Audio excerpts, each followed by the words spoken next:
gas masks and hand grenades.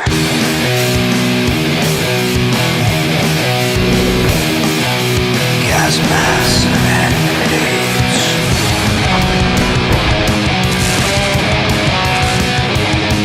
Gas masks and hand grenades.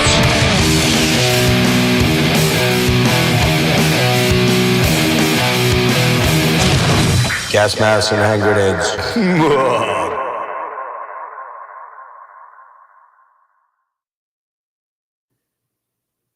Hey, what is happening, everybody out there in YouTube land? It is Gas Masks and Hand Grenades. I am your host, Jeff, and tonight we do it. We do the thing, the thing. What are we doing tonight, Jerry? Jerry, what are we doing tonight? ABBA, right? We're going on the deep dive of the Deftones. Deftones. And, so I got this guy who makes way too damn many appearances on my show. For the love of God, why can't I? He's like genital warts. I can't get rid of him. And this guy down here is not a newbie to the show because he's been on twice now already. Actually, Yeah, I had you on with the Shred Brothers with your bro Alex. Yep. And also then I had you on with Ancient Death to talk about this banger. Oh, there it is. Copy of it. It's not all fucked up. And I got one of the cool ones. Oh, nice. Yeah, the blue. Lunar, Yeah. Lunar purple or whatever they're calling Yeah. it. So, Yeah. yes, Mr. Jerry Witunsky. And Jerry is the co-lead rhythm player for the band Atheist. And as well as that's his band right here, Ancient Death. And they just put an album out in April on Profound Lore. April, right? Yeah. Yeah. April 18th, I think, was the date. Ego Dissolution. And I suspect this is going to be high on a lot of people's end of year lists. Yeah, I've heard things. I've heard things too. So. And this guy actually reviewed it, and I think he shit all over it, right? Oh, yeah. totally. He gave the worst review of all time. What are those things even? Like, Yes. creatures. Totally took a dump on it. Not really. He didn't. No, I was. I mean, I love death metal, and it's intricate, it's riffy, the songwriting's great. Yeah, it's a banger. It's a legit banger. That's pretty much it. Thank you so much, man. Oh, not a problem, man. Yeah. So and Jerry, I'm gonna blow you up here for a second, put you on the spot. You told me that you're already well into writing for the second album already, right? Or Yeah, right? We started writing some tunes. Simultaneously when we were writing the record, and I mean they were like just ideas, but I want to say we probably have like 6 ideas, kind of, or like basic song structures down. I have some lyrics and finished songs, and so we're gonna get cracking on that as soon as possible. So, and you guys you did your first show as Ancient Death, or no, not your first show, right? No, we played New Hampshire for the first time as this current project. So right, but I mean, it was the first time with this band, all the band members, or no? Yeah. Okay. So I played New Hampshire with Ray like years and years ago, like 2017, in an older band. So, but Ancient Death's never played in New Hampshire until like last weekend, 2 weekends ago. So it was pretty cool, and we've been doing the full record and stuff. So. Kind of changing and growing with it, but yeah, well, dude, it's a killer record. I guarantee it's going to be in my top 5 at least. I'll go that far. I won't say the top spot yet. I don't know. Well, thank you, man. You'll have to watch and see, but and I hate to put you on the spot because I know you're not the boss in this band, because I know the boss in this band a little bit, and but so what's going on with Atheist? Because last I heard, you guys were starting to form some pretty good tunes. You had some stuff we probably have like just the same amount, like 4, 5, 6 kind of song ideas. We've all been getting together and collaborating as much as we can. We're getting ready to go out to Europe at the end of the or beginning of next month. So we'll be doing a Europe run, and hopefully can solidify some more songs and get that wrapped up. But yeah, so that's coming. New Ancient Death, New Atheist. So working pretty hard over here. And lucky you were so lucky. I got to get on screen for this. you know you're lucky, and you know you're gonna say you're lucky when I say this. Okay. Oh, boy. You didn't get to see me one time. on Yeah, that I got to record. see. You got to see me on two Nice. times on two separate coasts. Yeah, different And then coasts. I got fucking horribly ill as a result. I know. Yeah, Well, I I was gonna say both. I feel like bad things happened to you after both shows because you got stuck in New York. got stuck in New York on the after we first hung show. out. Well, that was me being an idiot because we were drinking in that bar. You were trying to stay awake. You were so tired, man. I remember that. I night. was You were going pretty struggling hard at that point. Me and Alex were getting into Rush, and then I was talking to Steph, and I don't know where Kelly kind of dipped out. That he kind of Yeah, we were pretty tired in New York because I mean we had played Boston the night before, pretty heavy, and that's like my hometown, so it was like boom, boom, and so I was completely dead. I know you were struggling to hang in there, and then your friend Mark, was it Mark? Yeah, my brother Mark. Yeah, he's the guy that's like, dude, don't you have to get a train? And I'm like, oh fuck. And then I got there. Literally, I got down to the goddamn the platform as the train's pulling away. I'm like, no, fuck. That's the This time it wasn't as bad as the first time it happened when I went up for Esoteric, Atheist, and who were they? Spectral Voice. Because I got lost on the subway. I don't like the subway going in alone because I usually go with friends of mine that are really familiar with it. I got super lost, got way out on Long Island or something, had to come all the way back. I knew I missed it, and I didn't really know the area around there. I was kind of like wigging out because I was like, man, I don't know. I'm not a big dude. I don't want to have to protect myself or anything. So it's kind of like, shut up. Nick, it's gonna get good. It just realized, Jerry, that we bust on each other all the time. Dude, I love that's the best kind of friendships right there. But see, it's healthy. The good thing about the Atheist show was I kind of knew right away. I'm like, all right, I know what time I gotta be back here. I know exactly when the train's leaving and where it's leaving, and all I gotta do is go find a bar to hang out in because they stay up until 4. A lot of them. Yeah. So I walked right down the street like 2 or 3 blocks, found a really cool bar, and ended up hanging out, talking to this chick that was like a metal chick, man. Well, this was a weird one. It wasn't like the one out in San Francisco, which Jerry kind of knows a little bit about and will remain ever. I know plenty about that one too. Remember? Well, you know too, but you weren't there and didn't see. But I mean, it wasn't like. Never mind. I'm not cool. It was. Thank God it worked out the way that it did. But I did actually ask her the other day. I'm like, hey, by the way, you didn't happen to have mono recently, have you? And she's like, what? I'm like, well, I came back with mono, and you're the only person I was making out with there, dear. And I don't know. I don't recall any of the dudes at Maryland Death Fest tongue kissing me at all. I'm pretty sure they weren't. So, well, I mean, you did have a lot to drink. Yeah, there's a lot of beer involved. No, you know what happens in Maryland stays in Maryland. But anyway. So that wasn't too bad. But you're right. It always is a little bit of something crazy. And as you know, in San Francisco, it really got weird and crazy. But it was great. It was a lot of fun catching you. And then you guys actually headed off to like the Far East, man. You got to go to Japan. Yeah. Australia. We did Hawaii before Australia too. And it was amazing. That had to be like a dream come true, right? Yeah. I mean, it's going to Japan in particular. That was like my literal dream when I was like a 6-year-old kid and playing guitar at home. And I just remember watching like Guns N' Roses live in 1992 in Tokyo. And when I was a kid, I was like, man, if I could just play music specifically in Japan, like then I feel like in my heart, I like did everything I really wanted to, or that was my goal at least. So to actually get to do it in, my later 20s, is just truly a blessing. I'm super grateful for that experience. Yeah. It's unreal. I'm still processing it, like just a whole different world.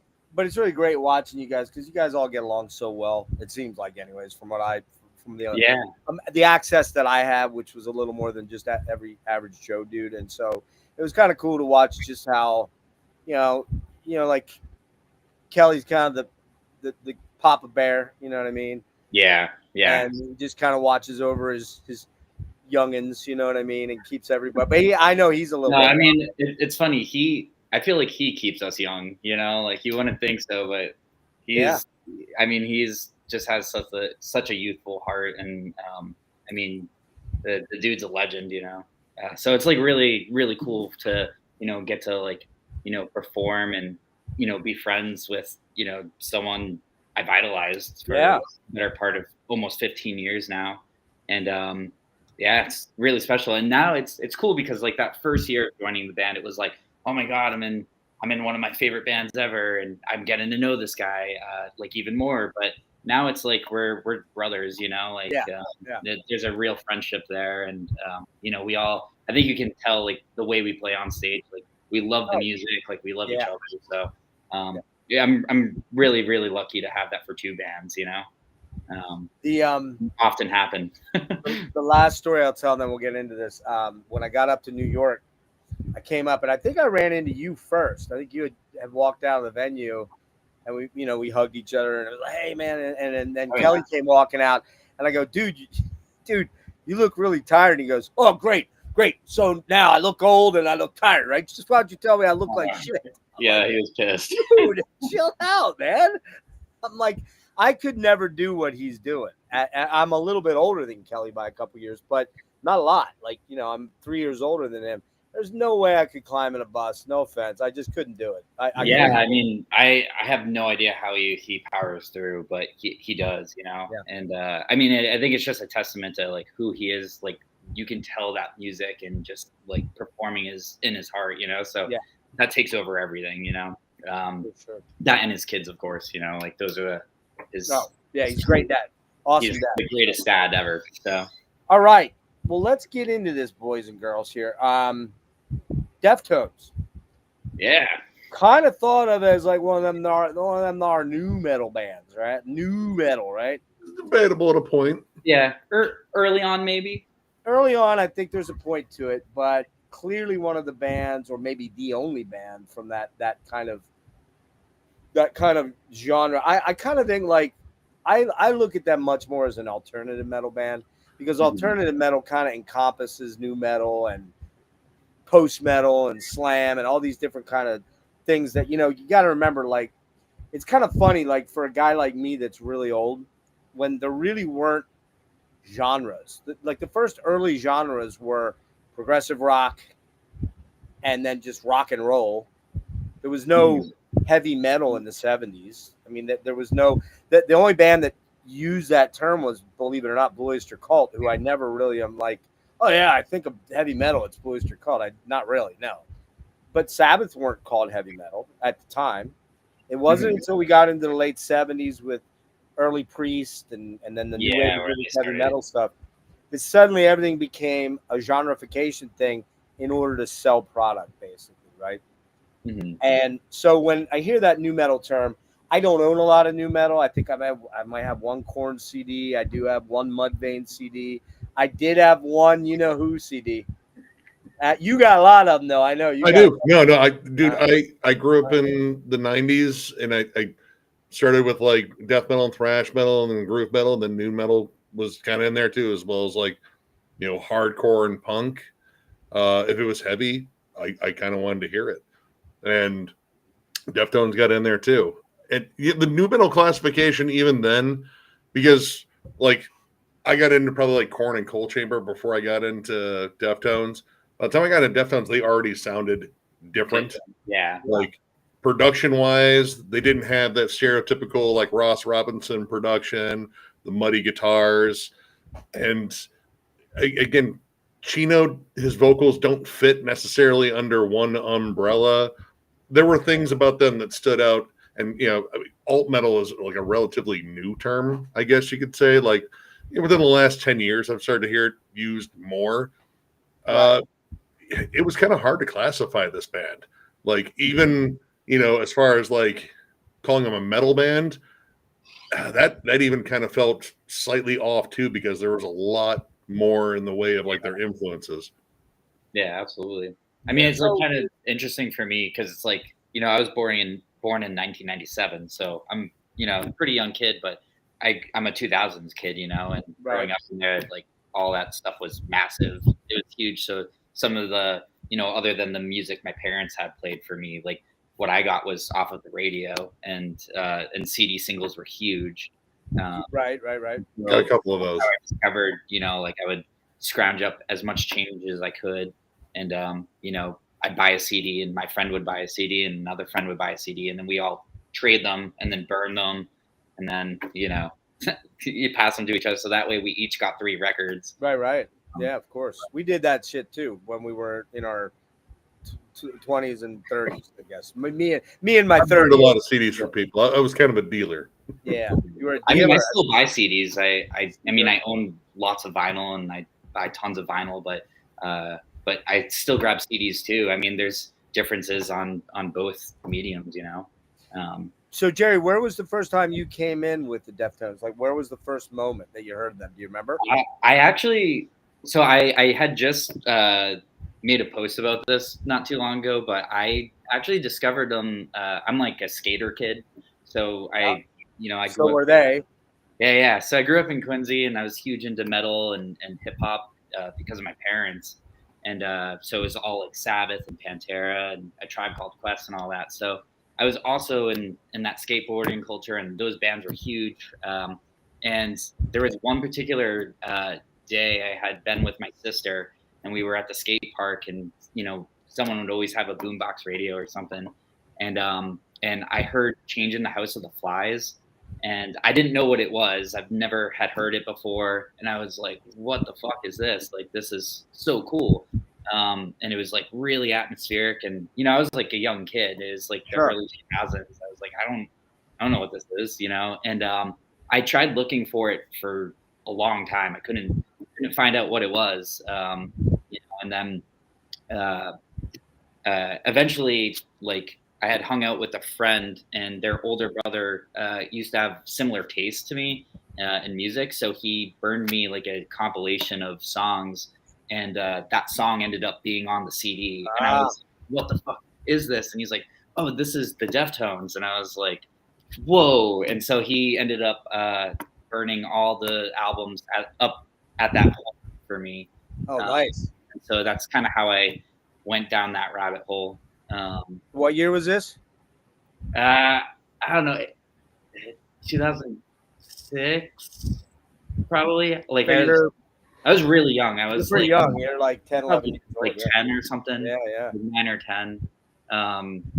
When I had gotten discovered that it was that band. But then also it clicked for me. I'm a huge Linkin Park fan, obviously, and I had the Live in Texas CD. My mom got that for me in 2003 for Christmas, and they mentioned Deftones because they were on tour with Metallica and Deftones for that tour. And so they mentioned them in that, and I was like, oh, it makes sense now. Like, once I had gone back to Live in Texas, I was like, that's who they are, Okay. So how many times have you seen them now? We'll get into that later as we get to the Eros, but how many times I've seen them twice. Twice, okay. What was the first time? I saw them for the 2022 Ohms tour. They were just one band that I just always I lost touch with them for a long time. And I mean, they're like, I knew Around the Fur and White Pony still, but then when I got into lockdown, I just was cataloging all my music that I had obtained over the years, and I hadn't listened to them for a long time, and I was like, I'm just gonna listen to all my CDs and all my records, and so I had Around the Fur, and I threw it in, and I remembered every fucking song, I was like, oh my gosh, and it just went in a deep dive, but what's actually really cool is Deftones is Jasmine, the bassist in Ancient Death. That's her favorite band ever. Oh, okay.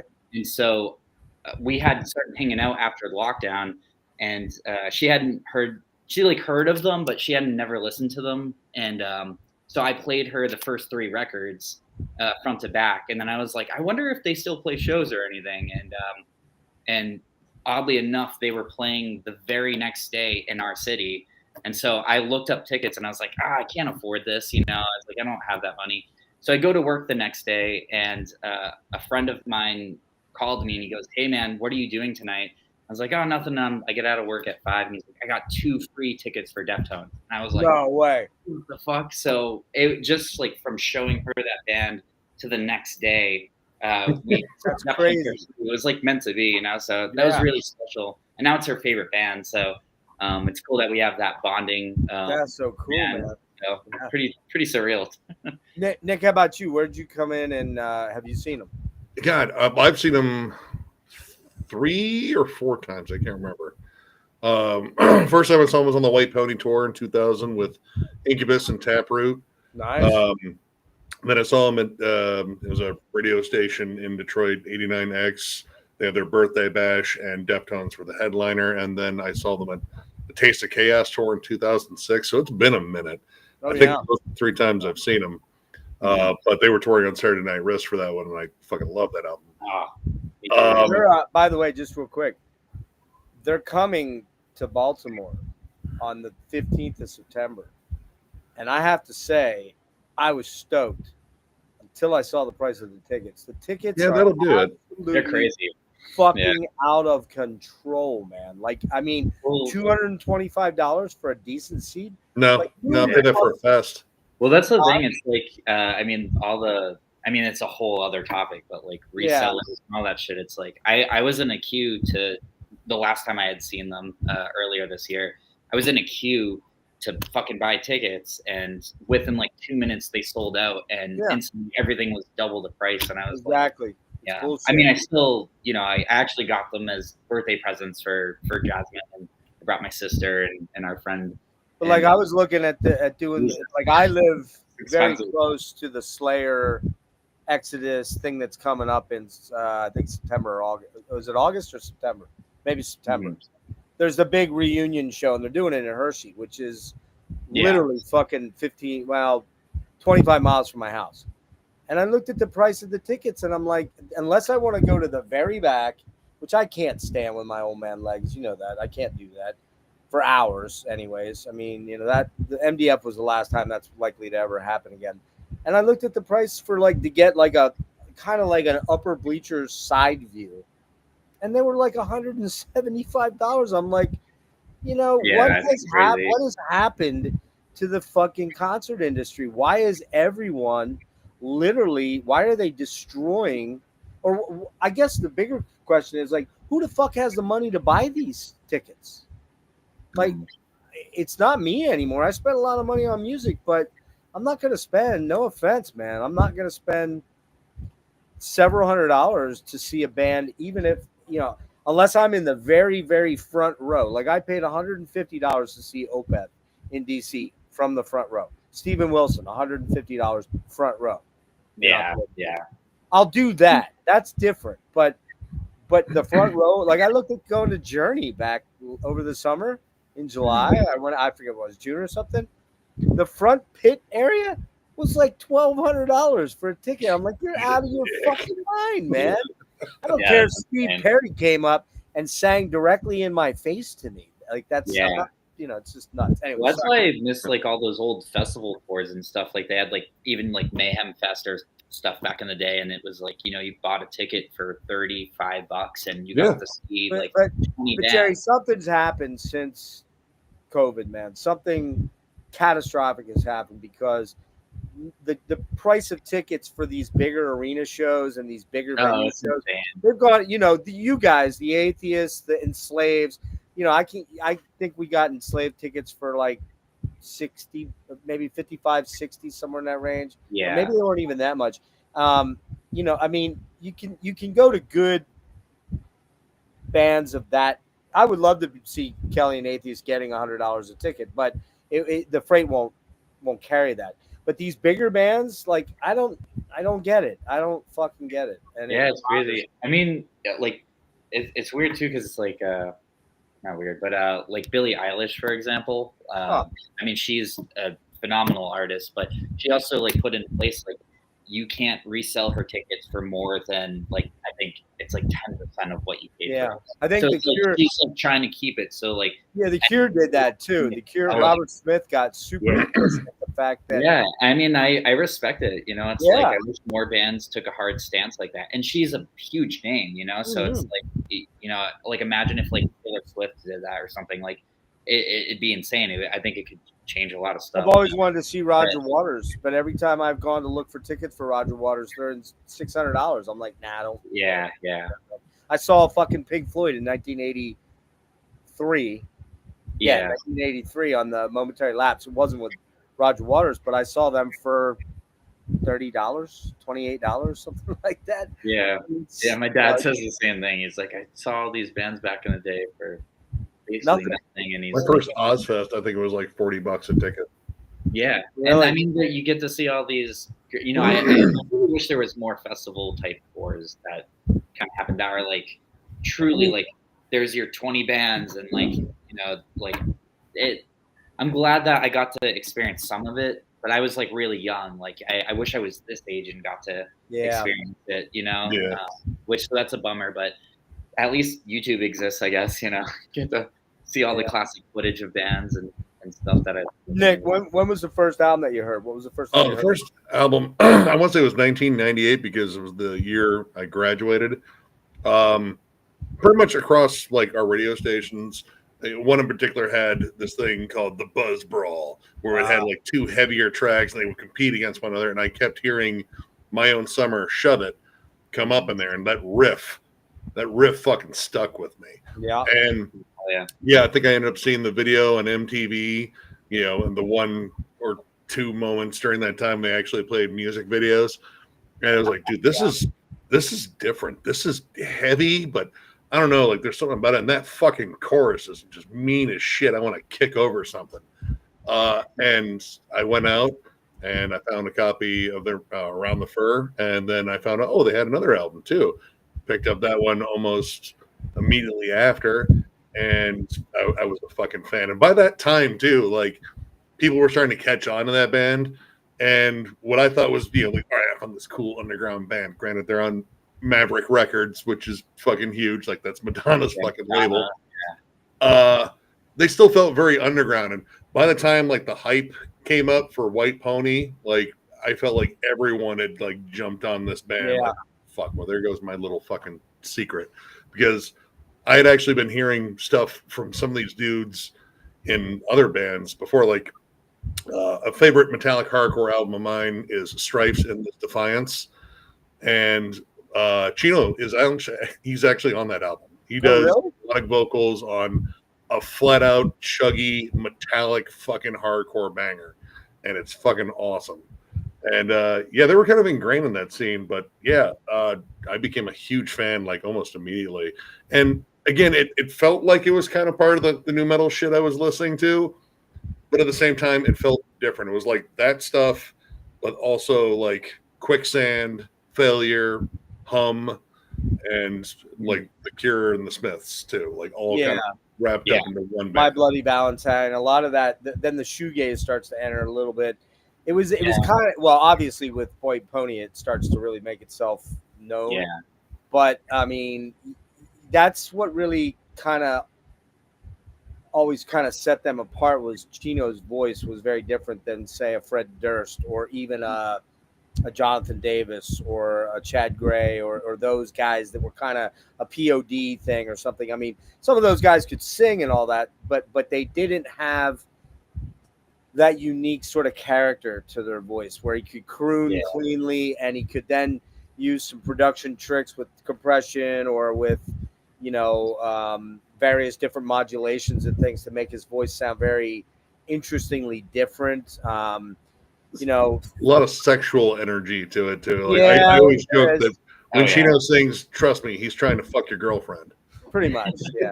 The other thing too is like, I mean, outside of him too, like the band themselves too, like Chi, Abe, and Steph, and obviously Frank also.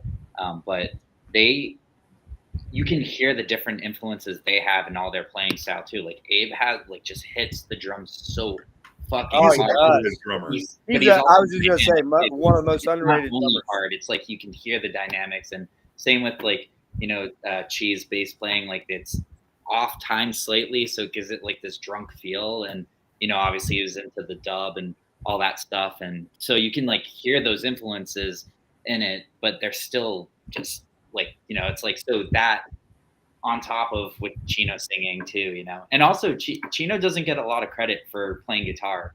He is a master at writing amazing songs and some of the most iconic parts. And sometimes when you think Steph is doing like a lead melody, it's actually Chino, you know. And yeah, he doesn't get quite as enough recognition for playing guitar. But he didn't really start playing guitar until after Pony, though, right? I believe it was on White Pony. He really he plays Yeah. guitar on too. But I mean, every other song is self-titled he too. just more and more, and a lot of the songs like are his ideas. I Later think on after White Pony, you know. I mean, it's always kind of been sort of put out there that Steph and Chino are the creative forces, but I do think that Chino might be the alpha driving force in terms of making things move along and happen.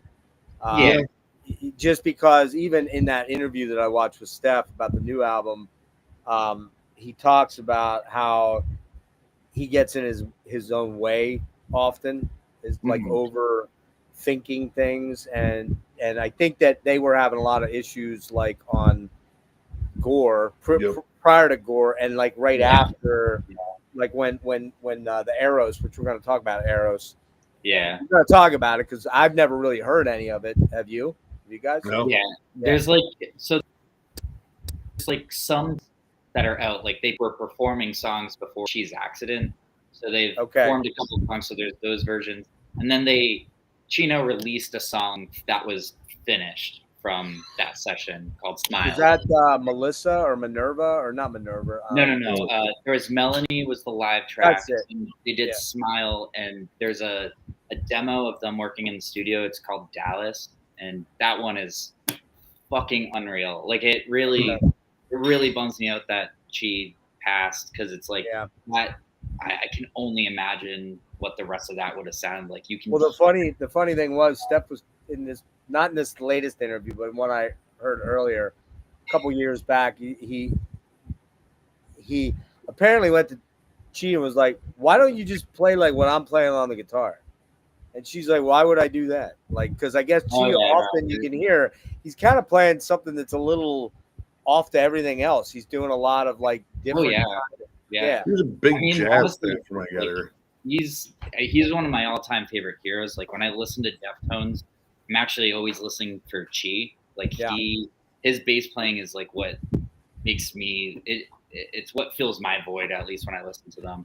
And he doesn't get enough recognition and at all, you know. And it's like he's not playing the most technical shit, but no one can like replicate that. Like even in that most recent Deftones interview, Chino was talking. I forget the new bass player's name, but he was talking about how he's like some of the parts. He's like, I don't even know what the fuck he's doing there, you know, and like how to really approach it. And I don't know. It's like I feel like each musician, like you can have somebody that plays a million times better, but it's all about the feel, you know. And somebody's gonna feel it different than you do because we're all individuals, and you know. But well, let me real quick. I'll throw my story out there real fast. So, being the old man here, I remember pretty distinctly that the first thing I heard too, Nick, was "Shove It," and I got that album pretty quickly after that because, as I recall, MTV was pretty much blasting that regularly, and then it made its way to terrestrial radio, what was still terrestrial radio back then. But then that was 99? 97 was when that came out. 97. At that point in time, late 90s, early 2000s, you had corporate stations buying up these private, smaller stations. So you had big, you know, you had the early impetus of like Comcast and, you know, the satellite. What are they called now? What's the big one? Sirius XM. Yeah, Sirius or Live Nation or all those places. They started buying up radio stations, and it was all pay for play. So if you weren't a big band, like a Metallica or a Stained or you know, that was the era. Godsmack, all that stuff was coming on. And a lot of that stuff, I have to say, I just never liked. I probably bought the first Godsmack album. I probably still have it somewhere. Haven't listened to it in 4,000 years. Never bought another one. Same thing with like Korn. I think I did buy. What's the first Korn album called? Is it just Korn. Corn. What's the second one? Life is Adidas Peachy. or Life is? Live is peachy. Yeah. What was the one with All Day I Dream About Sex? Life is Peachy. Oh, it's on that one. Okay. Yeah. I think I got that one. I don't think I have it anymore. And I love just that kind of like album. quickly was like, and yes, I admitted it. I bought the Nookie. The Nookie pulled me in for a moment. It pulled me in. You should have started with $3 Billy. All that one's actually decent. I might have even had that, Nick, and I don't know if I'm going to admit to that live. You just did. No, I did. I said That I literally might have. just happened. I said I might have. I didn't say I did. That smile says you did. I could have, but I didn't keep them for long. I was like, man, I'm embarrassed by this shit, right? So I got away from that stuff pretty early. But something about this band really got me. When I got, Around the Fur, I was like, all right, that's a weird ass cover, number one. And then I grabbed Adrenaline, which was an even weirder ass cover. It's like, Yeah. I think it's one of those snot bulb things for babies or something like that. It's like Yeah. so weird, right? Maybe for babies. Yeah. Or whatever you want to use it for. Let's just stop there. And but then of course White Pony came out, and I was like, all right, I was definitely onto something here, and I've stuck with them until Gore. I mean, that was when I kind of dropped off for more, just because a lot was going on, and I just didn't follow up with it. I didn't love the songs off the early songs. I still don't love that one as much as I do Ohms, but but unfortunately, I've never seen this band live. And now with those prices of those tickets, it's not looking too promising that I am going to go see them, because I can see a shitload of other bands for a lot less. And, I don't know what I'll do. Maybe I'll treat myself to one big show, but I kind of doubt it at that price. I was just kind of blown away by how expensive that was. But yeah, they struck me as a band that with those first two albums, you could kind of go with the new metal tag, although the first one probably more so than the second one.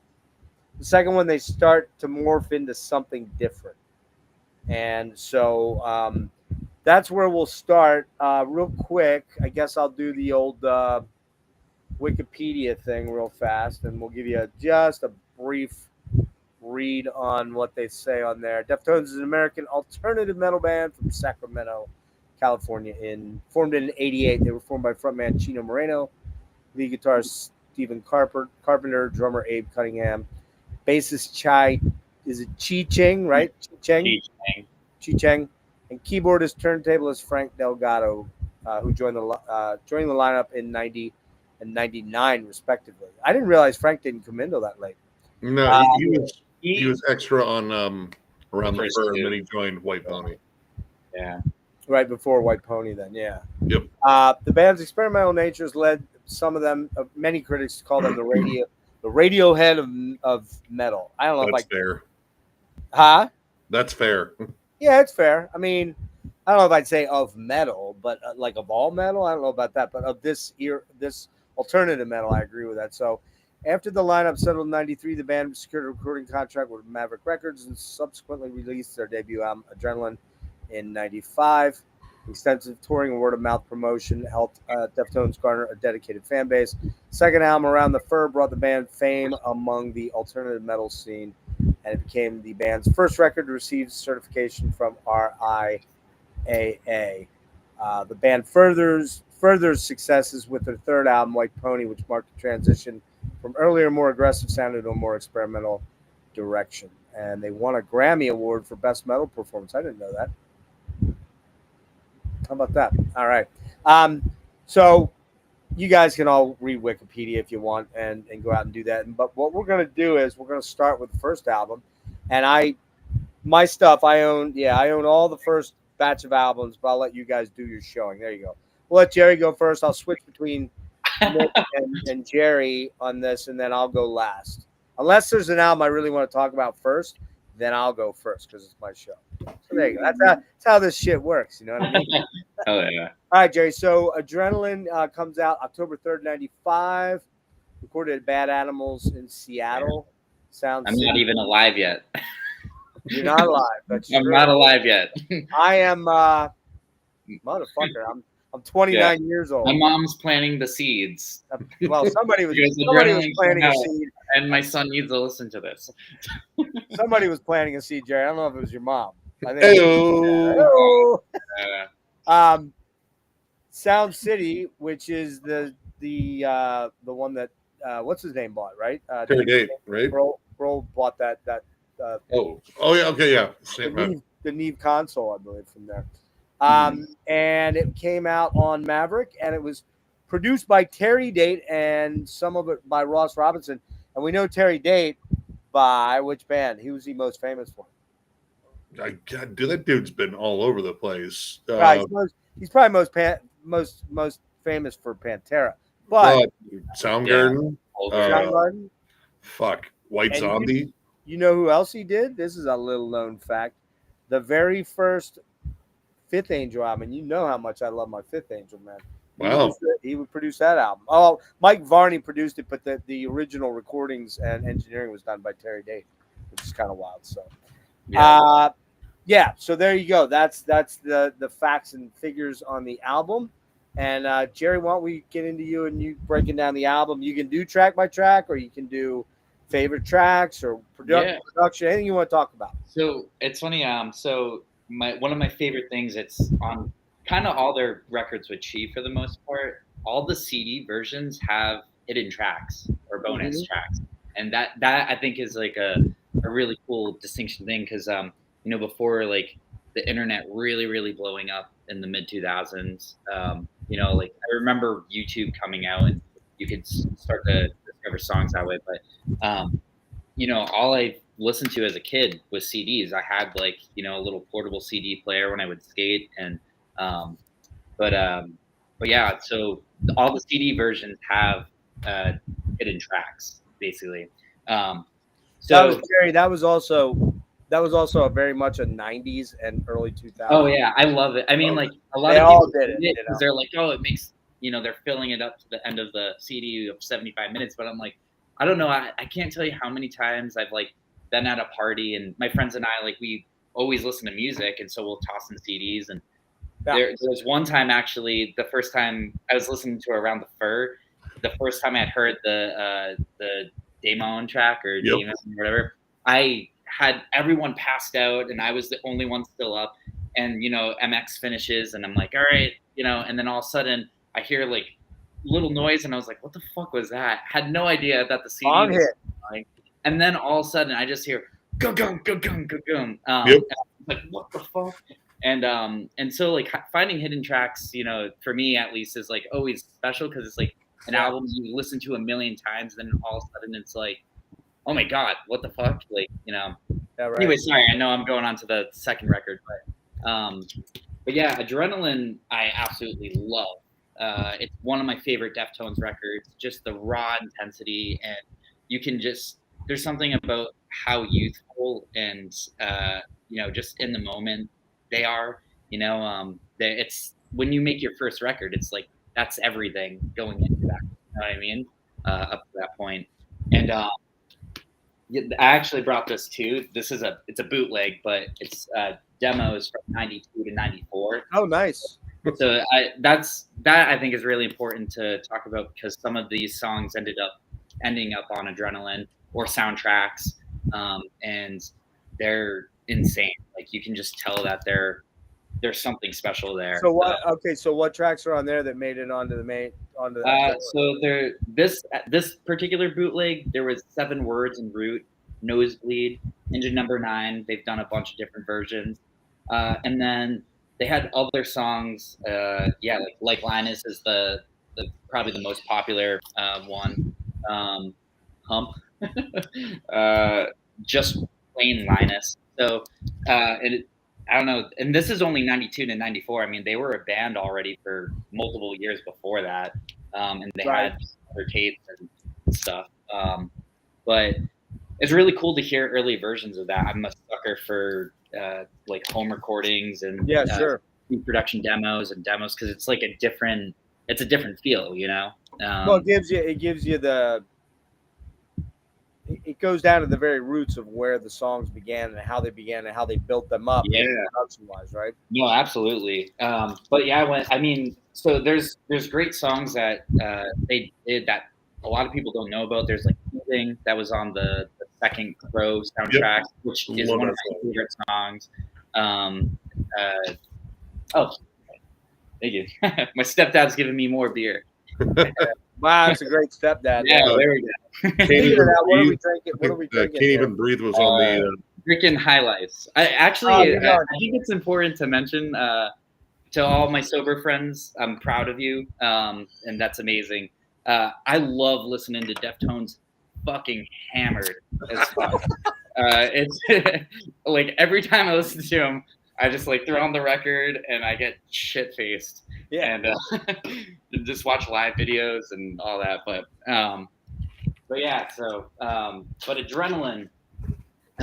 Yeah, I mean, for me, my favorite record is Around the Fur, but when they were doing that tour, they're obviously playing the songs off the first two records, including Teething. And oh my God, those songs are just fucking unreal. And I feel like people who are into this band, like there's so many different eras. Like I work at a mall and at a record store, and tons of teenagers are buying Deftones shit. But it's interesting to see like they're getting more of the newer records like Ohms and Koinoyokan and all that. Whereas I'll notice older heads who probably already own stuff, but they'll buy more of the classic stuff. And vice versa too, you know. It's So just shit. what is this? Sorry, go ahead. What are your favorite tracks? Like, talk about a couple of your favorite tracks. Oh man, it's really hard for me to choose just favorite tracks because I listen to records front to back. That's how I approach music. So occasionally, but off of this record, easily, I love the beginning of 1 Week because of Che's bass part there. Fucking love that song. I mean, Nosebleed is insane too, but specifically side 2 is where it really, really drives with me the most. Where it knocks it up towards the top of one of my favorite Deftones records. But Root, 7 Words, Birthmark, and Engine Number 9. That fucking run of songs is untouchable. Like, it's just absolutely insane. But I mean, like, there's a lot of bass, like that's such prominent bass.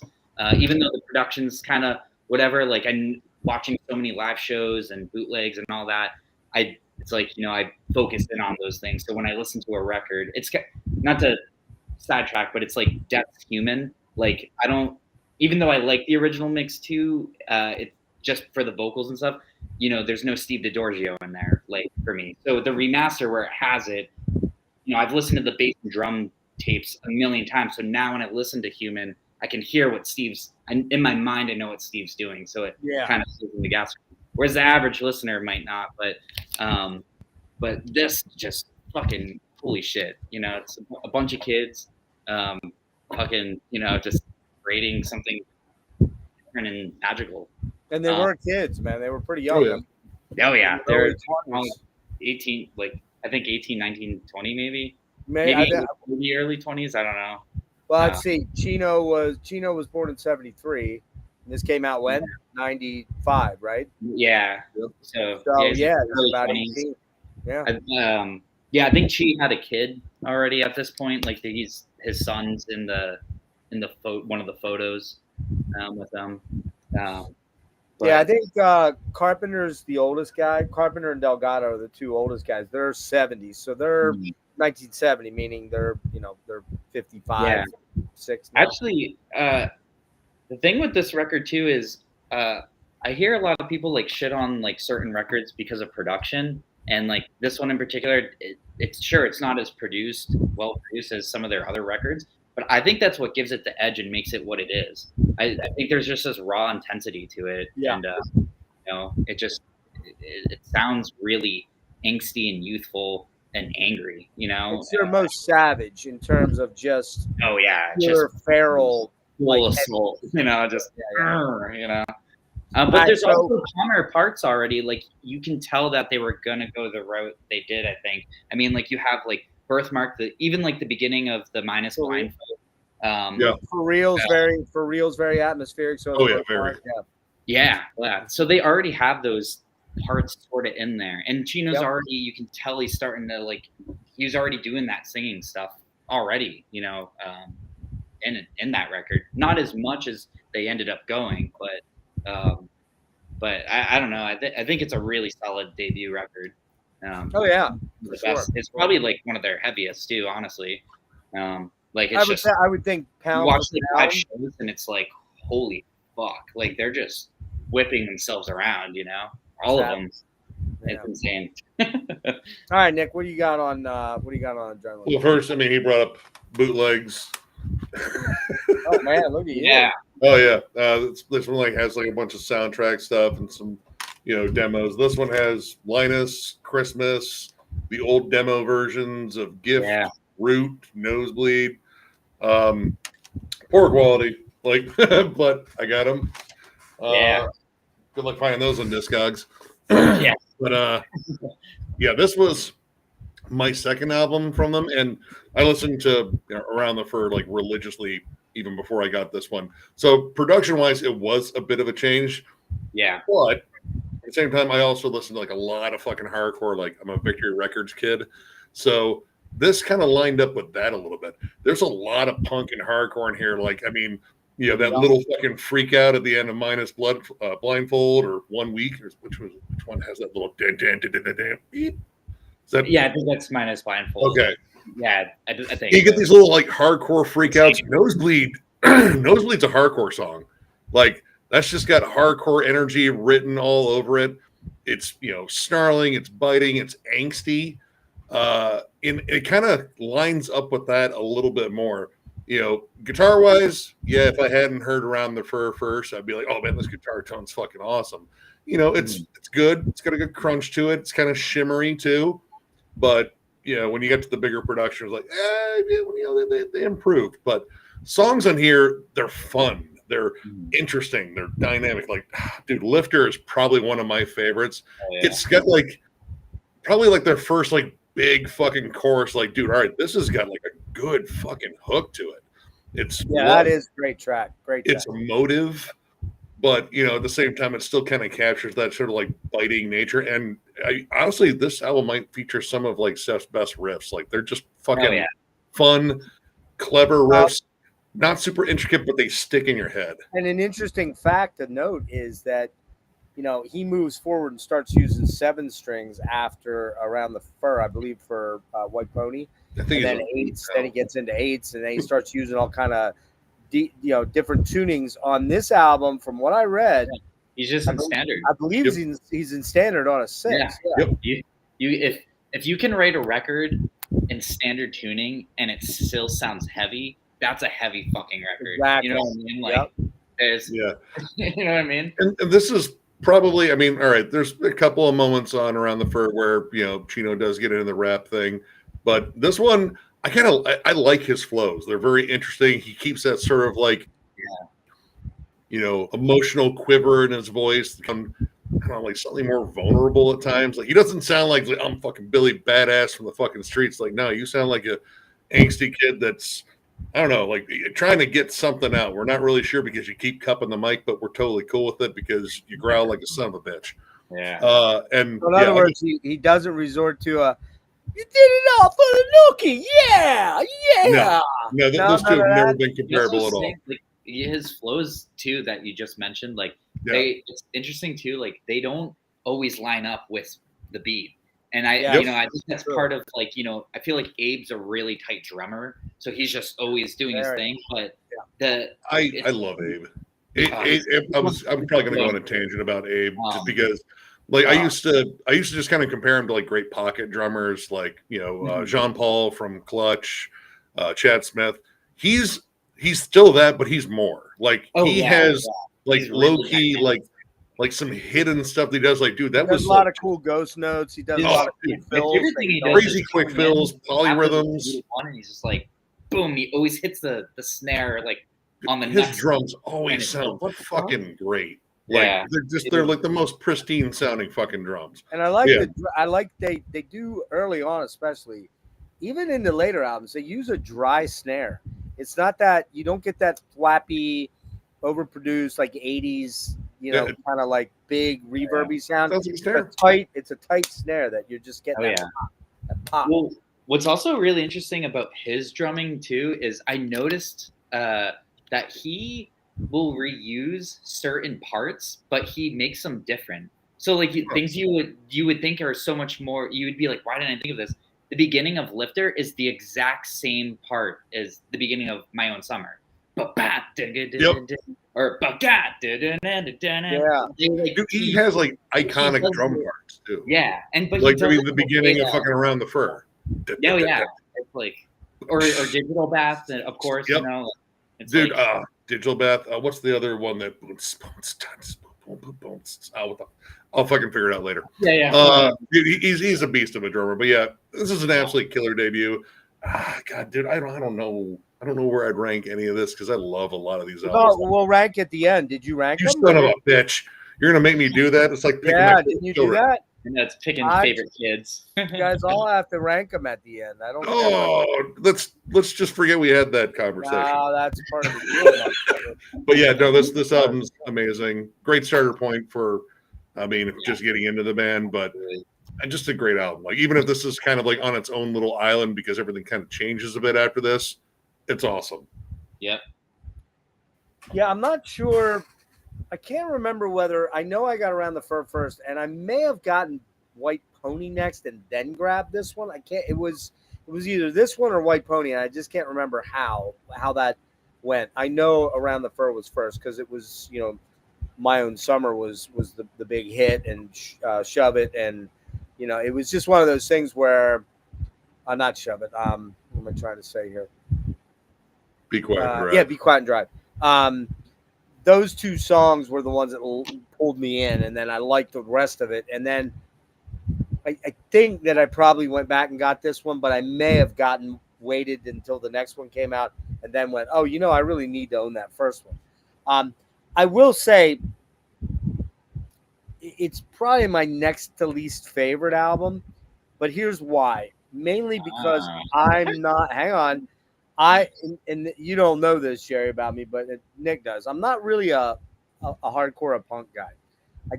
It just kind of passed me by. Well, that's interesting because I'm not either. Like I've never really been into hardcore or punk. Like the closest I like to punk is like The Clash and Billy Idol. But I like Billy Idol solo, so it's like that's why I like Gen X. Right. But I'm in the same boat. But for me, it's like and again, but I don't really hear a lot of. I don't hear a lot of punk rock in here, but I do hear. What I do hear is kind of that early new metal thing, whatever it was that was different.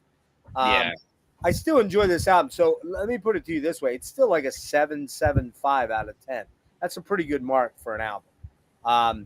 It's just compared to most of their other catalog. I just would go.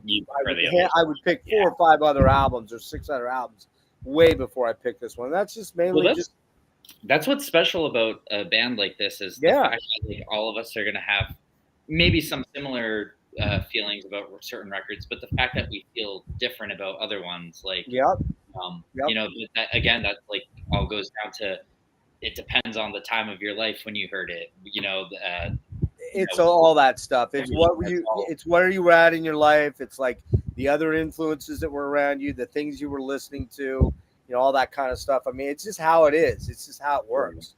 But there's some great songs on here. Bored is super catchy. You got that staccato machine gun riff that Steph's ripping out there.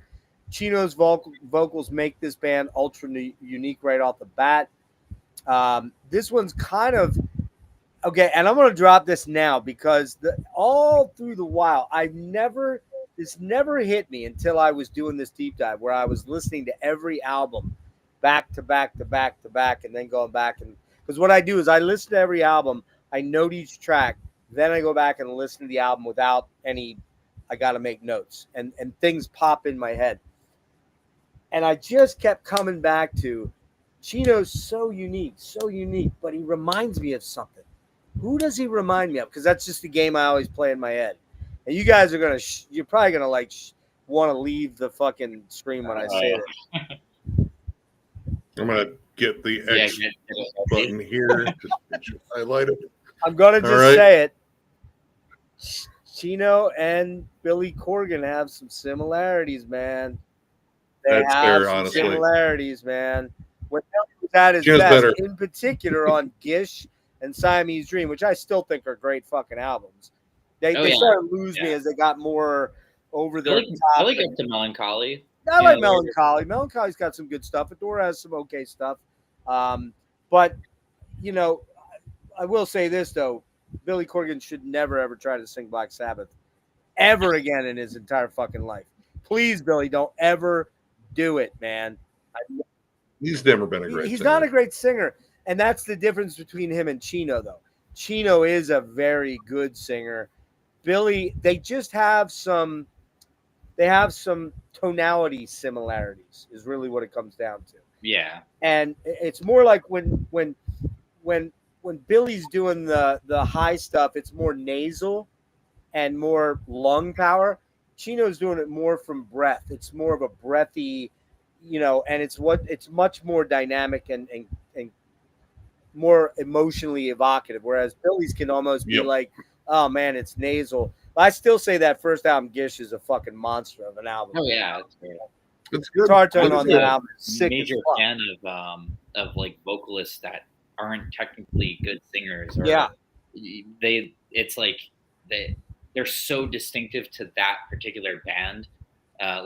Like imagine someone else singing Deftones, or imagine someone else other than Roger Waters singing some of those Pink Floyd songs. Yeah, like, you couldn't. It's that, or even like Robert Plant or something. Like it's like sure he can like do certain things, but like his voice is very distinctive and different. And so I think the same thing goes for Billy Corgan. It's like I don't want to hear anyone else sing those songs. Like I can understand people being like, it's nagging. But on board. That was my first song. I went, oh my god! They're gonna be so pissed when I say Billy Corgan. Something I do. I don't know if you guys. That's what I hear. When I listen to records, like sometimes I try to imagine, like, okay, what did everyone else think of the first time they ever heard this? And so that starts with Bored, and he's singing the whole time, and it's not really till the end that he starts doing the screaming. Right. And when he ends up adding that, it's just like, whoa. And I'm like, I wasn't alive when that record came out. Obviously, like I had my own feelings when I first heard it, but I try to think of when that album came out, when people were discovering it. Yeah. Just like hearing that for the first time. What were they thinking? He's singing the whole time, kind of, and then it's like towards the end of the song, he's just like, and it's like, holy shit, like just so fucking intense. Yeah. But I love that there's a road ripping screams. Like, fuck, has like one of the best metal voices ever, especially in that era. Like everything up, like obviously he had some of the vocal problems and stuff later on, but yeah. All right, so I'll run through these tracks quick, and then we'll jump on the next album. Minus Blindfold, first allusions to a little bit of hip hop, a little bit of rap in there in the way that he does the vocal phrasing, but like you said, he doesn't do it like a Fred Durst might do it, where it's like almost on the beat, almost on the actual tempo. He does it sort of like it kind of blurs. The lines are a little blurry there. The other thing is some really good down picking on that, man, which is kind of Steph's specialty. I mean, Jerry, as a guitar player, and with this band, one of the things that you don't hear on virtually any fucking Deftones songs are what? Solos. I mean, there's some on Koinoyokan, and there's not melody bits, right? There's not a lot. There's no I consider them solos, even though they're not. They're not like spotlight rippers. That's fair though. And I would say that Steph is not a complex guitar player. But what he is he's an incredible feel guitar player. He just has that feel, and he's a really good sonic player of tempo riffs, things that a lot of groove, but it doesn't always feel like groove. Yeah. You know what I mean? Also like palm muting too, but dynamic with it. Like he digs into it and then lets off. Yep. Yeah. And you hear that on here. 1 Week is kind of the, you know, again, like I said, this is kind of a new metal album. This is kind of their new metal album, if you will. So you can hear bits of Korn and even a little bit of Fear Factory in there in the riffing, but the vocal delivery. Here's what I say with Steph. Steph is a slippery player. He's a slippery guitar player, meaning that he has a weird way of kind of sliding in and out of the palm muting and in and out of the riffs that is slippery. That's the only way I could kind of think of to describe it. He's not like a Hetfield who's like a fucking machine where it's just like, you know, that right hand is so fucking intense. Steph is a little more slippery. He just kind of slides in and out of those riffs. I don't know, you know. I know that was a little Axl Rose-ish there, but so yeah, and then we get some really cool riffs in this. This is where you get a little bit of an atmospheric breakdown.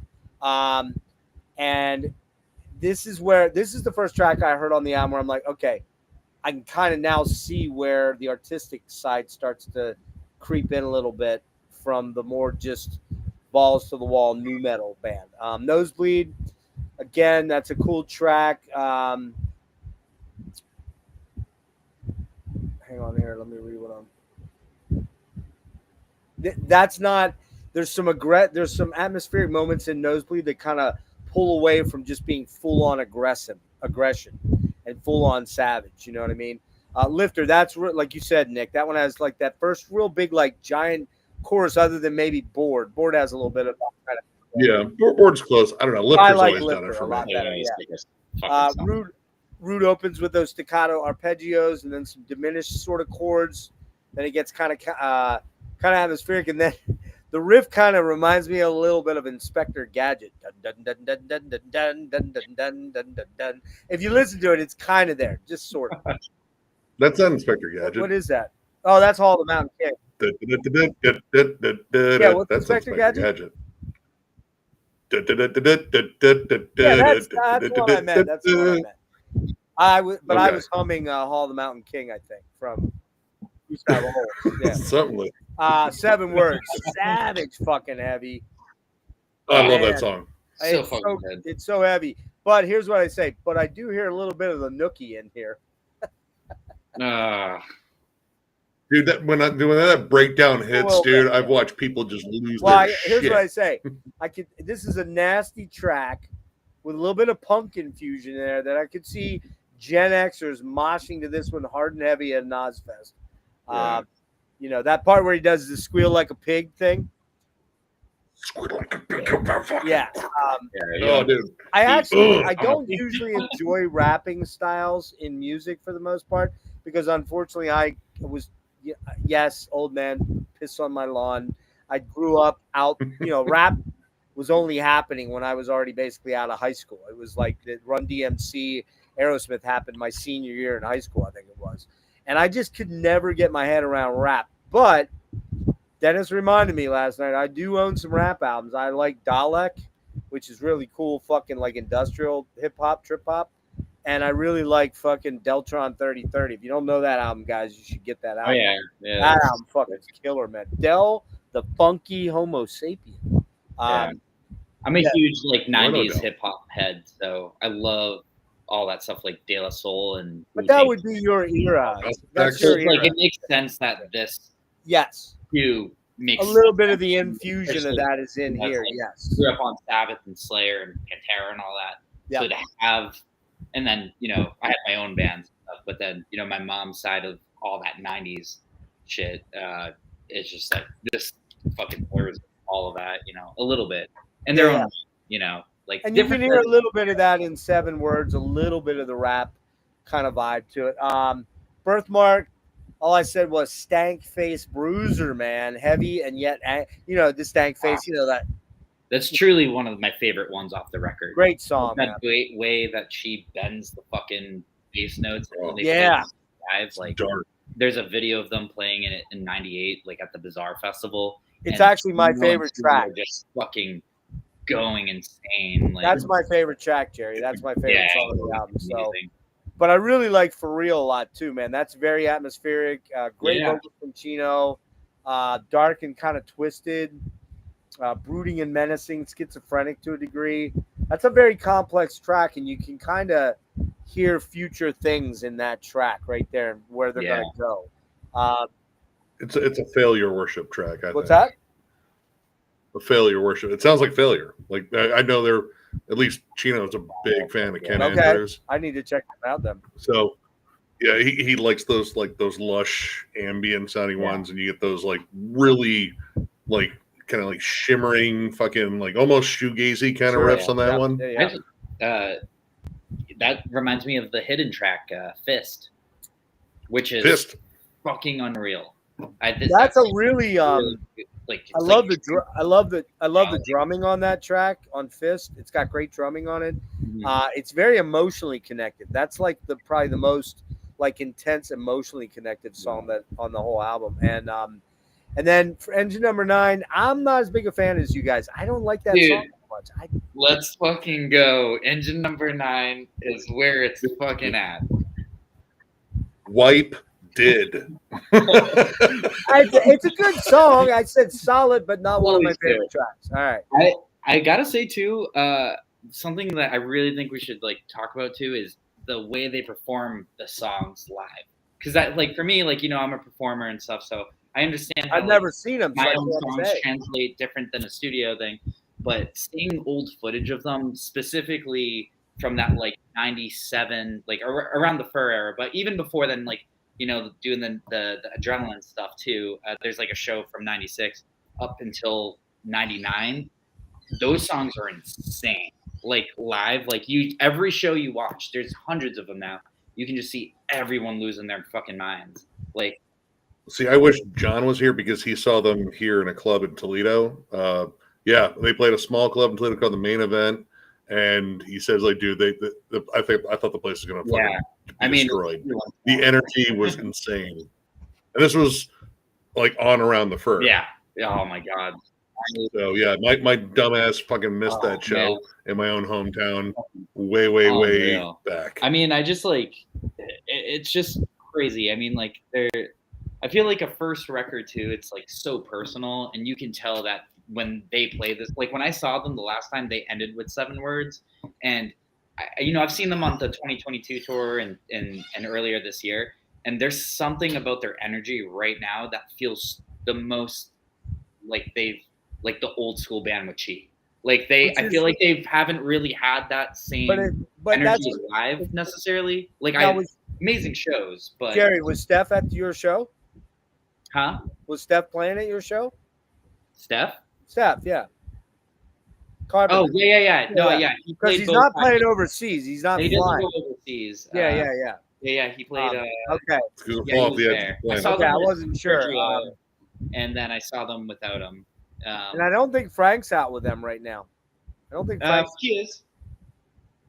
I don't think he's out on the current run. I saw him with them earlier this year. Nah, they're in a new cycle. I don't think he's playing with them on this current cycle right now. Yeah. And they have a different bass player. I don't know who it is. A young dude. Looks like his name's Sean Lopez. That's what it was. Okay. Yeah. So he's really good, actually. Yeah, he's pretty good. Sean Lopez.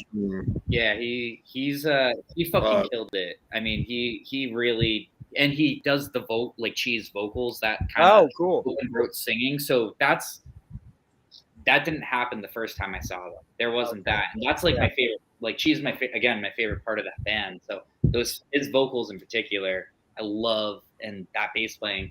And this Sean Lopez is fucking killing.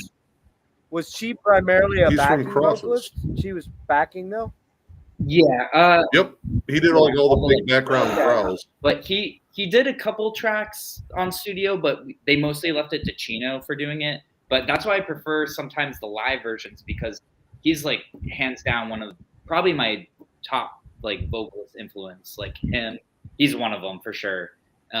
He just has this fucking growl like no other. If you listen to the Ancient Death record again, and you think of Chi doing like all the like head up and all that stuff where he's going, that's where I got that from. Is from him. So. All right, Nick, I'm gonna let you go just so we're not here all night. Because we could probably talk for like 7 hours about this. No, we're still on the first record. Yeah, I know. We got to kind of move a little bit quicker, but So Nick, go ahead and jump into this one. Let me give you a couple quick notes on this. Around the Fur comes out October 28th, 1997. Recorded April through June 97 at Studio Litho in Seattle. This is the album that has like the big long outro, right? Okay, so 37 yeah, minutes it says last that track. it says it's 73 minutes, but it's actually three. It's the last song, which is MX. But then MX. you've got The answer machine. that's a 4-minute 52 song. Then on the CD, you get 27 minutes and 21 seconds of silence. Then you get Bong Hit, and then you get Damone. Now, does anybody know what Damone is? Oh yeah, that's You know what Damone? that's one of the best Deftone tracks. Nah, hold on. That's not what I asked. Wait, is that Do you know code what for something? Damone stands for? This. Oh, Damone. Yeah. Mike Damone from fucking. Oh yeah, I Fast forgot it was an Times at acronym. What Ridgemont is it? High. The guy Ah, that was always scalping the tickets. That's Mike Damone. That's where that came from. Jerry's like, really? Oh, Jerry, have you interesting. seen Fast Times at Ridgemont High? oh, I sure did. Okay. Mike Damone is the guy like, hey man, I got two Blue Oyster Cult tickets for Hell yeah. $60, man.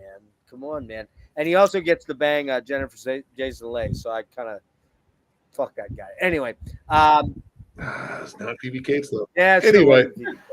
All right, go ahead. So it's on Maverick, Terry Date again, and jump into it, Nick. I fucking love this album. This is honestly like Desert Island album for me. This is where I got Right into back, them grabbing a beer. right from the rip. I'm grabbing a beer. Oh, okay. Yeah, right from the rip, my own summer shove it. Like, God, what a fucking opener. That crawling riff, that fucking smooth fucking groove too. I love this song. Dude, some of my favorite drum patterns too, like in Habia. I love that like weird little like tribal sort of beat, and you get that weird switch off between, you know, the moaned vocals and the sort of like staticky whispering rap, and then a big old fucking rock chorus. Production was a big thing on here too in terms of like beefing up the sound. This has got one of my favorite guitar tones in almost like any album. Like, dude, that guitar tone is straight crunch. Like, it is just magnified crunchiness, but it's still like utilitarian in the sense that you can get like some good like shimmering tones out of it, like, you know, Be Quiet and Drive, you know, sleeper radio hit there, lots of good fucking big melodies to it. I mean, but the heavier tracks in here, like, oh dude, Ricketts will fuck shit up, dude. Lotion, dude, Head Up, of course, but I mean, dude, Around the Fur, I mean, that is such a banger of a title track. And I love the fact that it leads in with like an iconic drum part, I think.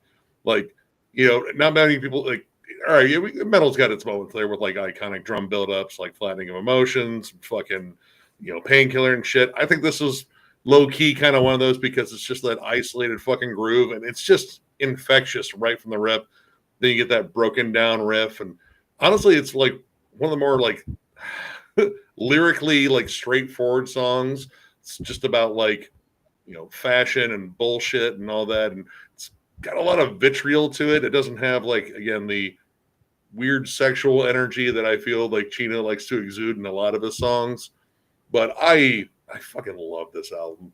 It is a monster. It is like deceptively heavy, and this is like one of those great misleading 90s covers. Like, you pick this up, and if you don't know, you think you're getting some bullshit from like Sugar Ray. Yeah. Or like some, you know, like, oh, this would be like, you know, fucking Gin Blossoms or some bullshit.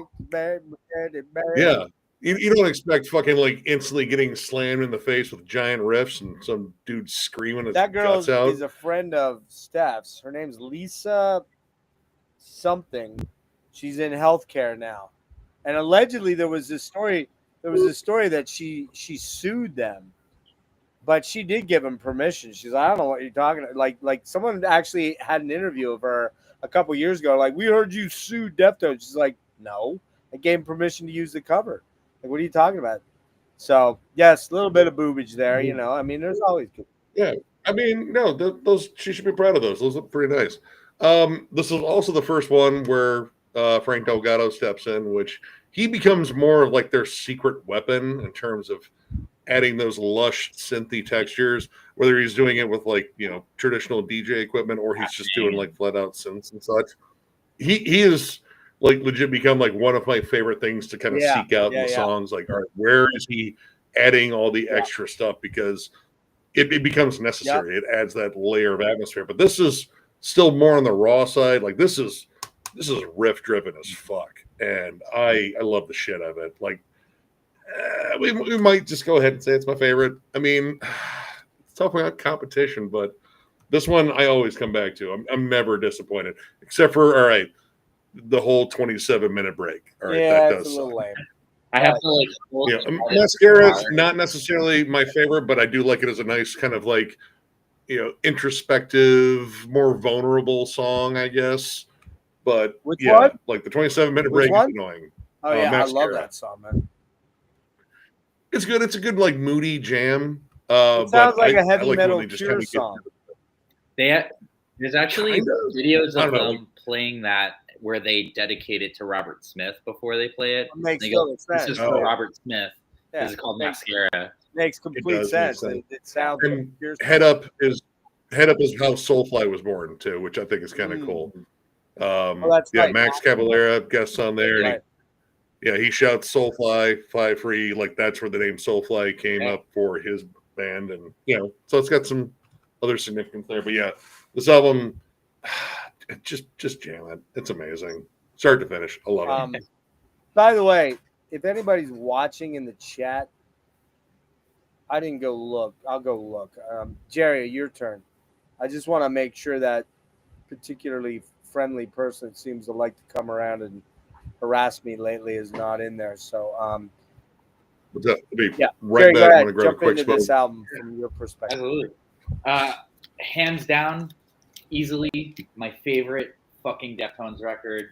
Easily, it's probably rotates as my favorite record ever. With like 3 other albums. Nice. It's like a 4-way tie, and this one is one of them. Better say Piece of Time is one of them. Unquestionable Presence. Okay. Yeah, I would go.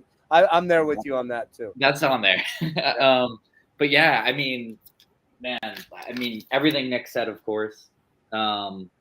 This is actually the first like full Deftones album I ever got. This is one of the ones that my friend's older brother had given me. Nice.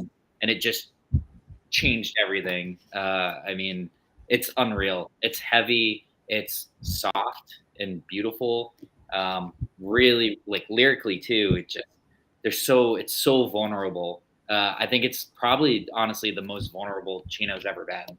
I mean, he's just truly is opening up himself, and the same with the rest of the band members. Interestingly enough, I was saying earlier that I love to like drink and listen to Deftones. This record I play on bass start to finish every time I put it on and I'm drinking. Every time I start my own summer, I have to restart it because I want to play the whole record on bass after. Which is saying a lot because I'm just playing the bass while you're listening to it. Oh yeah. I'll put on the record and I'll plug in the plug in the bass. Plug in Jasmine's bass and I'll play the whole record, start to finish. But I mean, oh my God, it's just every single song on this is insane. Lotion in particular, I really want to mention. That's like one of the heaviest tracks they've ever done, if not the heaviest in my opinion. It's just so fucking insane. But Head Up also, that's a really, really big one for me. That the whole reason I like Deftones is because of that record. It just has everything I like about music in it. I mean, I got the Chi Chang tattoo, actually, nice. And that's this record is like a massive influence on like Ancient Death's writing style, production, lyrics, specifically the bass though. Like Jasmine and I will listen to this record for influence all the time, and a lot of the grooves and kind of things he did end up sort of getting not borrowed, but definitely are a huge influence on like our writing style. Did you say this Jasmine is her favorite band is Deftones? Yeah, this is her favorite band Wow. for sure. And that's like one of our bonding things too. Derek was also huge into like the early stuff too, back in the day. Ray's finally coming around to it. Okay. Yeah. So getting there. I mean, I don't hear it in Ancient Death so much because it's more of a death metal record than, but you would hear it. Yeah, how it's interesting. Yeah. Approach your riffs, right? No, of course. So it's like, I mean, like when we write music, like we're never trying to take another band's sound. Like that's not what we're doing. We're not trying to take riffs or anything like that. For me, it's more about like the energy and the atmosphere of certain things. So I mean, like on this record, like you go from having really like kind of heavy stuff to really calm stuff back to heavy, and then it kind of blurs within each other. And that's kind of like what the style of music I feel like we're doing is like we're in these different kind of things. But if you actually like were to sit down and just listen to the isolated bass tracks on the new Ancient Death record, they're deeply, deeply inspired by that kind of bass playing style. Interesting. Okay. So you wouldn't notice it because we're playing like crazy death metal riffs and we're going. Blah. Yeah, but, the guitar. I mean, I can hear her bass playing, of course, but it's not like out front. So, but I can get that, and you don't really with the Deftones. She isn't like so far out front that it's like suddenly it's like Jaco Pastorius in a fucking alt band, you know? Yeah, what I mean? yeah. It's not like that. So I mean, I think this record too. I mean, his bass playing is the most prominent it's ever been on a record of theirs. Okay. I in my opinion, from what I've listened to, like I've heard stuff where maybe he's mixed more in with the rest of the other instruments, but on this one, it's like you can hear every single thing he's doing. Yeah. And so that's a huge influence on our sound. Like we push the bass out front for our band, and largely because I love how this record sounds. But yeah, I mean, I could talk for days about it. Like everything to lyrics to the art to. But we'll summarize when we do our ranking at the end. You can kind of go off on each album a little bit. So yeah. All right. So for me, again, this was the first one I grabbed when it came out back in the day, and My Own Summer was also along with Drive were the two MTV songs as I recall, and My Own Summer, pretty simple riff overall. It's just it's a drop tune. It's drop E flat, so it's E sharp, I believe. They're dropping down to E flat. Yeah, so they start changing the tunings. Yeah, this is when he starts messing around with alternate tunings, and it's just a lot of one finger stuff. But it's the way the riff is. It's the way the riff pops. You know what I mean? Oh yeah, I mean, and that's really a lot of what makes this song go. It's from a compositional standpoint, it's not a super complex song, but what really makes it go is Chino doing the shove. He's just doing it. I can't go up there with my vocals like that, but it's just a total headbanger. Just a killer track. He does the whispered, spooky, clean thing in the verses, and then he starts that kind of thing that we become more accustomed to as I don't want to call it a template, but it's a Chinoism, right?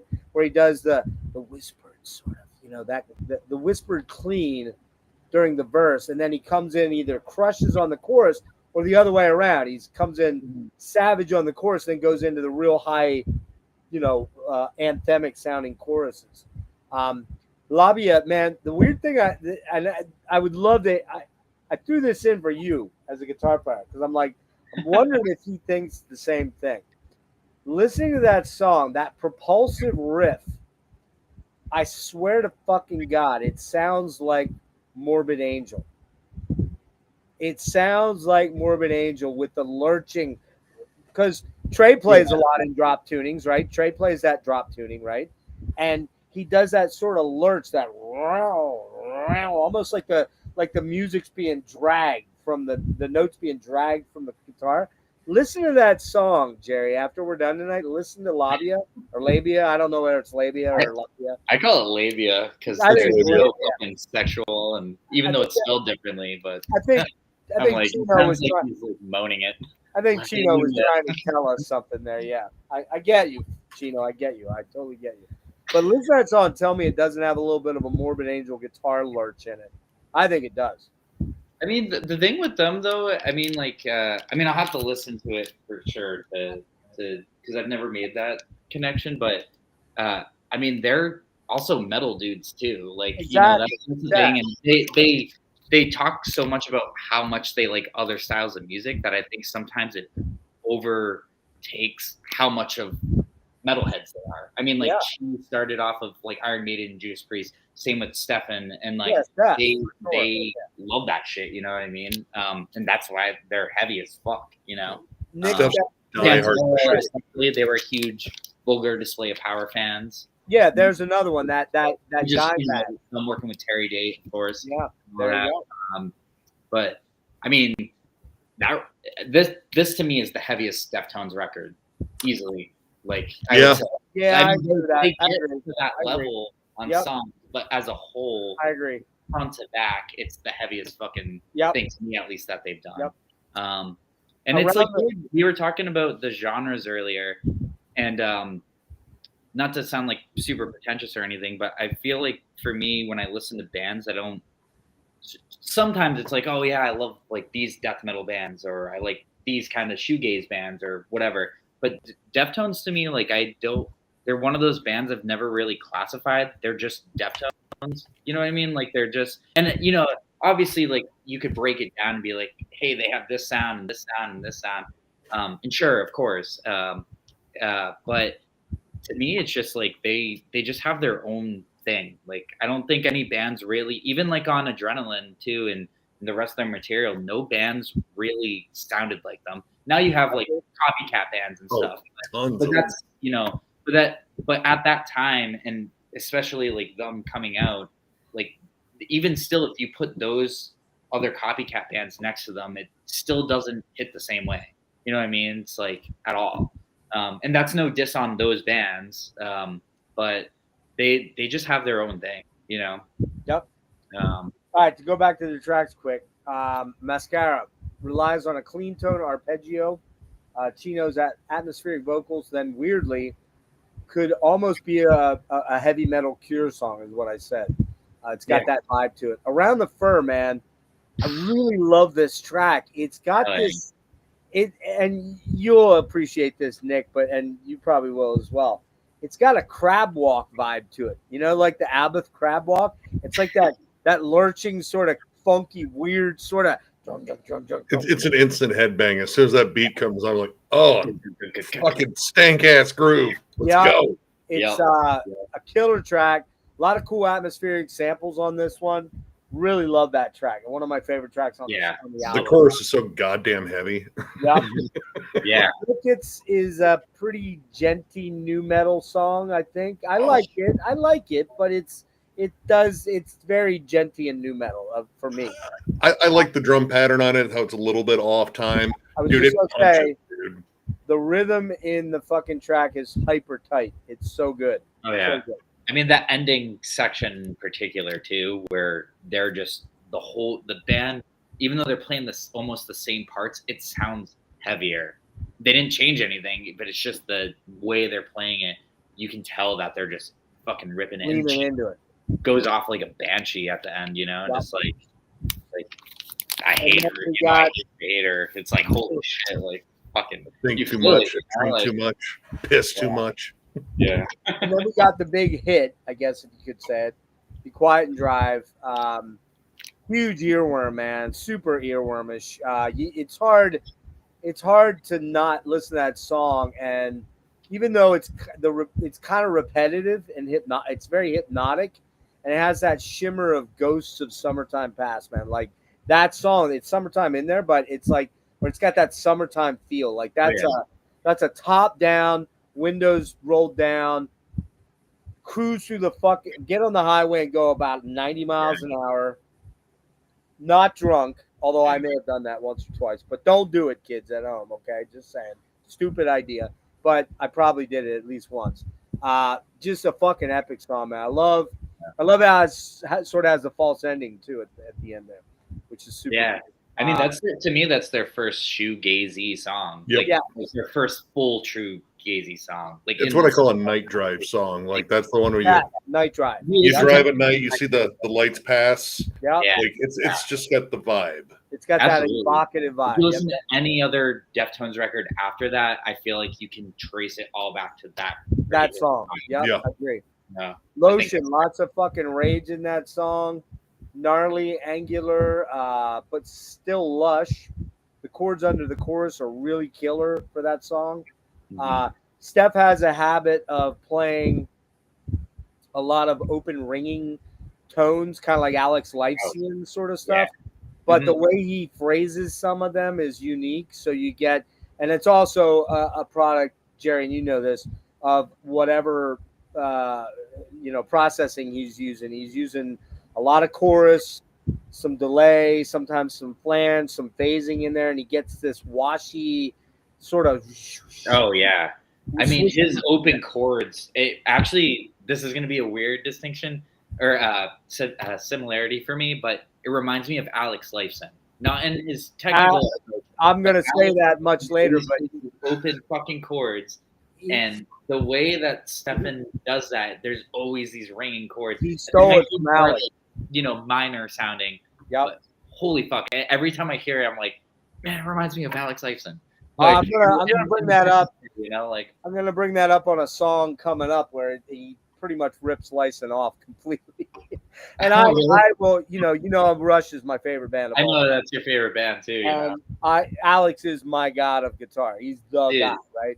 And Alex is the guy that really started that kind of chimey ringtones with lots of chorus and lots of flanging and all that super killer, modulation and stuff like that.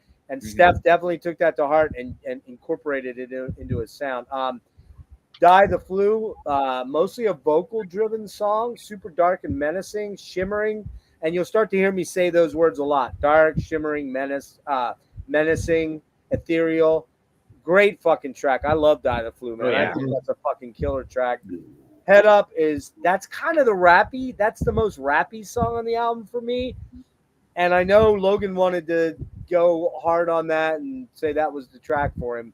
It's the one track on it I don't like that much. That's Sorry. crazy to me.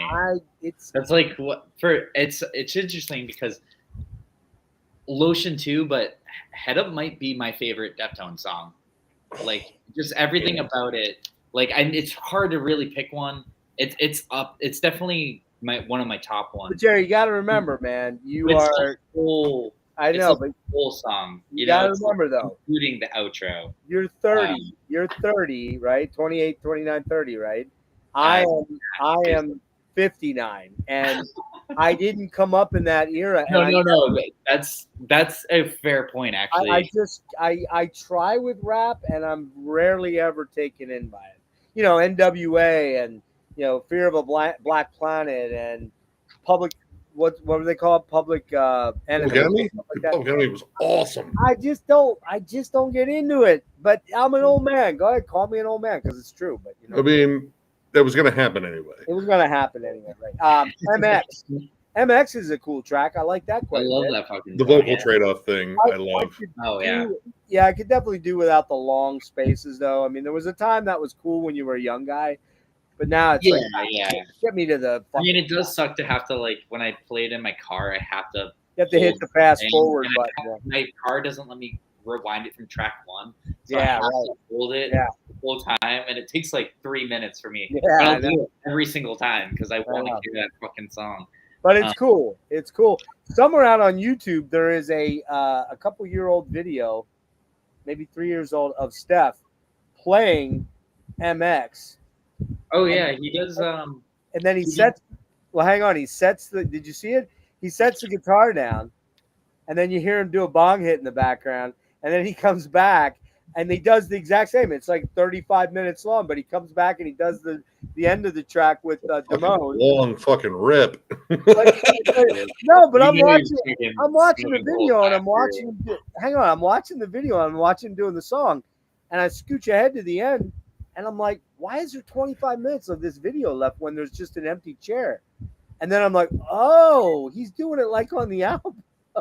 It's so funny, man. This is a 9.5 out of 10. So there. See, it's a great fucking album, and it's gonna. They have so many good albums, so it's still gonna be in the second half of the catalog. Oh, yeah, it's fucking. It's the again, it's my favorite one.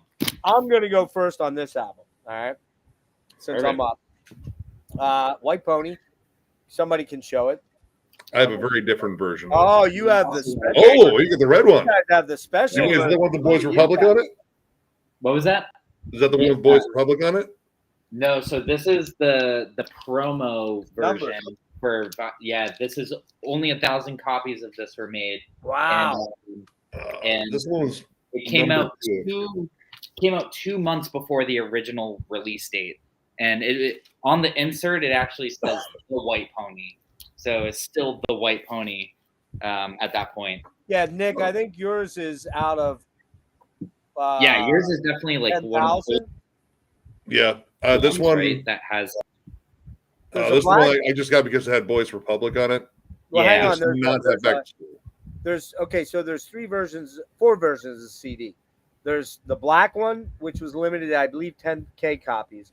There's the red one, which was limited to, I believe, 50K copies, or maybe it was 100K, but it wasn't nearly as limited. Then there was the gray copy, which was the original artwork. Yeah. Which is the one I have. I have the original artwork one. Then they reissued it with that song on there. Yeah. There it is. And that is the white one, right? Yeah. Yeah. So, but Jerry has a cool version though. I mean, but Nick too. I mean, that's fucking bad. That's like old school as fuck, you know? I had to get the CD single versions to get the extra tracks. So I got the slim case one for Change the House of Flies. Dude, fuck yeah. And then Back to School Mini Maggot. Yeah. Dude, fuck yeah. I got like some other ones. Like I got like live bootlegs from that era. Well, when we come to you, we'll bring you up then. So you'll be next, okay? Okay, you hold this up as your reference still? Nah, you don't need it. We saw it. So yeah, this album, man, this was the game changer. This was the game changer for them. I mean, the last album was very successful, but this album kind of blew them up in the stratosphere. Fiesta Sierra, is that how you pronounce it? I think that's right. Fiesta Sierra, yeah. Yeah, droning opener crazily. This is not one of my favorite opening tracks. They usually have great opening tracks. This one's kind of okay. It's not great. Might be my least. It probably is my least favorite song on the album, believe it or not. Then we get into Digital Bath. Holy fuck, man! Oh that my chorus, God. Dude. That fucking. Not only is the name of the song cool as fuck, but the song sounds like what the title of the song is, right? You have that dreamy, unsettling alternative vibe with the shimmering clean guitars. You got one of Chino's best vocals ever. Oh. Yeah. And again, it's got that weird Smashing Pumpkins kind of vibe, era Gish era stuff, right? Especially in the guitar tones, just crushing guitar tone.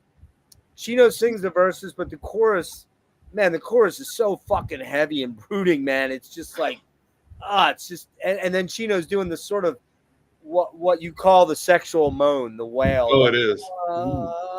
You move the way I want you to. Yeah, it's so good, man. And I love those heavier modulated chords in this, man. Just a goddamn fucking epic track, man. So goddamn good. Elite Savage, sick riffs, Chino screaming, and Abe's insistent and driving groovy beats. The choruses are laden with a lot of delay and vocoder. They bring vocoder into it, which I am a sucker for vocoder as long as you don't overuse it. But when you use it the right way, like in this song, fucking hands down banger right there. And it's kind of, I don't know, man. When they go into the breakdown moment there in the song, it's just so fucking heavy. It's like getting kicked in the face, right?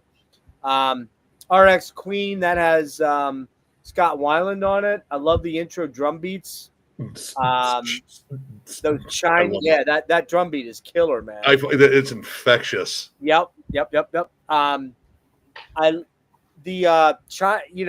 keep referencing a lot of the clean stuff that Steph does as chimey, but that's really what it is. It's very. You'll hear me bring this up. A specific Twin Peaks. Huh? Oh yeah. Sounds like Twin Peaks. Well, it does. It also has its feet firmly rooted in the 4AD sounding bands like This Mortal Coil and the Cocteau Twins and stuff like that. It's got that into that stuff. Just that beautiful sort of slippery sliding chiming stuff there.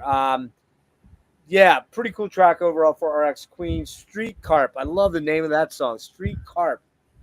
Well, you know what it's reference to, right? Probably hookers, I would have missed. No, it's they just flipped around two letters. It's a helmet song off of Betty. Oh, they're big Helmet fans. Yeah, I knew they were big Helmets. Yeah, their song is Street Crab. What's it called? Street what? The Helmet song is called Street Crab. I didn't know that. What album's that on? Betty. I have Betty. I'll have to pull it Betty's up. awesome.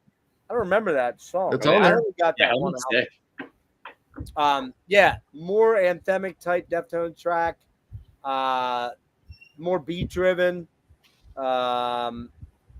Chino's vocals, this is the album that he kind of completely comes out of the closet as, hey man, I'm a fucking killer emo singer, and you can go fuck off if you don't like it. You know, that's really what. Fuck your girlfriend. I will fuck your girlfriend. That's right.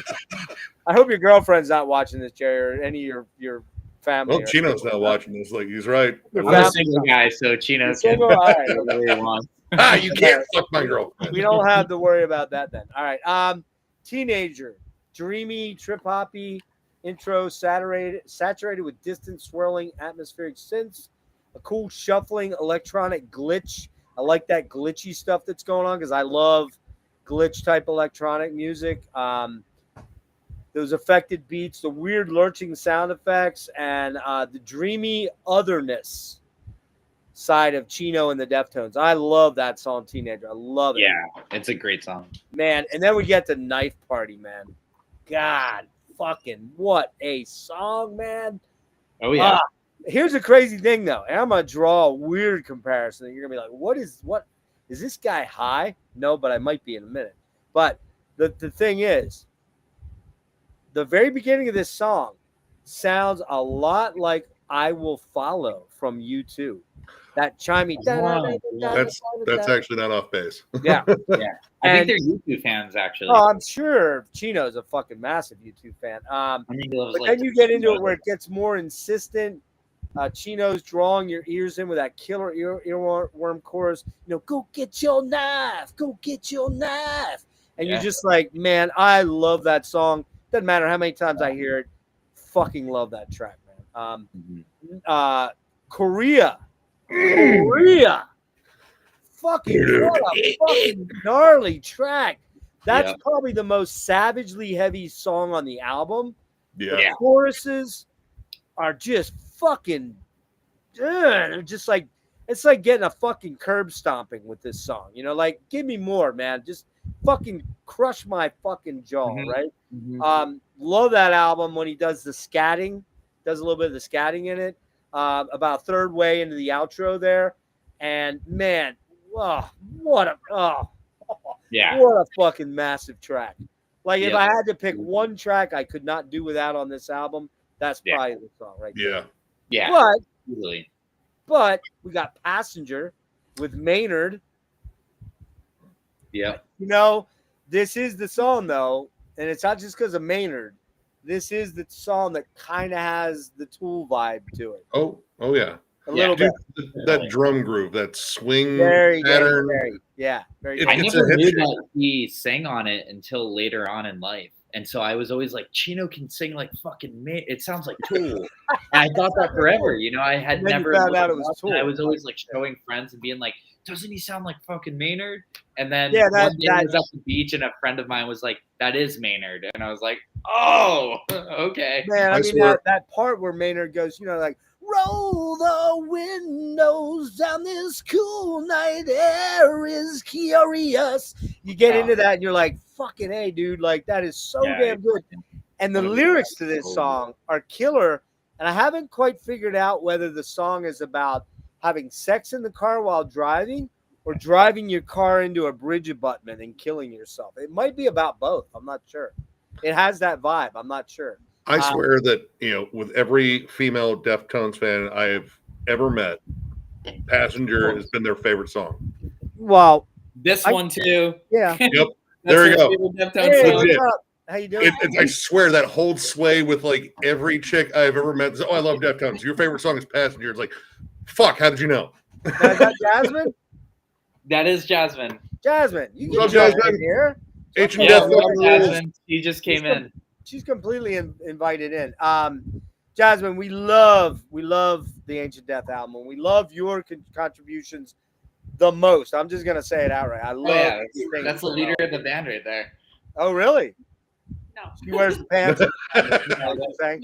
There's no leader. Our whole thing's about equalness. I would say probably. But yeah, so we Jerry told us this is your favorite band, Yes. pretty Yeah, much. Yeah. Cool. For sure. Cool. Is Passenger your favorite song on this album? I like it. Oh, come on. My theory holds sway. I know it does. She's just shy. Every time we're in the car, I am. she'll be like, "I can't wait till Passenger comes on." It's a great song. Well, I It's a don't. great song. I agree with you. It's fucking killer. I think this one's. But Get it, Sarah? Yeah. Her favorite's the first track, Yeah. the Oh. original first track. which one? Oh, Get it, Sarah? yeah. That's weird because it's the one track on the album I don't love. I don't know Oh, dude, I why. love it. I don't know why. Yeah, it's so great, dude. It's so, fuck. I'm drunk. I love maybe I need to be drunker. feel it.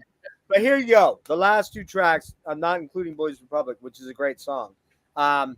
Changing the House of Fly. Come on, man. There's been a change. First Deftones Ah, song. So fucking good, man. If you didn't know there were failure fans, with that track. It's so good, man. And of course, that's one of the significant, signature tracks of their career. But when that chorus kicks in, I thought you'd change, just like into a fly. And you're just like, it's just so, it's so good. It's so good. I don't need to be drunk or high to love that song. That just is amazing. Yeah. It's But Pink that's the fucking Grammy Maggot. song, isn't it? Pink Maggot. Oh, dude. What a song, man. It's kind of like if Pink Floyd had a baby with Deftones because it's very catchy, yet it's haunted. And it's got that chorus that makes me think, to me, the chorus and the lyrics make me think it's about a girl that you're so in love with that you want to kill her to keep her as your own. That's what the lyrics remind me of when you read them. But then also, then you get into that real psychedelic, swirly, weird part of the song, and then at the end you get that heartbeat, almost like Oh, I'm yeah. wondering if that's what he was going for with the lyrical approach to the song. Did you guys ever Did you ever think about that? I gotta admit, Maybe it's the heartbeat of the baby he just made. Fucking, could be that too. Yeah, For me, it's always been about more of the title, like White Pony and cocaine and drugs. It's almost like you feel your heartbeat at the end of the record. Like when I listen to that record, I feel like it's like I actually wanted to make this point.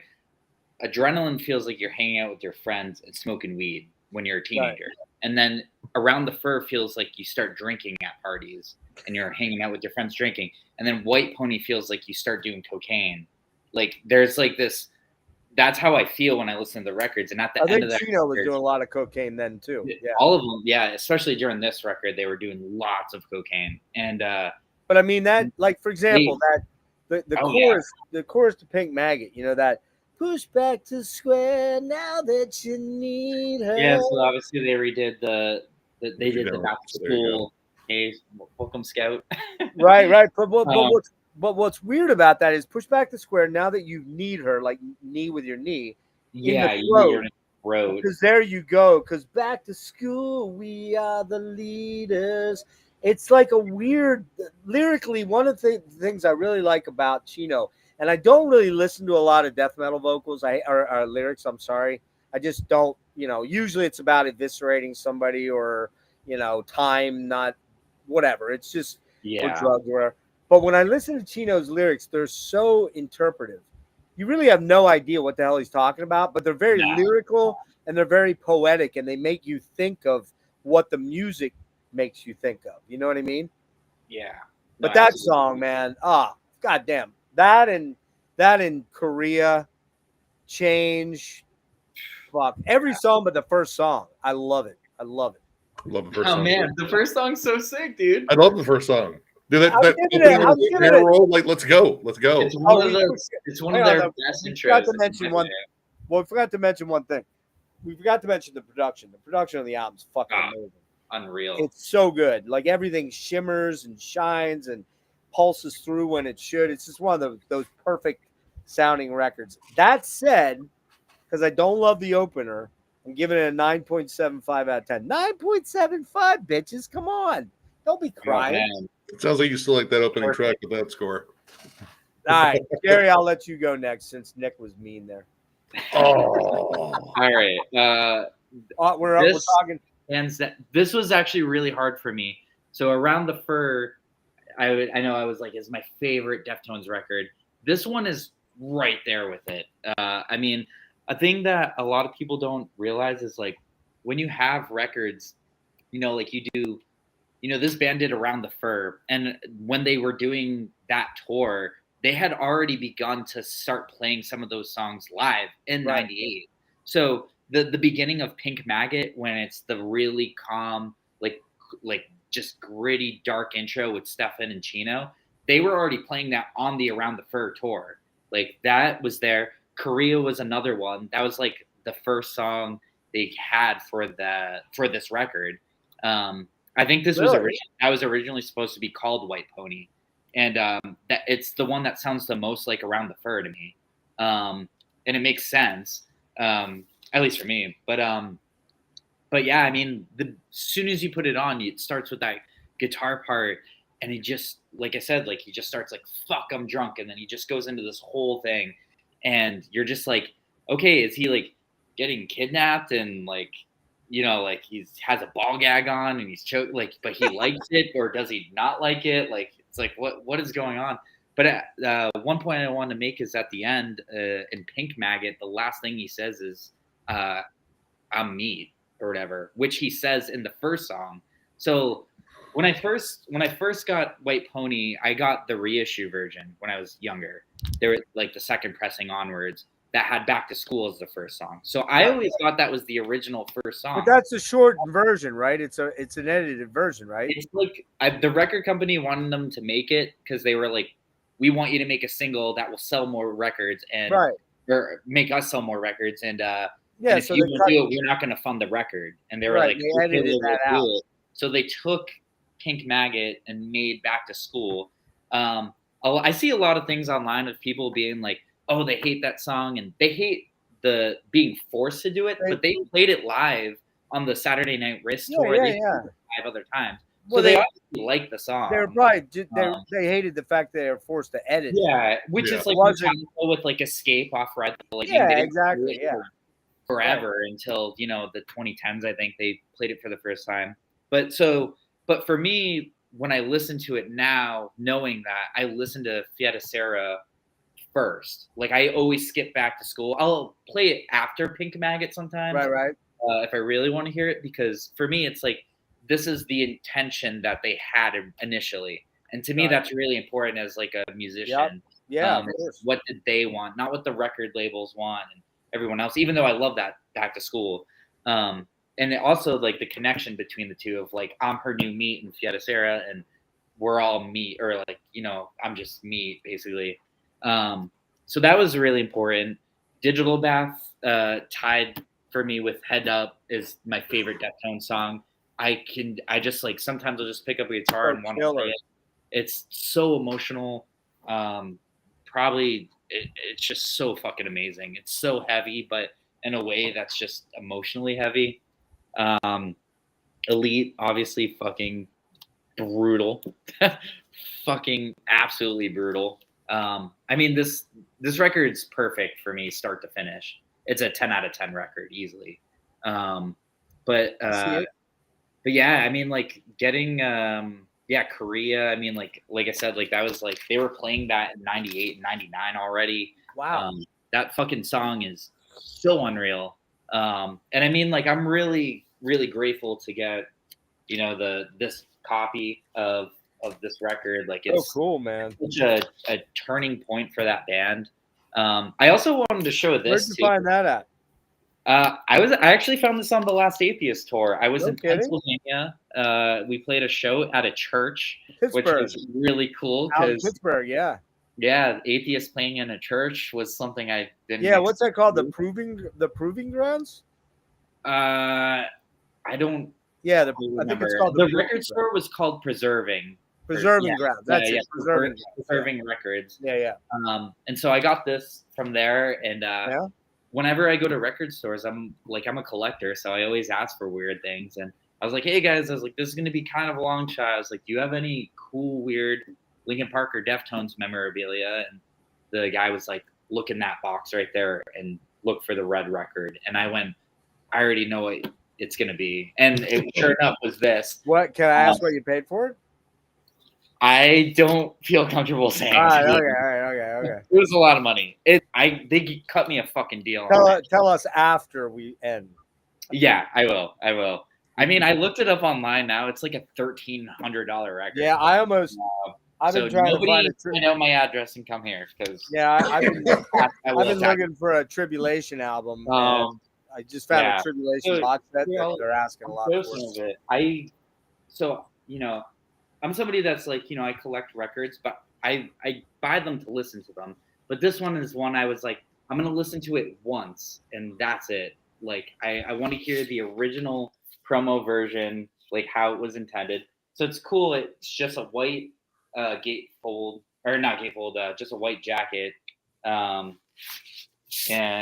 yeah, like I said, the insert sheet that says, I know it's backwards, but it says The White Pony.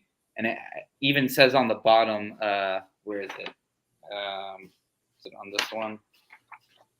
There's a part. Oh, yeah, here we go. Promotional, not for sale. Fucking really cool. There's just, I mean, and it's red too, like the actual record itself. Oh, wow. But yeah, I mean, this record's just fucking iconic. Absolutely amazing. I got it in Pennsylvania and from Preserving Records, and they're a fucking amazing place. I got a bunch of shit there, like weird Japanese pressings and weird stuff. I'd love to go out, but it's a 4.5 hour drive, so it's not. It's a really cool place. They also they have like an online store too, but they were really cool people. And I was like, I can't buy this for this, and they were willing to work a deal with me. And then I wanted to actually show something real quick before we move on to the next record too, and to Nick. I have a couple of cool different records. I have a bootleg of this show from 2001 on the White Pony store still, and it's the Deftones' most infamous show ever. Chino in particular got so drunk that they cut the band off 40 minutes into their set, and he said crazy shit. I mean, like it's the whole record is him just going off to the crowd, just like really fucked up stuff because he's just so drunk. And I think it was Mike Patton got him so hammered that he went on stage and they had someone carry him out onto stage and he fell off and just like the crowd hated him and the promoters pulled the plug on their set and it's fucking hilarious. What year is that? 2001. So it's live in the Netherlands. And even on the back of this bootleg, it says the organizers pulled the plug on the band set due to Chino Moreno being excessively drunk. And fucking amazing. Like the beginning, he's just like, show some respect to the Nooch, like talking about Ted Nugent, and he's just like, you guys like metal, like, and just he's just like, my dick's hard, and just crazy shit. Oh yeah, really? That was one of the ones I wanted to show. I gotta find Oh, that online. There's Man. pictures of it, like he pulled his pants down and shit, like, and people have asked him in interviews, like, hey man, what about this show? And he's like, yeah, like he's like, my girlfriend was or my wife was definitely pissed at me, you know, like. The other one I wanted to show, even though this came out later, this is came out at the beginning of 2001. This is the Chi Chang Head Up spoken word album. So he obviously did the Bamboo Parachute in 2000, around the time of White Pony, and he was an English major, and he wrote poetry. So he never worked on Chino's lyrics. Like he always was like, that's his thing. I'm gonna let him do that. But he did the Bamboo Parachute, which is really poetic and amazing. But this one I prefer. It's him in 2001 at like a coffee shop, basically doing an open mic night, and he's drunk as fuck, and he's just reading his poetry and things off the top of his head. He's been sober for a while now. I think since 2010. I think. Well, he died. No. Oh, Chino. Yeah, Chino did. Yeah, Chino. No, he's been sober for 3 years, I think. Oh, is that all? I thought it was 2010. Yeah, he's only been sober for 3 years. It's like a more recent thing, but Chi Chang is like, I mean, he was like studied Buddhism. He like, oh really? He like started he would like raise money and like donate it to children who like were orphans and like homeless, and then donate instruments. But then he also played with them too. He's like, it's one thing to donate money, but he's like, it's the people that matter. Right. And so so a lot of this deals with that. Just a phenomenal spoken word. I never even knew about it. it.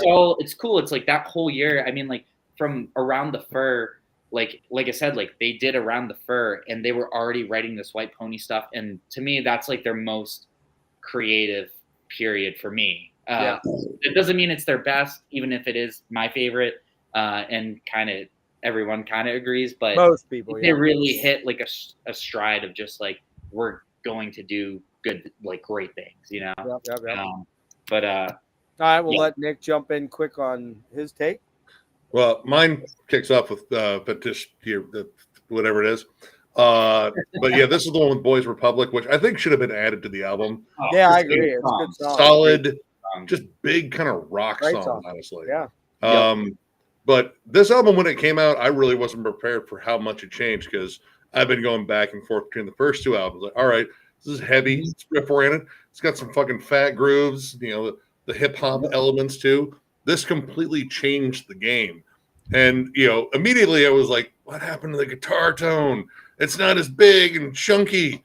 But as I kept listening to it, I was like, dude, this has got way more to it. And this is why I refer to Frank Delgado as the secret weapon. His additional atmosphere on this album kind of makes it in a way.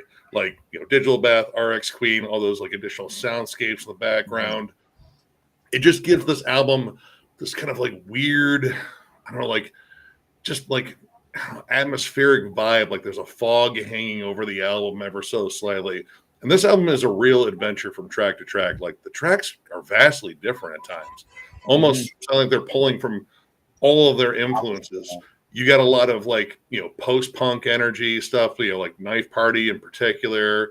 I would even say like Streetcar too has like a little bit of that post-punk vibe. Yeah, definitely like, you know, Quicksand comparisons. You got beastly heavy songs like Korea. Korea's a motherfucker song. Like, dude, when that first riff hits, it's a fucking earthquake.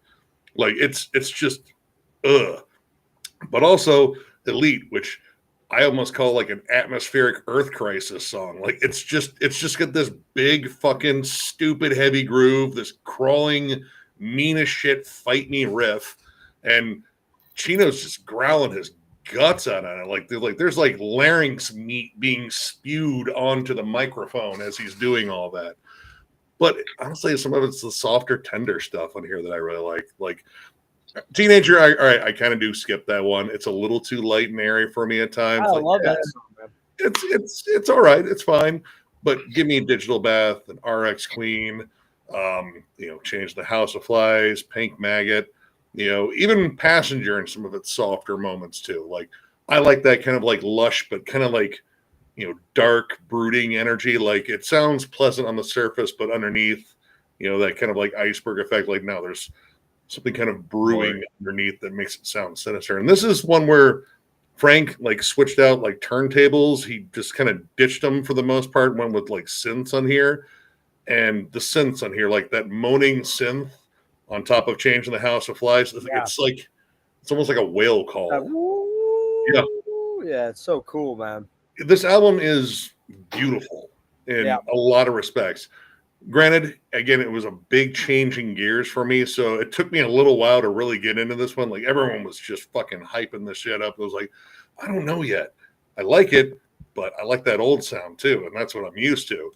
But I mean, over the years, like this is one of my favorites. It really is. So much so that I had to get the Back to School Mini Maggot mini CD because that's on my version, which this includes a live version of Nosebleed and a live version of Teething, and they're both pretty fucking savage. Yeah. But I didn't stop there because I saw this one for Changing the House of Flies, which it's already on the album, but this one's got some killer bonus tracks. This has a B-side from the session called Crenshaw, Throwing Punches or Throwing Stones, whatever it is, and their cover of Sade's No Ordinary Love, which, oh my God, it's almost as sexy as the original. I swear. It is. Yeah. I have that on really fucking Gino really dude, when they put that warbling effect in his vocals, like, oh, dude. Yeah, I'm like, it's funny because now every time I listen to Deftones and when they get into that kind of realm, I always think of that, like that's of Sade's style. Yep. It's like, oh my God, like fucking unreal. I think the only other cover I like possibly more is their cover of Drive by the Cars. Yeah, the Drive is pretty good too. That's man. one of my favorite things they've ever done. That's one of my favorite Cars. But most of those early A sides and B sides then were reissued on A sides and B sides, which is which we'll talk about that. We probably won't go into depth on it, but but we'll go into it quick.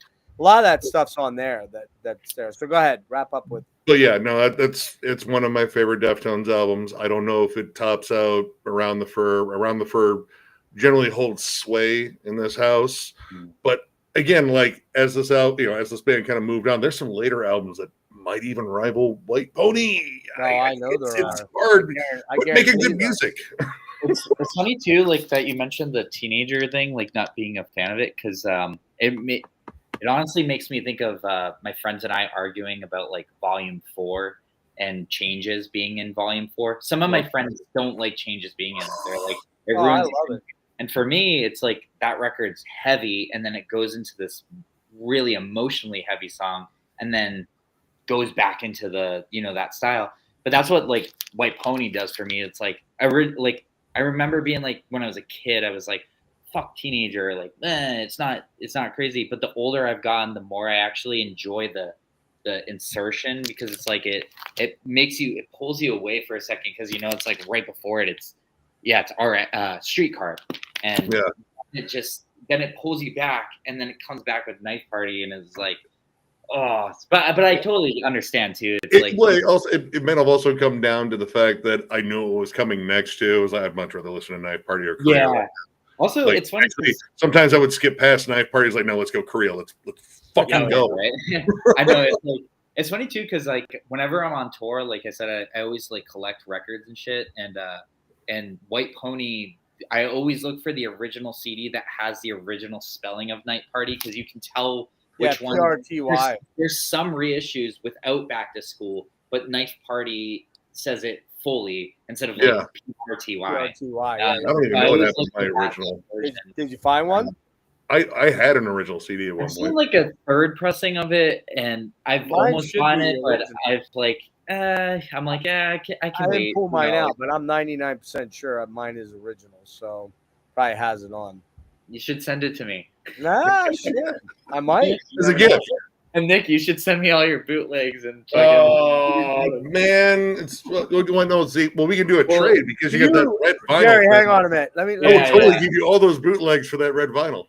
Nick, Fair enough. Jerry, let me throw something at you. Nick has like 12,000 fucking CDs. 11,000. 11,000. Make it sound like I have a problem. You Yeah, do have a problem, and you know you have a fucking problem. I'm getting there. Not quite. You could literally fucking give away half your collection and not miss that it was gone. I would miss. I would miss all of them. Yeah, no, I said you could lose half your collection, and you wouldn't miss a single one of those albums because you wouldn't even know which ones were gone. Like, dude, I have everything fucking like organized, alphabetized, in chronological order. I know where shit is. I know exactly where to walk and get all my Deftones albums. And so, again, what you're saying is you don't have a problem, though, right? I don't have a problem. Yeah. No. I have a. You also don't have a wife or a girlfriend. No, there's no room. I have a collection. But you have a cat. Oh yeah, man. I think the cat has me. I don't know. He's kind of fucking dickish. All right. Let's get on to album number 4 called The Deftones. Jerry, I'll let you go start on this one. I'm going to step outside for a bit. Hang on. Love. Comes out May 20th, 2003. Recorded March through October of 2002 at Larrabee, West Hollywood, Studio X in Seattle, and the Spot in Sacramento. And it comes out on Maverick. And now we're on the 4th and I believe the final Terry Date album for quite a while. So he comes back at the end. Right? Am I right about that? I believe. I think he did Saturday Night Wrist, but he. Oh no, sorry, no, I lied. Yeah, it wasn't him. Right. Yeah. Yeah, they bring in Bob Ezrin. Bob Ezrin, who's you can tell to a degree, which I don't mind. I don't mind because I love Bob Ezrin and all. Pink Floyd, The Wall, Floyd, Alice Cooper, Destroyer. Yep. All right. So jump into this album here. Man. So this album I fucking love. This is my OG copy that my friend's brother gave me, the one with the promo because he worked at a record shop, and it has a sticker on it. I love this album. Obviously got the vinyl version, of course, too. This album there are songs that I absolutely loved and others that actually took me a little bit to come around to. I agree. And honestly, some of my favorite bands and records are things that at first I wasn't huge into, and then through time, like I've been like, oh man, there was something there, and I would listen to it again, and now it's like one of my favorite ones. I love this record. I mean, I used to play like I'm a huge video gamer, also along with skateboarding. So I played like, True Crime LA or whatever, True Crimes of LA on the GameCube. And that had, I think that had Minerva on it. That was a massive one for me. Yeah, I mean, you have like your Needles and Pins that has Cheese vocals on it with Chino. Fucking insane. It's so heavy. I do remember seeing all the music videos when I was a kid too, all the time. Well, I don't remember them, but on like MTV, they had like Bloody Cape and they had Minerva. They also had the Mine. Yeah, what an amazing record. And it's funny enough, like there was one of my good friends, Joe, like when I was a kid, I used to hang out at Patriots Place, which is, where the Patriots play. At Gillette. Okay, yeah. Mm-hmm. And I'm a huge football fan. And when I was a young teenager, my friends and I used to hang out there, and we would walk there on the train tracks. And there's one particular moment I remember hanging out with my friend Joe, and I had just met him kind of, and he was like, oh, you like metal and stuff. He's like, do you like Deftones? And I was like, yeah. I was like, I like Own Around the Fur and White Pony. And he's like, have you ever listened to the Self-Titled? And I was like, yeah. I was like, I own it. And we became friends because of that album. I remember him, like talking to me about it and just being like, yeah, man, like that one's fucking amazing, and so it's like really cool. It's like I have different friendships for different Deftones records. That's neat. Yeah, but I mean, this one they like go even further into that more atmospheric realm. I mean, like Minerva's insane, but honestly, one of my favorite 2-song runs is Bloody Cape going into Anniversary of an uninteresting event. Like, Oh man, it's like I so agree. Dude. Those just, two songs are fucking awesome. yeah, it's like Bloody Cape is like shows one side of Crushing. things. It's just the heaviest shit ever. Crushing, It's man. such an insane song, and then to go the complete opposite direction, and just like really like pull you in. Yeah. To like every time I listen to that song, I want to cry. Like it's just like really, really beautiful. But yeah, it's one of their strongest efforts. It's definitely weird. This is the only album that went down in my ranking than what I kind of had in my head it would be. But not because it's not good. It's just a couple of later albums were so fucking good that I was like, I can't keep those out of those spots. You see what I mean? Yeah, no, absolutely. I mean, it's funny because it's like album artwork is a huge thing for me. Like everything about packaging and how things look. I mean, I love albums that have the shittiest album covers, and I'm like, oh, whatever. Like it adds to it. But art's always been very, very important for me. When I saw this cover, I fucking hated this cover. I was like, when I was a kid, I was like, I thought like having like the girl in the bikini on around the fur, I thought was sick. I thought the white just the pony Just the white running. pony. It was cool. When I saw this one, I was always like, when I was younger, I was like, man, I don't like this one as much. Like it's just like so trying to be hot topic. It's actually, but it's grown on me the older I get. Yeah, like that's cool. My friend has like a giant back tattoo of it, and wow. And it's I mean like the older I get, like even just the color choices, like I think of like reds as being really aggressive and blues is like really calm. And I feel like this record really like shows that, it's like there's some like Good Morning Beautiful and fucking, I mean, just like this is a perfect record to me. But whenever I like listen to it, I always think of like playing video games when I was a like, young kid and playing those GameCube games, and that fucking Minerva was on everything. That song is amazing. But I love that song. Bloody Cape and Anniversary are my two favorites off the record for sure. All right, Nick, what do you got on Deftones? Man, I was so hyped when this came out. I mean, of course, White Pony, like by then was like, yeah, then White Pony's fucking pretty much goated at this point. And this one came out, and man, like, all right, the first thing I noticed was like an attitude shift. Like, this is a very somber that album. Like, that's why I actually like the album cover, because it kind of fits. Yeah, it does. It's gloomy. Like, it's got its like brighter points, but they're few and far between. Like, you don't get like an up tempo, like kind of streetcar kind of song in here. Most of the time, it's very down the dumps. Like, dude, Death Blow. Battle Axe is one of my favorites. Battle Axe rules. Oh man, but I mean, right away, like the thing that I noticed, like, all right, the guitars are back. They're big again. They're huge. Dense, almost impenetrable at points. Like whether he's doing like the heavy, like more shoegazy strumming, like Minerva. Minerva's a beautiful song. It really is. So pretty. Lush. It's gorgeous. It's so atmospheric. That chorus is just gigantic. But, when you get down to like the heavier ones, like Needles and Pins, Battle Axe, Bloody Cape is kind of a throwback to almost like Around the Fur. Like it's got that old school kind of nu metal bounce to it. Just like it's just chunky sounding. But a lot of this, again, it's so moshable. Yeah. Oh, dude, very. And dude, When Girls Telephone Boys, dude, that song's a motherfucker.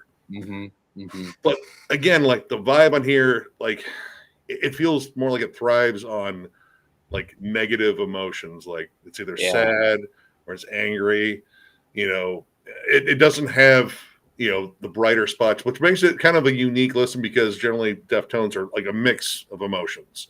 Like some songs feel more triumphant overall. This one's kind of down in the dumps, but it does it in such a pretty fucking way. Like Anniversary of an Uninteresting Event. That's their Pyramid song. And that's like one of my favorite Radiohead songs. Yeah.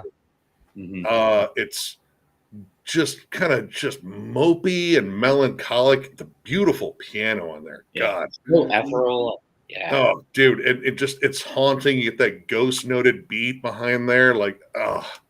Yeah. One of my issues, though, I feel like Chino kind of went a little bit off the rails on the vocals. Like, there's a lot of stuff that, he kind of just, loses the flutter and the note. Like, he kind of just lets his vocals go kind of wherever. So at points, I do feel like it kind of misses like the big hooks that White Pony had and later albums. I'm curious if it's like, because I don't know if you guys pick up on this, but I mean, he on this album in particular, his guitar playing becomes way more prominent. Like he's writing a lot.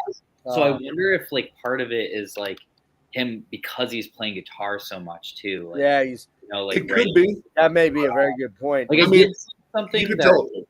Yeah, I did see something too where they say they record all the instrumentals for the record first, and no one hears his vocals until he goes to do them. So he never. So he'll have to learn how to play them and sing them. But I've always been curious if like some of it when he's writing it, if he was so focused on like the musical or like the guitar aspects. Maybe. I mean, his vocal patterns can be very strange. Like he's rarely on the beat or anything like that. He kind of creates his own, melodies and such to go on top of the music.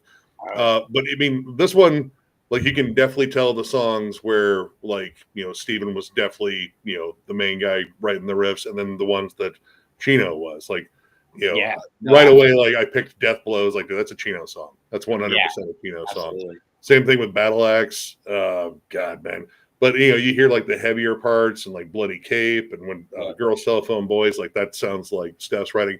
And apparently this was kind of a battleground album too. Like they were kind of at each other a little bit. There was tension, and I guess Chino's still not a big fan of how this one turned out overall. But honestly, I kind of like it. It's their depressing shoegaze metal album, alt metal album. I don't know. Like it's a different album for them, and it has like its own vibe. Like, I don't put this on to be like happy or kind of rage out to like some heavy riffs. Like this is just like, it's raining out, and this would be like the perfect soundtrack for like, I don't know, Artek's dying and never-ending story. Yeah. Somebody also mentioned the song "Lovers," which is a B-side for Minerva or Hexagram. It's a B-side for one of them. Oh, see, I got the one for Minerva. Yeah, does it have Lovers on that one? No, I think that's one for Hexagram, which I never found that one. But this one has a cover of Helmet Sinatra, which is which awesome, and Sleepwalk, which is like an old school down. Yeah, they do a good job. Really, wow. But yeah, I've never found the Hexagram one. That's so I mean, actually, that fucking insane. I mean, they're like that's why I mentioned it earlier. Like their B-sides and like hidden tracks are some of their strongest efforts. I love that fucking song, Lovers. See, I don't think I've ever heard that one. Oh man, dude, you should definitely check it out. It's. I'm like, part of me really wishes it was on the record. This guy, Rockin' Movies with Tyler, said that that it was supposed to be on instead of Lucky You, but they switched it and put. Lucky You was the first track I heard because it was on the Matrix soundtrack, and I was like, "Are they going full bore electronica?" That's it's an all right song. Like I like it more towards the chorus, but like the blippy, glitchy, stuff. I was like, and then he ended up doing Team Sleep later, which that I think is a pretty underrated album. Yeah, but I mean, as far as like how this one stands in the discography, I got to be like in a specific mood for this one. Yeah, just because of how just gloomy it is. But I mean, I dig it. It's still heavy. I like the fact they brought back the guitars again, like the beefier, dense production on here. I don't know. It gives it its own kind of character. Like when it's heavy, it's fucking heavy. It's fucking heavy. All right, what do I got here? Let's see. What do I got? Yeah, another extremely strong effort. I know a lot of people tend to put this at the bottom. Mine's going to be somewhere in the lower half, but not because it's not a good album. This one is one where I couldn't keep a couple other albums out of this slot. There were just there's two albums in particular, later albums that are coming up that I'm just mind blown by. One that they're going to rank high. But this one I really, really enjoyed, but it is the one that kind of dropped a little bit. Hexagram really starts out with that real shoegazy vibe with some heavy bruising riffs that kind of pop in. And you kind of do that staccato verse delivery sort of thing does kind of lend itself to a new metal sound, like what the tropes of the genre would be. But it's still, they got the swirling synths underneath. This is a great opening track. It's a killer track. Needles and Pins, lumbering, heavy down tempo, super heavy riffer with memorable chorus. Abe's drumming, while never overly flashy, is always the bedrock. And he's just a very subtle, killer drummer. He's sneaky good, as you would say. You know, like why don't when I really focused in on it, and I'm not sure why I focused in, but something his playing dragged me into making it something I wanted to focus on. Usually when I listen to most music, where do I start? I start with the vocals. If I can't take the vocals, then I'm out, because that's usually a deal breaker for me. But right almost there is riffs. Like, what are the riffs? What's the guitar tone? Bass and drums usually are or synths and stuff. That's like the very last of the stuff for me, weirdly. But so when I notice a kick-ass drummer, that's a good sign. You know what I mean? That means like he's like so low key. Like a lot of the stuff's like in the pocket, but those little flourishes and fills, and the fact that he'll show off like some jazzy patterns every now and then, and some clever breakdown rhythms. Like I don't even think we've seen full on what all Abe can do. Well, on any album. The song Needles and Pins, you really hear a lot of subtle nuance on that song. It's what he's not playing than what he is playing more than anything. So Minerva, what a beautiful track, man. Huge washy chords, which you could kind of say that's a Deftone thing. Those washy, effects laden, chorusy, washy sounds on the guitar. That's kind of their thing, right?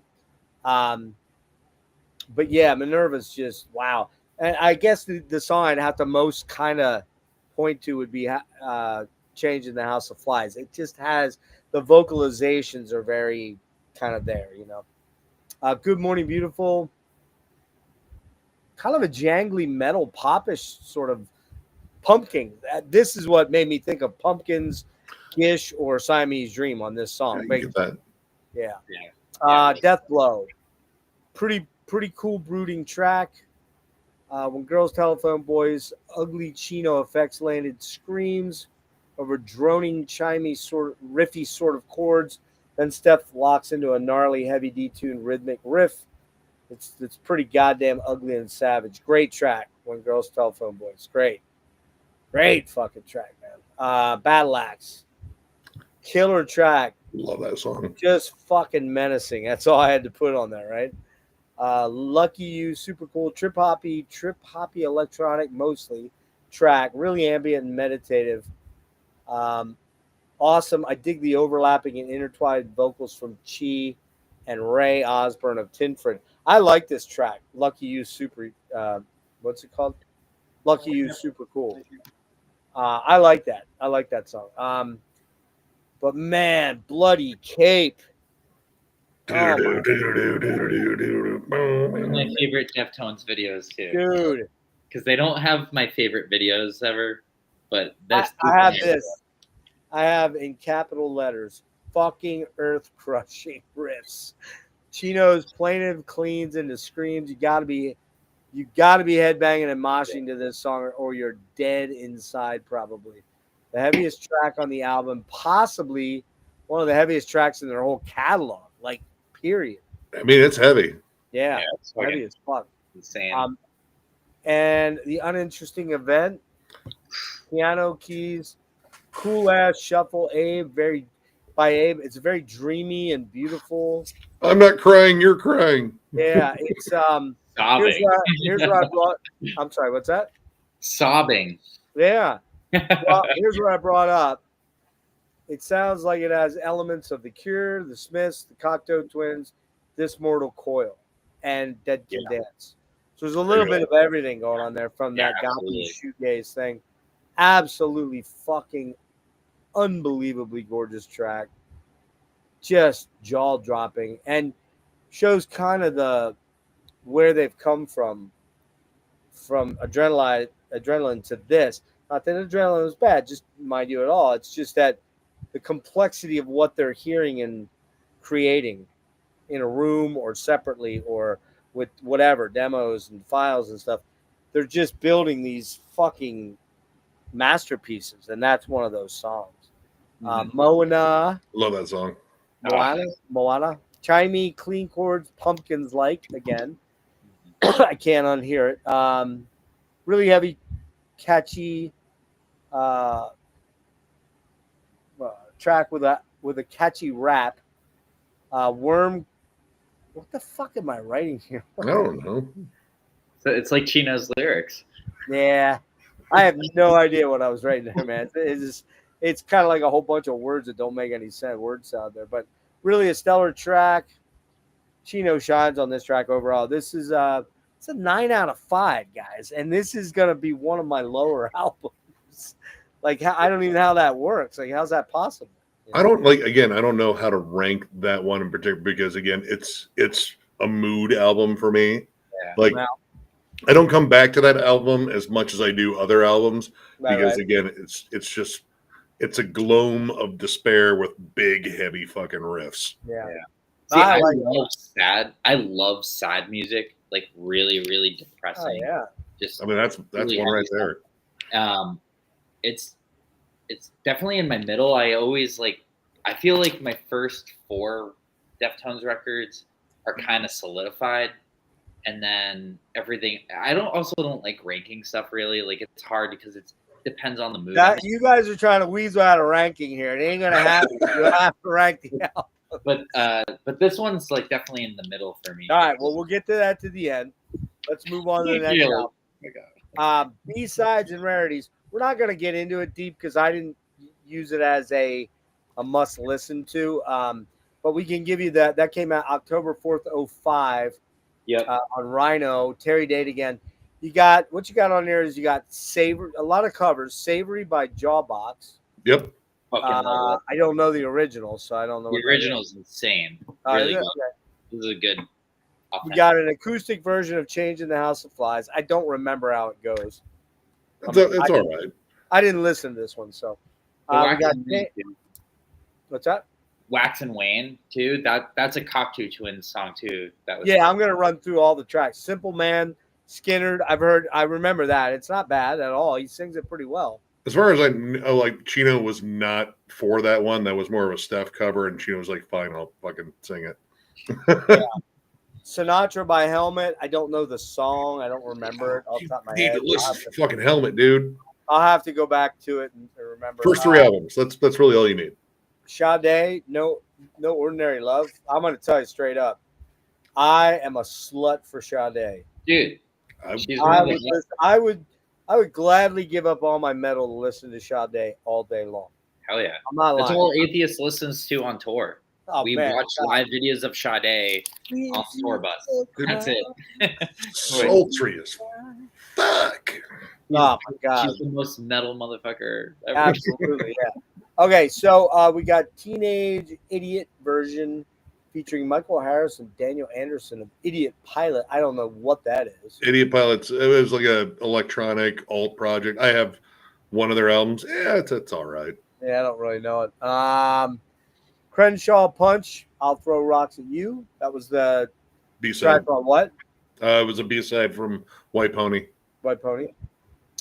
We got Black Moon featuring Be Real of Cypress Hill. I don't know them either. I know who Cypress Hill is, but Dude, I Black don't know the Sunday. song. Next Sunday, dude, you need that one.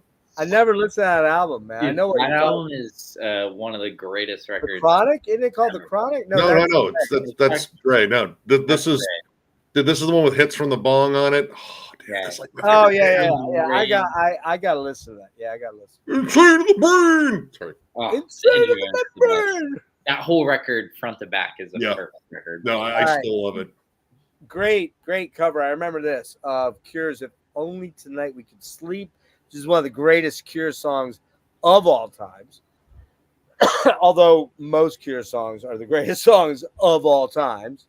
Still got. Oh, I was gonna say I still got to do a Cure deep dive. I did a Cure deep dive. What am I talking about? Anyway, long time ago. Please let me get what I want. A Smiths cover. What a please. Fuck let me Morrissey. get what Sorry. I want. Get out of here, man. Morrissey's fucking genius, man. I fucking hate Weirdo. it. He's a weirdo, but he's Team Robert Smith all the fucking way. I'm in there. Oh, man. I'm with you See, there. I'm a Smiths guy. I love Oh. that record, but I'm a I am Smiths dude. I am, but I love the looking at his fucking face. All right. I fucking hate Morrissey, but I love the Smiths. That's good instincts. He's very All right. hateable. Digital Bath Acoustic. The Chauffeur by Duran Duran Duran. Both one of of them. my other favorite bands of all time. Mhm. That's They're a good really cover. By the way, the new, well, it's not new now. I think it came out in late a couple of years ago, right? 23, I think. But the new Duran Duran, Danse Macabre, Mhm. that album fucking bangs. So good, man. Yeah, it's Ah. amazing. They're such God, a good so many band. good songs on there. Yeah, I Like, love everyone Duran. just thinks of the single, but they have. I don't remember their cover of it though. I was surprised that this collection did not have their Depeche Mode cover of "To Heaven to Hold," because I believe Yeah. that was on was it Opiate for the Masses, the big covers collection Mm. for Depeche Mode. I mean, I was a little surprised that one wasn't on there, but I don't know, it might have been like an Maybe they issue. couldn't have I gotten wonder right. if it's like because there's certain songs that I wish that were on this, but I think it like part of it maybe is like record label shit. Like, you know, it's like you think of like them being on like Maverick like early on and like having the soundtrack stuff on the Crow. Right. It probably has like a lot to do with what they're willing to pay for licensing. Yeah, because So- And there's also they kind of just threw this together too because it was just taking so long for Saturday Night. Yeah. Yeah. Like, you know, they were Yeah. like, all right, let's just throw this out, you know, just to yeah, there was one from the Escape to LA soundtrack. I can't Yeah. breathe or can't even breathe. dude, that fucking song's so sick. Yeah, it's a good song. So good. That's the same year as the Crow, I think. They not the original Crow, but Yeah, the Crow. Yeah, that was like what 96. yeah, I think so. It's All like right. late. Yeah. One last song on here, Be Quiet and Drive Far Away, acoustic version. So there you go. Mhm. All right, so we are up to Saturday Night Wrist. Sexy time. And Hail it. and hang on, give me 1 second, y'all. Where'd it go? Fucking A. Hold Fuck on, yeah. hold on. Bear with me a moment here. I got kind of screwed up. All right. This comes out October 31st, Halloween, Day before 2006. my birthday. Oh, really? Yeah, it's the day before my birthday. Nice, Okay. dude. Yeah, November 1st, huh? yeah, they made it for my birthday. There you go. Wait, you were Lucky born in you. 06? Wait, hold on. You I were was born in 06? '97, so Oh, I I was gonna say, I was didn't like think- 9 years old when All right, there you go. this one came out. Yeah, you're the same age as my daughter, Maddie. Yeah. Yeah. She's 28. I think she just turned 28. Yeah, I turned 28 this year. Yeah. So recorded at Carriage House, Stamford, New Connecticut. You know who recorded a lot of their albums at Carriage House? Jerry, you might know this. One of the prog metal OGs. Huh. Fates Yes. Warning. Fates Warning. Ah. Fates Warning. They're a Connecticut band. Jim. Yeah, I love fucking that band. Holy Yeah. shit. Awaken the Guardian. Also, the Spot in Sacramento, the Hangar in Sacramento, the Airport in Burbank, and Morning View House in Malibu. And it's on Maverick. And Bob Ezrin comes in. Bob Ezrin, as we were talking about, Jerry, Kiss Destroyer, the Pink Floyd, The Wall. Pink Floyd, Alice Cooper. Cooper. Yep. Yep. Big time, big stuff. So hang on. Oops, sorry. All right. Who wants to go first on this one? I can go first in this All right, one. Nick, I'll let you go first. This is quite possibly their most lush, melodic offering. This brings back the catchiness. Like this has like that catchy, hooky nature of White Pony, but I feel like it has that expanded atmospheric sound of Yep. the self-titled. This album is huge sounding, and Yep. this I think has some of Frank's best additions. Like the keyboards and synths on here. Yep. Oh my fucking god, dude! Yeah. Xerxes. Xerxes is one of the prettiest songs they have ever written.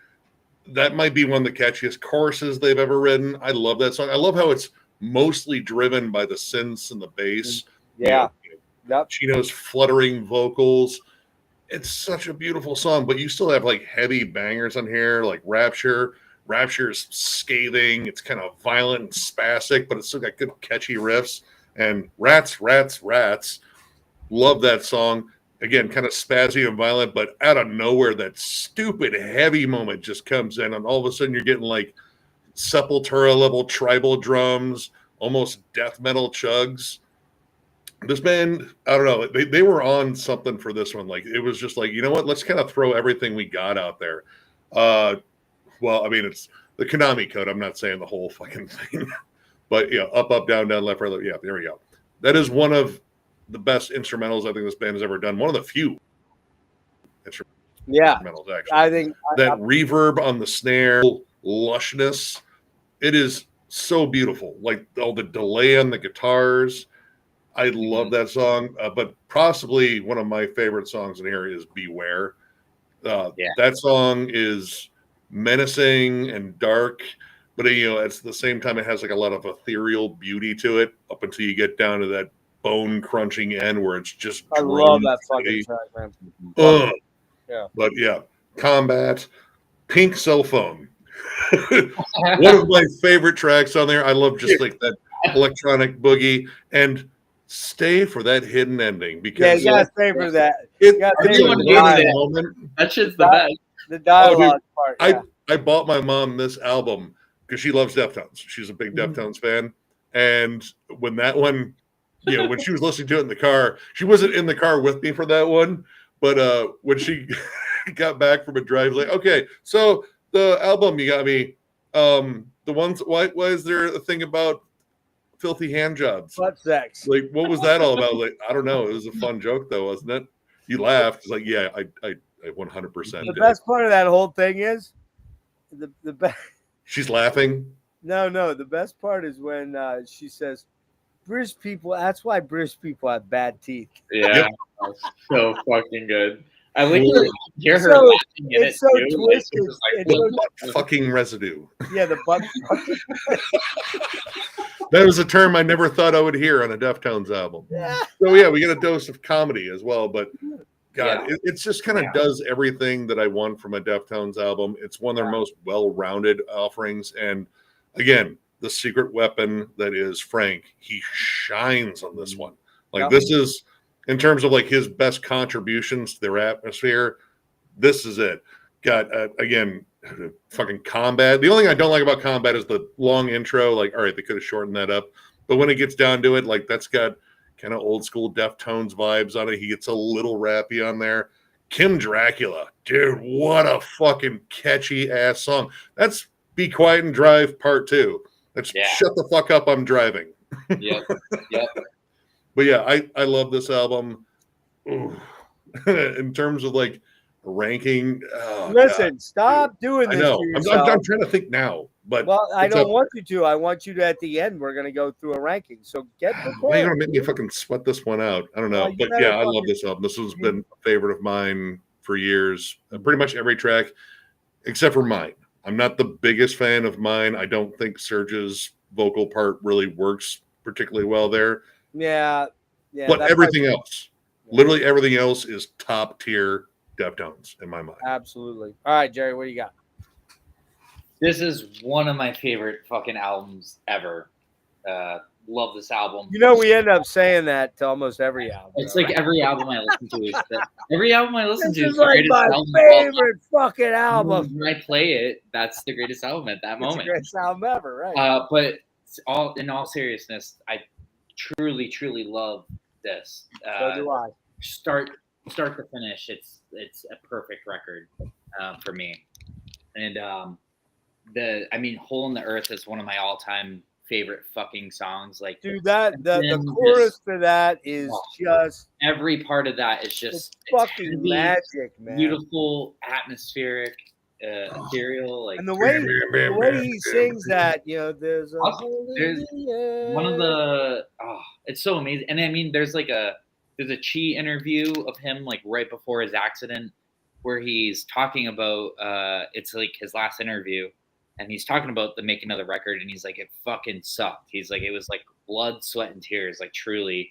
And he's like, it got to a point where it was like, all right, Chino, like write the fucking lyrics, man. And he's like, he comes back with like, I hate all my friends, and he's like, you can say you fucking hate me for all I care, but like, he's like, just finish the lyrics. And I think it really shows a band like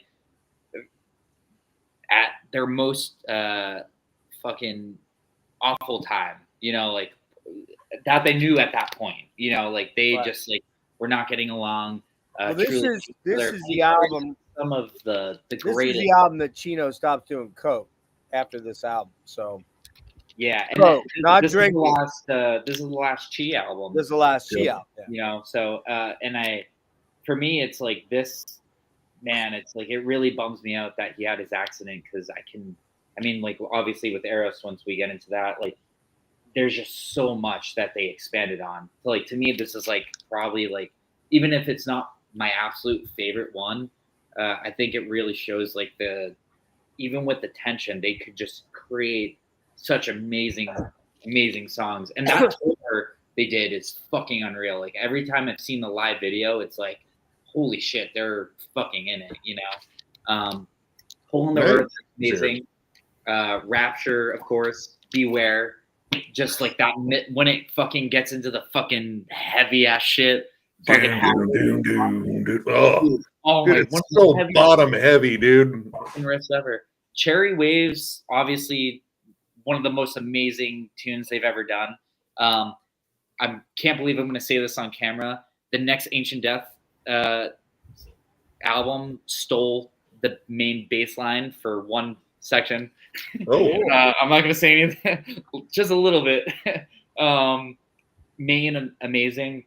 Like Surge. I love System of a Down and all that. I really like that song. The music video, I was always like, yeah, whatever. Like I said, I've been very picky with their music videos. Some of them I like, some of them I don't. Up, down, left, right. A, B, start, select. Konami code. Konami code.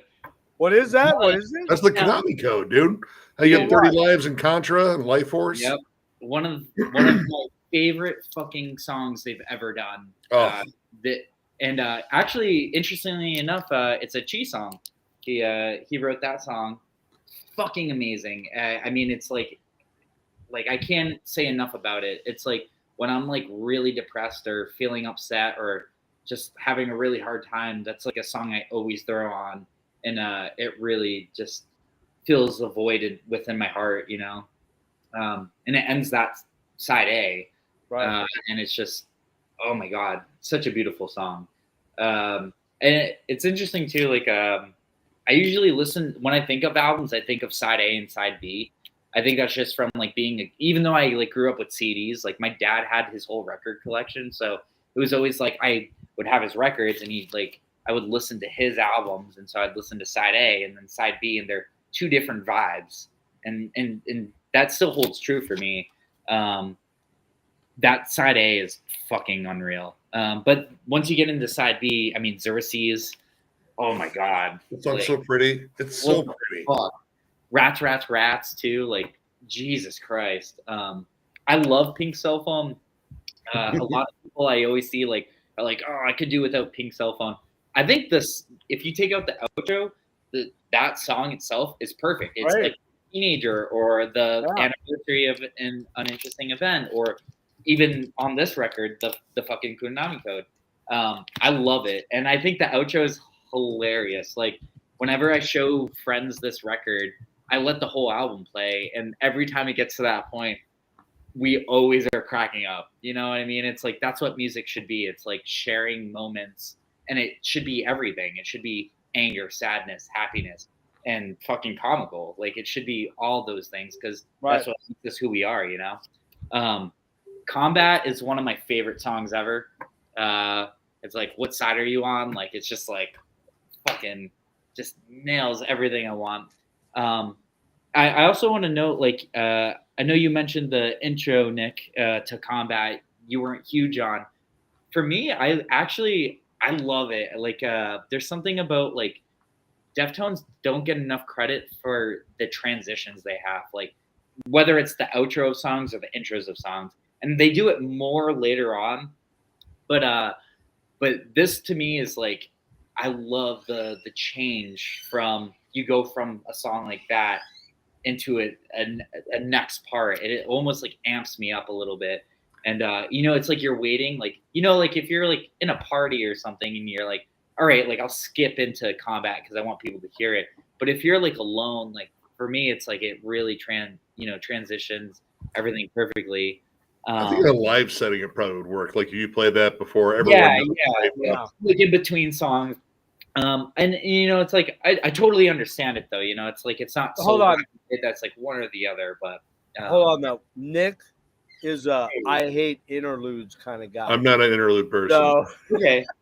Get to it. That's why he felt this was more of an interlude rather than foreplay. It was just like it's a little long. Like that's my. I disagree, but firmly. But that's okay. Yeah, I'll get to that. It's interesting because it's like I said, like I've never listened to like albums for songs. Like I always just did the full product. So I never was like, oh, let me just do Combat and only had that. It was always like the whole listening experience. So I think it changes like listening to a record in full versus like singles. But it's like I totally understand it too. Obviously Combat going into King Dracula. What can I say? King Dracula might be the highlight on the fucking album for me. I love that song. Fucking insane song. And I love Riviere. Yep. How you pronounce it? Love that. I really wish it was on the vinyl version, but you mentioned it earlier. Drive from the Cars that they do. Oh, yeah, it's on the CD version either. Favorite Deftones things of all time, and that's one song I'll listen to on its own. Yeah. Again, the same with the Kunami Code. Like when I'm in a really, really tough emotional spot, that's the fucking song I play, and it's just so beautiful. I mean, this record, like I didn't even listen to this until later on in my life, you know, and it's interesting to see like how records affect you at different points in your life. So it's as a young kid, it was like, you know, I heard some of White Pony and I didn't know who it was, but then I got a little older, still like probably 9 or 10, and got into Around the Fur, the full version of White Pony, the Deftones self-titled. But when I discovered Saturday Night Wrist, like I was, you know, going through a really transitional time in my life, and you know, I was like struggling with drug addiction and alcoholism, and just my heart getting broken from relationships. And this album is the one that fucking did it for me, and it was super vulnerable, just so honest and authentic, and it shows like 5 people that fucking hate each other but are still willing to like get to the same purpose of creating something because for whatever reason they transcend everything. And it's like I really think it's like it in a way. I'm happy it's Chi's last album, but it obviously really bothers me. Like he's one of my heroes, and his influence on this era of Deftones is undisputable. You know, it's like, absolutely, yeah. I love the post Chi records, but all of them are, not to get in the ranking, but they're all lower than all the ones with him for me personally. Even though I love Surge, and there's a couple that are kind of might twist sometimes, but this record is a perfect album. It's tied with White Pony for me easily. I fucking love this record. I wish more people respected it and loved it. I think also the time era is interesting. I don't know if you guys feel like that. I feel like I mean, it came out in 2006, and that's a very transitional time in the music world. Like, you have your early 2000s stuff, but like 2005 onwards, maybe even 2004 onwards, it was so hip hop driven, which I love. But the music world changed. I mean, like, you think of all the new metal bands that no longer existed anymore. Right. Yeah. Right. And this is a band that like fucking broke those boundaries and all that stuff. And I don't know. When I listen to this one, every time I put it on, there's not a single skippable track. It's like a perfect record front to back. But Yeah, I fucking love this album. I love it so much. yeah. It's gonna be, well, you'll see. It's gonna rank very high. No ranking. The melody, the chorus to "Hole in the Earth" is like the most perfect thing that you'll ever hear ever. It's like that. It's like Nirvana of hitting the spot, the proverbial universal G spot. Like, you're hitting it right there with that. There's a hole in the earth. Oh yeah. And just I mean, the way the notes, the way he carries those notes. I kept thinking, I've heard that before. Where have I heard that before? And I went searching all over the place today to find what was I hearing that he was copying that I know. And you know what he was copying? He was copying himself. Because he's the guy that sang those notes. Nobody else. I thought it was an older song that he stole a melody line from.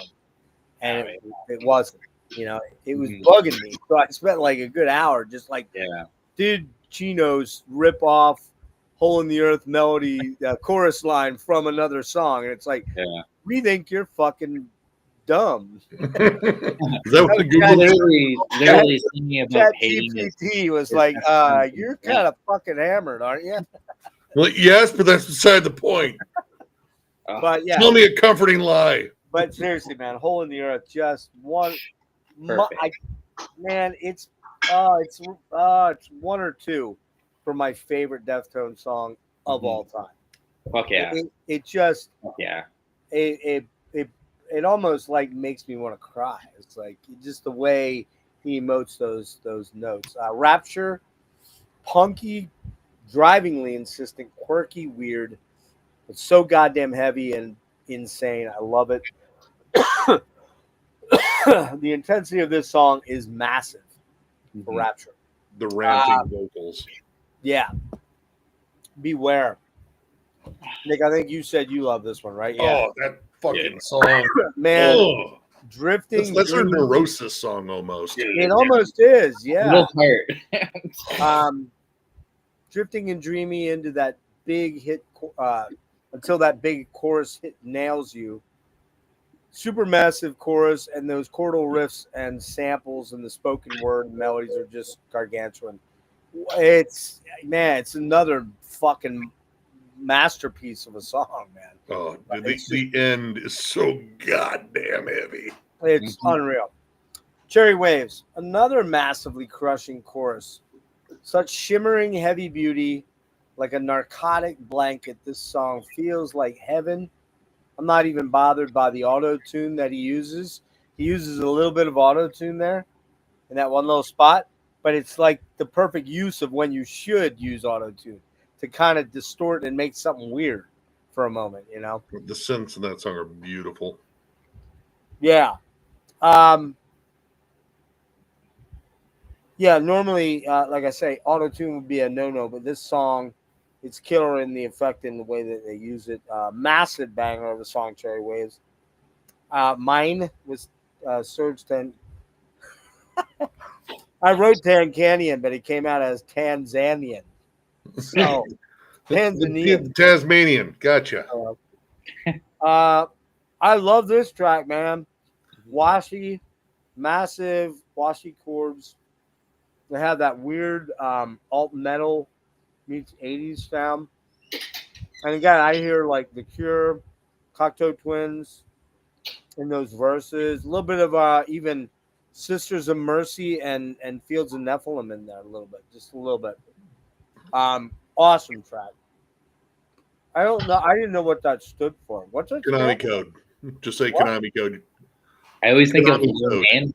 Well, what's that do? It's the 30 life code for Contra or Life Force on the Nintendo. Oh, it's a game. Yeah, up, down, left, right, B, A, B, S, Yeah. start. Okay. All right. Select start if you're doing 2 players. Well, Yep. all right. I wouldn't know that because I'd never played that. But that shows how old I am. Man, more shimmering shoegaze. Lots of super cool ideas in this one. Very experimental track. Not what any other new metal band would do. No other new metal band would have done this. No, what Korn wouldn't have done this. But they're like, fuck it, we're gonna do something fucking super weird that nobody's gonna understand but us, you know. Lots of cool ring modulation on this. At the end there, they use that ring modulator to do the echo sort of thing. It's so cool. Cool production choice there. Xerxes synthy keys, samples, effects. Reminds me a bit of Tweaker. Does anybody know Tweaker? Chris Vanna from 9 Inch Nails. I He had a Chris solo Vanna. band. Man, Ah. Jerry, you will love this album. Yeah. 2 a.m. wake up call by Tweaker. You will thank me later. Yeah. sir. You will definitely thank have to link me up to this so I don't forget. All right, I'll send it to you. Yeah, absolutely. But it reminded me of a Tweaker song. Chino's vocals emotionally heavy as hell. Another killer song. Rats. Kind of slammy verses into a more alt metal chorus. Pretty rad song. The chorus is definitely Billy Corgan. Definitely Smashing Pumpkins. 1,000,000%. It's kind of the most frenetic ending to a track they have ever done. Dude, it comes out of nowhere. Just yeah. You're like, whoa, what just happened? You're like, what the fuck? Got the Killer. other- Pink Cellophane. Andy big cell Hardy. phone. Cell phone. Sorry. Yeah, it said cellophane, but cell phone. Sorry. Super weird. Experimental track. Really cool samples. Chino. Fucking breathy. thumps in the car. It goes. Does it? Oh yeah. Where was I at here? I know. I'd say lots of cool, happy sort of samples in there, and sound effects, and then you get, I say I should really hate this, but I really don't. It's pretty cool. Dude, it's got a Reminds me of swagger Team to Sleep, it. actually, too. It like you What's can that? hear. It reminds me of the Team Sleep stuff. Yeah. You can feel that they were really like he Or was in that- crosses now. Yeah. Yeah, crosses. Yeah. So definitely. Man. But then I got to the part where they were discussing butt fucking residue. So sick. As you eat food, you're talking As I about eat a butt fucking bread- residue. As I eat a pretzel because I'm starving. You should be eating peanuts. That's the best part of the whole record. Well, listen. If we're all honest, who doesn't like a little butt fucking residue? No one likes the residue. They like the action. Are you kidding? Yeah. No one's like, man, I don't ever want to wash that stink off. I mean, you listen to Deftones is like the horniest band ever. Oh, so- dude, they are. Yeah. Dude. Like I said, dude, Like- every vocal line is Chino subtly tell you, I'm gonna fuck your girlfriend. Mhm. Absolutely. Combat. Man, love this track. Love this song. Atmospheric, drony synthy intro that Nick thinks too long because he's a pussy, but I know it's just the right length. Well, That's okay, what he that didn't sound right. said. But anyway, I love this song, man. Fucking so cool. Just a killer track. And then, I can't even argue, man. Kim Dracula might be the best song on the album, Oh, but it's kind of so like a catchy. whole album of best songs. There's It's really pretty not any bad track on this album at all. I love it, man. It's that it's got that super epic, heavy, clean guitar sound, like really fat and chimey and ringing and reverberating. And Chino's voice is, Jesus Christ, he's so good on this. Dude, Kim Dracula, come on, man. Fucking, And Riviere, it's a beautiful closer. It's just beautiful. It's amazing. Drive, the cover is, Oh, it's Oh. inexplicably good. I think I like it more than the original. I Yeah, don't that's know. hard. And I love the original. I love do. the That's a Cars. tough one to say. I Yeah. love the Cars. Yeah. But it's one of those covers that I feel like a band really makes their own. You know, Yeah. like in a way that like feels like it's almost like the Cars wrote it for them to play. Ben I can't Orr's go vocal there. hard to replace. And I, you know, I'm not saying anything about the Cars version. Like that is No, I here's let me love the fucking Cars. just say that. In 1983 when Heartbeat City came out, or 84, Dude, hell senior in high school, man. hmm That was the song that if you were gonna get any, that was the song that was gonna help you get some. Okay. Mr. Slow Dance Chubby over here. Oh yeah. It really never worked for me, but not for the lack of trying. Hey, did you hear this new Cars song, Kim? Get your Hey, hands is that off a my can of lap. mace? Anyway, it was like so it's very hard for me, but I love this Chino version or the Deftones version, and Fucking amazing. but man, the OG with Ben singing, man, It is. They're both perfect songs. Like Dude, the he original is a croons perfect so beautifully.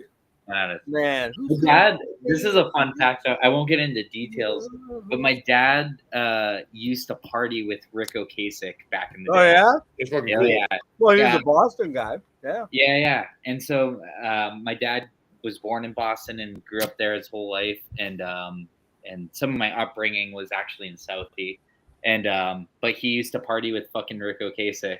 oh yeah. Which is really crazy. So when I was a little kid, he would tell me this, and we listened to the records, and I was like, "Holy shit!" So I've always, every time I listen to the Cars, That's awesome. I always just associate it with my dad. Pretty good. Their debut is one of my favorite albums ever. Period. Oh, dude, they're amazing. Hey, this guy facelift. Oh no. Oh, Jerry, he's saying, Jerry, you're a legend. I thought he meant me. I look like Jerry Cantrell for a minute. I'm like, really? Cheers. But then I was like, oh shit, I'm on here with Jerry. But Speaking yeah, of look at Jerry you, man. Cantrell, he had the facelift thing. What made me think of. later on in Cantrell. the Deftones records. Yeah, He we're gonna talk about that. That's coming up. Yep. Well played. All right. So yeah. This is a 9.75 out of 10 for me. Yeah, perfect album. It's just highly underrated in a lot of ways, I think. Yeah, a lot of people. You don't hear a lot of people talking about this album when they feel talk like about the band. the last few years, people are starting to come around to it. Yeah. Well, Finally. I feel like this one just it kind of gets associated with what happened with Chi too. Like Yeah. it has this Could be. kind of black cloud that hangs over it. But I mean, I think it's underappreciated. Like I think it's like kind of like the sleeper in their discography. Like there's a lot of other good albums we're about to go over, but that one's just like, oh wow, I found a fucking diamond. Yeah. It's also this is my favorite Deftones cover, like album art. Oh, cool. cover. Yeah. I just think it really encapsulates everything that they meant to say with this album, and it's like beautiful and it's just so sensual, and the way that it's like you have the subjects and then how everything fades off. It like really the music feels that way. It's very mysterious. And there's some Deftones covers that I'm like not huge on, like the album art. And I mean, I've grown to love them because I love those records, and I'm like, that's their intention. Right. But this one, I mean, in the back with all the lit candles, and they're all heated and all that, like, and also things that people don't talk about ever, but the inside of records, it's like the inserts, like they're all so important with all the faces fading of them, and that's so cool. Everything, it's like it's just a perfect fucking record. That artwork though is easily, and it's like the ring too on it is part of the album art. It's not it's like it's worn. Right. I Yeah. love that. The thought that went so into thoughtful. Frank Maddox did all the Deftones shit or whatever. He's a fucking great graphic designer. But All right, anyways, Jay, jump into Diamond Eyes, man. All right. So this is a turning point for me. So this is a major turning point because obviously I keep talking about Chi, and Oh well, I guess so we should probably get into Eros first. yeah. We didn't talk about Eros, so let's Yeah. do that. I'm gonna step out for a moment. I'll let you guys because I've never actually heard any of the tracks. So I I know. haven't either. I haven't either. That Again, Real like quick, when she died. before we move on to Eros, the Bob Ezrin sessions for Saturday Night Wrist are some of the greatest pieces of music ever created. Oh There's really? There's 16 to 17 tracks of all demo versions of those songs, of them initially going into his studio and recording fucking stuff off the cuff. It feels like a soundtrack, and you guys should definitely check out. It's just Deftones, the Bob Ezrin sessions. They got leaked back in the day. That is it's like a fucking ambient fucking shoegaze instrumental record. It's amazing. All right. It's one of my favorite things ever. That's an easy sell right there. Yeah. All right. Well, I rank it above fucking Deftones or other Deftones records. Just Wow. the sessions. It's so fucking incredible. So, but anyways, that leads into Eros because there's similar vibes for me when I hear it. But let me read a little bit about Eros quick. Yeah. I'll be right back. And we can give where I think I may have heard one track off of it. I don't think I've heard anything other than that. So I don't want to speak too much to that. But basically, Eros was the working title of an unreleased album by alternative metal band Deftones, with a tentative release in 2008 and 2009. The band spent time recording the album in April through November in LA. And then in November, bassist Chi Cheng was in a car accident, and it forced the band to initially hold off releasing the album. However, they later ended up shelving the album indefinitely in a creative decision to move forward with Cheng in a coma. They recorded Quicksand bassist Sergio Vega and released Diamond Eyes in 2010. Basically, they had been, writing this stuff since White Pony, actually. And there was some precursor tracks there. And then they began writing Eros in 2007. Prior to the tour to support Saturday Night Wrist, a meeting was held with Deftones and their management about the fate of the band. When asked if the members still wanted to continue as a band, the answer was unanimous, fuck yeah, we do, which resulted in a huge powwow and hug session.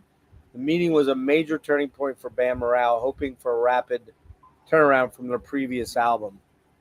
Deftones quickly started writing for Eros as early as 2007, only 7 months after Saturday Night Wrist was released, and continued writing throughout the remainder of the year in recording in Chi Cheng's accident. The working title was announced January of 2008. Title stemmed from an inside joke between the band members. Drummer Abe Cunningham stated that while on tour in Germany, there'd always be some sort of German porn, and they would always say in a heavy lust accent, Eros. It was kind of funny, and we just decided to use it as the album title. So yeah, they shelved it then after Cheng's injury, and there we go. So we'll just drop it there. As far as what did you want to add about that, Jerry? Yeah, so I think that would have been one of the most peak points of their career, personally. Just from the demos and live versions they played. Like I said, that Saturday Night Wrist tour, they were already playing some of those songs. They always, like, when they worked on records, they continued to work on new music too, along with them. I mean, it has some of my favorite Deftones parts ever, and it bums me out that so many Deftones fans have never heard those songs, I mean, Melanie is out. Dallas was an instrumental, but where Chino plays bass and Chi plays guitar, he plays the main melody. Oh, and that's like one of the greatest things I've ever heard from them, and it feels so like just every time I listen to it, it just brings me back to being in like school and, you know, not having friends and just feeling that aloneness. Um, when you listen, when you're in a place like that in your life, because I Yeah. think all of us go through that, Very effective. where we feel alone, and that's the feeling I get every time I hear those songs. Yeah. It really sucks too, because it's like, you know, you look at like Saturday Night Wrists, where they're really not getting along and struggling with each other and struggling with their own lives, whether it's drug addiction, just just having relationships with other people. Yeah. Um, and to go from that to working on a new record and a reapproaching a friendship, you know, like that's really important to me, is like life is about growth, and the fact that they're all coming from these dark places. And you know, I've read tons of shit about them, but like, you know, they're playing board games and like drinking and hanging out and like really like coming together again as just as friends, not even music, just as friends. um, to like get to a point where you're starting to like work on this music together, and you're recreated this bond, or reignited the flame, I guess. And then to have like one of you getting to this horrible accident, like it's really heartbreaking, you know. It is. I kind of respect them in a way, that the fact that the rest of the members continued, we're like, we're not going to work on this because this is our music with him, you know, this is our stuff. It's so Yeah. like it wouldn't feel right to do it Yeah. without him. And so but that music, I mean, there's like like I said, a couple songs that are there. They have unreleased demos, and some of the album was like largely recorded without China's vocals and some other stuff, but they have it. There was lyrics for a lot of it, and they haven't released it, of course.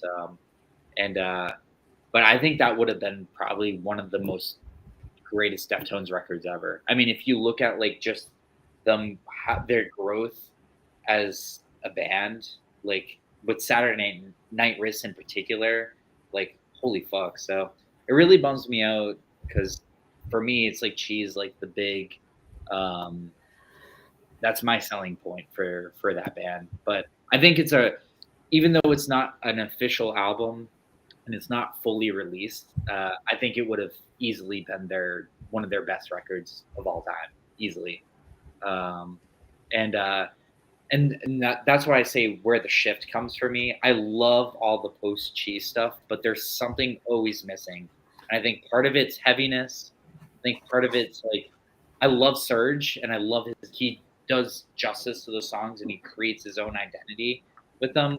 But at the end of the day, for me personally, it's like, I feel like Deftones is Frank, Chino, Stefan, Abe, you know, fucking Chi. I don't know. So, but I do love their post Saturday Night Wrists albums. But Eros, I think, would have been a fucking one, regarded as one of the greatest records of all time, easily, just from those demos. Gonna have to check them out. Yeah. Jump into Diamond Eyes. Jump into Diamond Eyes, then, yeah. Yeah, so then obviously it leads to this, which actually, even though they started a new record, there's parts that I feel like have some of the energy of the Eros tracks with the shoegaziness, because those Eros demos have the shoegaze to the full extreme that I've ever heard, like Wow. most ever, easily. Wow. But I think like with when they had Surge join, and Surge actually had filled in for Chi back in '97 or '98 because Chi broke his hand or his foot or something, and so he didn't do like a couple parts of one of the tours, and so Surge actually filled in for him, and so it's cool that they brought him back into the band, because he's always been sort of a part of them and friends. So I think that's really like important to note. It's like, he's been there since the beginning too, you know, and he's a fucking phenomenal bass player. And I also like that he didn't try to copy Chi. Like, he set his own identity to doing his own fucking thing. But sorry, That's right. all the mic fucking get into me now. No, we're good. All right, What do you got? Jesus Christ, man. Like from the first fucking note on this, like, oh my God, dude, this is heavy. I think this is what, 8 strings, 9 strings? I don't know. Yeah. My Yeah. God, this is like Hey, the yeah. beastliest fucking guitar tone I've heard on a Deftones album. Fucking Steph owns on here. Like these riffs are fucking heavy. Then right away, the title track, dude, those big, stupid, syncopated chugs. The last like fucking 20 seconds of it is some of the heaviest shit they've ever done. And Yes. I know Steph loves Meshuggah and it fucking shows, but this one, Yeah. you know, they needed. This is the album they needed to make. But this is the album where the Genty Meshuggah vibes start to show up. Oh yeah, and that's always been like and Steph. even more shoegaze, I think. Like Yeah. they had it on Saturday Night Wrist for sure, but Oh, this one I there's feel some like they really delved into it. beautiful more. shimmering songs like Beauty School. I fucking love that song, but I don't know. This one, it felt heavier. It felt darker. It felt like this was the place that they were fucking at. Like we need to make a heavy, urgent album, and they 100% did. I mean, God, dude, I love pretty much every track on here. Mhm. Dude, Royal is a flat out fucking banger of a song. You've seen The Butcher, one of the catchiest songs. Dude, I love that. Like it Yeah. almost comes in like Jaws. Like that Yeah. riff is stalking you. And then This you get is that cool, like fucking just it's a fun fucking rhythm to it. Those droning synths in the background. The fucking video where fucking Cheeto's just surrounded by hot, bloody bitches. I don't know, dude. That's the perfect video for the song. Dude, Rocket Skates. Dude, that is one of the meanest fucking riffs, I think, in the Deftones catalog. Like it's just an old school banger, like almost kind of a throwback to like Adrenaline a bit. Like that's a riff. Granted, it would have been played on 6 strings before, but it's upgraded. It's gotten beefier. It's been working out. And yeah, this is, I don't know, like honestly, this is kind of a favorite of mine just because it's got that, heavy fucking touch to it. And, it still has all the atmosphere. It's lush as hell at points. It has its intimate moments, but it's just heavier. It's just darker. And it's just got like, I don't know, like muscle to it. And I absolutely love that vibe in here. 976 Evil's fucking great too. Sex Tape. I mean, yeah, there really isn't a weak track on here. And in a way, this is kind of a comeback album. And as you were right about Sergio Vega, he was the right guy. He was the right guy in terms of pick. I mean, he comes from a band that heavily influences him with Quicksand. He was like kind of the perfect fit. And as you said, he didn't try to like mimic Chi. He came in, did his own thing. He was the fill-in too for some of those 90 tours. Like when Chi couldn't be there. Like he's been part of it. Like everything about this album just works. Like this is just a damn well-rounded, heavy as fuck album. And I think it reinvigorated a lot of fans too. Like, because we were left with this air of uncertainty, whether the Deftones would continue on without Chi. But they came back with an outright fucking banger of an album, like a statement album. They stomped their foot into the earth and created a new hole. It feels almost like a greatest hits record. Dude, it really is. And these songs are so catchy. Yeah, it kind of has that vibe. You're right. Yeah, like every song is just insane.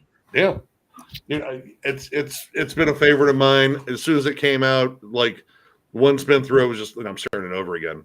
I fucking love this. Like, again, it reassured me that one of my favorite bands was still going to be around, and they were still vibrant. They still had, the songs. They still had the energy, the chemistry. Yeah, it was a vibrant, fucking just heavy as fuck album. Mm-hmm. I think it's a testament too to also just like how they continue to move forward past such a fucking horrific thing. You know what I mean? Like to lose your best friend who's been a part of it since the beginning of you. And sometimes tragedy inspires some of the best fucking albums. God. I mean, I think they really just like reignited the fucking flame. And they had already begun to do that, but I think with this, it really made them realize, like, fuck, like, we could just be gone like that, and like what we have is special. I mean, one of the things I actually want to mention is "Beauty School" is one of my favorite fucking Deftones songs. And if you listen to the drum part, it's actually the drum part. It's so reminiscent of the drum part from the Eros sessions, which is Okay. really interesting. So if you guys listen to that, I think you'll be like, whoa. But also, Abe in particular on this fucking record really just gets back into this dynamic thing where he is like, I'm fucking doing this, you know? And Yeah.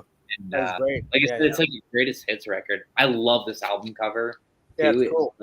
It's like almost like it looks like a fucking owl when it's about to fucking grab a Attack mouse you. or something. Yeah. You know, it just like feels like, but I don't know. It's also a perfect record. I mean, like I love all. You have like 7 number ones, right? Is that I what mean, It's I like could argue it's perfect. I don't think there's a weak track on it. no, yeah, absolutely. right, I mean, well, sex so- tape too. Like Command Control, Prince. I'll jump into it here, and then we'll get to, because I don't want to keep us here for 7 hours. We're at 3.5. 3.5. Let's try to get through it in an hour. We'll try to do it in under 5. Diamond Eyes, man. Now we get the gnarly Meshuggah like riffs, but with Chino's love of mixed with Chino's love of alt 80s sounding records. Fucking killer song, man. It's just killer. Royal, insistent. I love that bendy droning riff that they play over and over in Royal. Great song. Pretty intense. Command Control, heavy as fuck. God, that song is heavy, man. Screamy verses, huge choruses, which are, let's be honest, that is kind of a Deftone trope now, okay? We're going to do the screamier voice verses with the and then we're going to go into the watchy choruses that just always win you over because they're so good, Otherwise, we'd go, oh, they're amorphous. They're writing the same album over and over and over again. But they somehow managed to always figure out a way to take that pretty much tried and true template and make it sound different every single time. It's the subtle tweaks. Tweaks in each album. And it's Chino's almost not normal sense of melody, if you get what I'm saying. I mean, he doesn't always, it's when he does some of his screams, they're these pained, almost, they sound like he's in pain, like physical pain. And you think, well, but if he did that over any other music, it wouldn't sound good at all. But it sounds really good over this, right? You know what I mean? It just works. Works so well. And then when he does the more melodic and the breathy and the sort of airy and almost angelic and ethereal stuff, it's almost impossible for him not to come up with an earworm chorus or verse that you're like, holy fuck, dude. Like, really? Like, you went and did that to me? That kind of thing. So, yeah, just amazing. Yes, and Command Control really just kind of really shows me that production work there. You've seen The Butcher. Man, I love that groovy riff. That is a riff with some motherfucking stanky groove.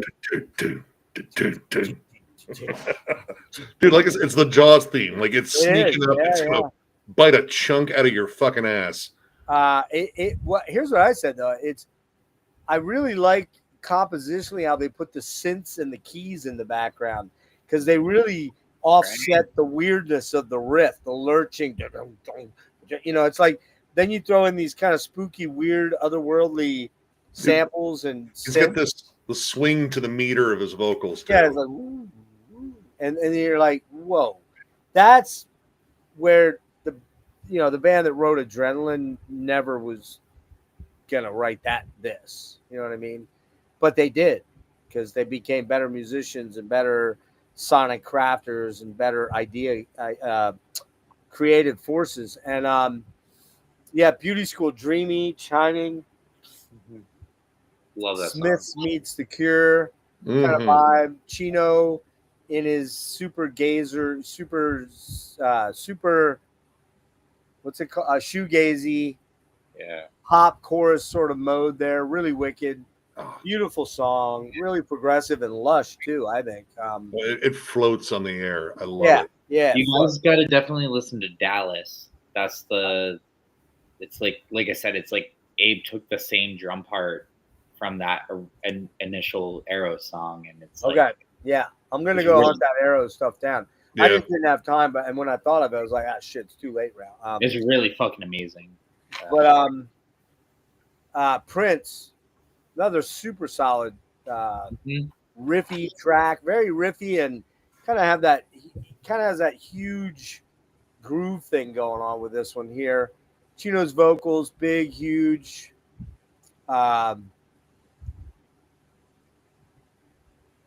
It's kind of like the way his vocals come at you. It's like getting kicked in the face by a horse. You really notice it. You can't not miss it, right? You know, if you're not comatose, that is. But yeah, I love that song.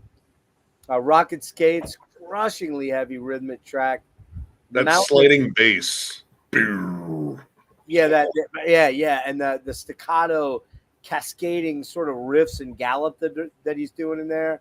Love that track, man. So goddamn and then the lyrics are like, I read them. I'm like, are they about isolation? Isolation is sex or surfing? You're red and soaking wet. I don't know. Rocket Skates. I don't know. Sex tape, very Team Sleepish, as you said. Dreamy and drony. Kind of reminds me somewhat of something that he's going to do coming up in a couple years with the guys from ISIS. Palms. I was doing another Palms album. Oh, all right. Well, no. He did one in 13. Yeah. That's what I'm saying. This is going to be like.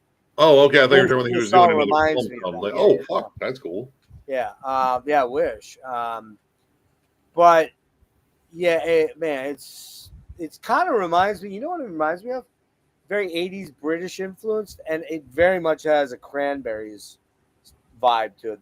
The Dream song. The melody's kind of in there a little bit in there. So, and then we get what else? We get Risk again, dreamy but heavy, hooky. 976 Evil, very dream pop with some heavenliness. And this place is death, dreamy pop, eerie and sad. I have one small problem with this album. It's a 9 out of 10. I think it goes a little long, and the last three songs not having a real crusher in there. I think they should have put, something like Rocket Skates or something down at the end. They just kind of let the album drift out on three sort of very low tempo or mid tempo tracks. I like all those tracks a lot. I love them, but I just feel like they kind of went out a bit on a snooze at the end. They took a nap a little bit early. And maybe they were forced to put 13 tracks on because that's the era when, record labels wanted 79 minutes of music. You know what I mean? But yeah, I love this album. I wouldn't call it a perfect album for me, but it's a 9 out of 10, which is pretty fucking good. I'd agree with the track rearrangement, like put a heavier one towards the end just to kind of balance it out. But I love every song. Like all the They're songs. all good. Yeah. They're all good. I just think slightly missed opportunity in continuity. That's all. Yeah, I agree with that. Yeah. See, that's weird because I actually like the track listing on this one. I like that it starts off heavy as fuck, and then by the end, it reminds me almost of like White Pony in that sense of like towards the end it starts to scathe out, like you're But it's slowly it's, fucking pulling down, like it's like the only But- issue I have with that is it's like 12 minutes of music. It's not like 3. You know what I mean? Like it just seems like I love all those songs. I'm not gonna lie. I like every one of them. I just feel like they should have, maybe they should have ended on "You Seen the Butcher," because like, how much more fucking intense could you have closed it out, right? I fucking love that song. It's I mean, it's so good. But yeah, so that's just kind of my vibe on it. I'm gonna stay up because I'm gonna go over this next one first. But in between there was something called covers, another compilation. This came out in April of 2011. 5,000 copies limited, I believe. And you got all kind of cover songs, and you've got, what do you got here? Some of them are repeats from the B-sides, A-sides, B-sides, like Simple Man. What else is on there that I can't see? I think the Right. please let me get what I Yeah, want. that's on there too. But there are a couple other ones. Drive's on there. Mhm. What was the other one you said, Jerry? The one you really like? The Smiths one. No, there was one other cover that we talked about that. Oh, the Wax and Wine. Yeah, that one. That's on there. So there's a couple that didn't make it. They're after the A sides, B sides. So good stuff though. But all right, so somebody show me Koinoyokan. Yeah. Man. I just gotta say, I'm gonna dispense with the suspense. This is my favorite fucking Deftones album right here. My favorite. By not a wide margin, but by a margin. I think this is a masterpiece. 10 out of 10. Start out with Swerve City, man. Love that song. Heaviness, shimmering beauty, all on display. Monster opener, a favorite track in the catalog. Romantic Dreams. Love the guitar riffs in this intro, man. Oh my God, some of the best Steph guitar riffs ever. Feels like a weird. It feels or sounds like a weird alternative version of REM. Those intro segments there, but of course much heavier. Super catchy, earwormish. Love the chorus on this one. Leathers, the lead-off single, and clearly a great mix of heavy and cleaner, catchy Deftones vibes. But I actually prefer the first two songs over this song, believe it or not. This is probably one of my least favorite songs, which is the one that they put out as the single. But I do like the lyrics. It's shed your casing and show your lines and shapes. Wear your inside on the outside. Show your enemy what you look like. What you look like. What you look like from the inside. Shout now and forever. Shout to shedding your skin, showing your texture. Time to let everything inside show. You're cutting all ties now and forever. Time to let everything outside you show. Lyrics on this particular album are fucking so good, man. Yeah. They're poetic genius in a lot of ways. I don't read a lot of lyrics of metal bands anymore because it's all kind of the gore guts or the, it just, there isn't a lot of death metal that's super creative that way. You know what I mean? Death lyric wise. Your album is different though. You guys actually get into heady thought processes. But Chino's lyrics are just some of the best out there, man. They're so esoteric and like stream of conscious sort of things, right? Yeah. But if you read them, you can read a million different meanings into them, but they all have some true meaning to you, and that's what's killer about it. So I do love Leathers though. Poltergeist, kind of Meshuggah-ish, but big lushness of chorus, Deftone hallmark, crushingly heavy, happy in the verses, but fucking so heavy in the happiness. You know what I mean? Just so fucking heavy, almost too happy for your own good. That kind of heaviness. And man, I love that's a favorite track on the album, man. I love this song. And the fucking hand claps, the intro and the fade out section. You don't do hand claps much in metal, right? But they did it, and it's fucking awesome. I love it. And then maybe my favorite Deftones song of all time, Entombed. Man, just the beauty in this song. it's just so Sexy. it's so emotionally like gripping. It's just like it I just think he wrote that one for his daughter too. Actually, well, it's like who did Chi? Chino. I'm sorry, Chino. Yeah, he wrote Entombed for his daughter. Like Okay, I about didn't realize that because yeah, I had read something about they thought it might have to do with letting Chi go, like letting him. no, Okay. that's the last song. Oh, okay. Definitely what happened to you, but Entombed is he's said in interviews that he wrote it about becoming a dad and being Oh, wow. a father, like you know Well, into it's you. such. And all that.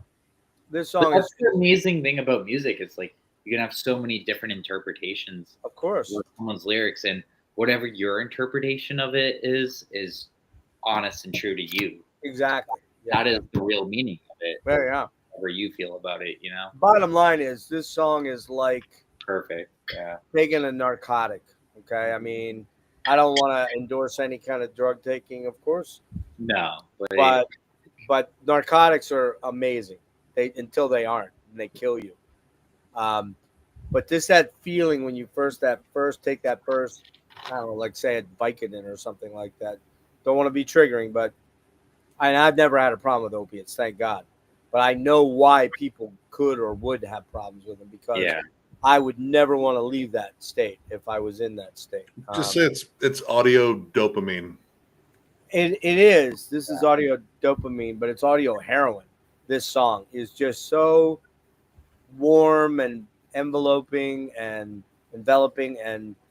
calming and just you kind of melt into yourself when I hear this song. It's just Yeah. such a beautiful song. Love it. I think it is my favorite Deftones song of all time. Just so beautiful. Graphic Nature, really cool track that builds and builds and builds into a catharsis. Those and what I call Steph's catharsis chords are so cool, menacing and dark and ominous. Another highlight track for Graphic Nature. Killer lyrics on this one. Leave your drape open. Let me inside. Guess I'm confused more or less. Shed some light and tell me your secret. How are you trained? I promise you, I can keep it. Go on, explain. I'm not doing the vocalizations of it because I'm getting it mixed up with the House of Flies. But that song is just so fucking amazing, man, lyrically and everything.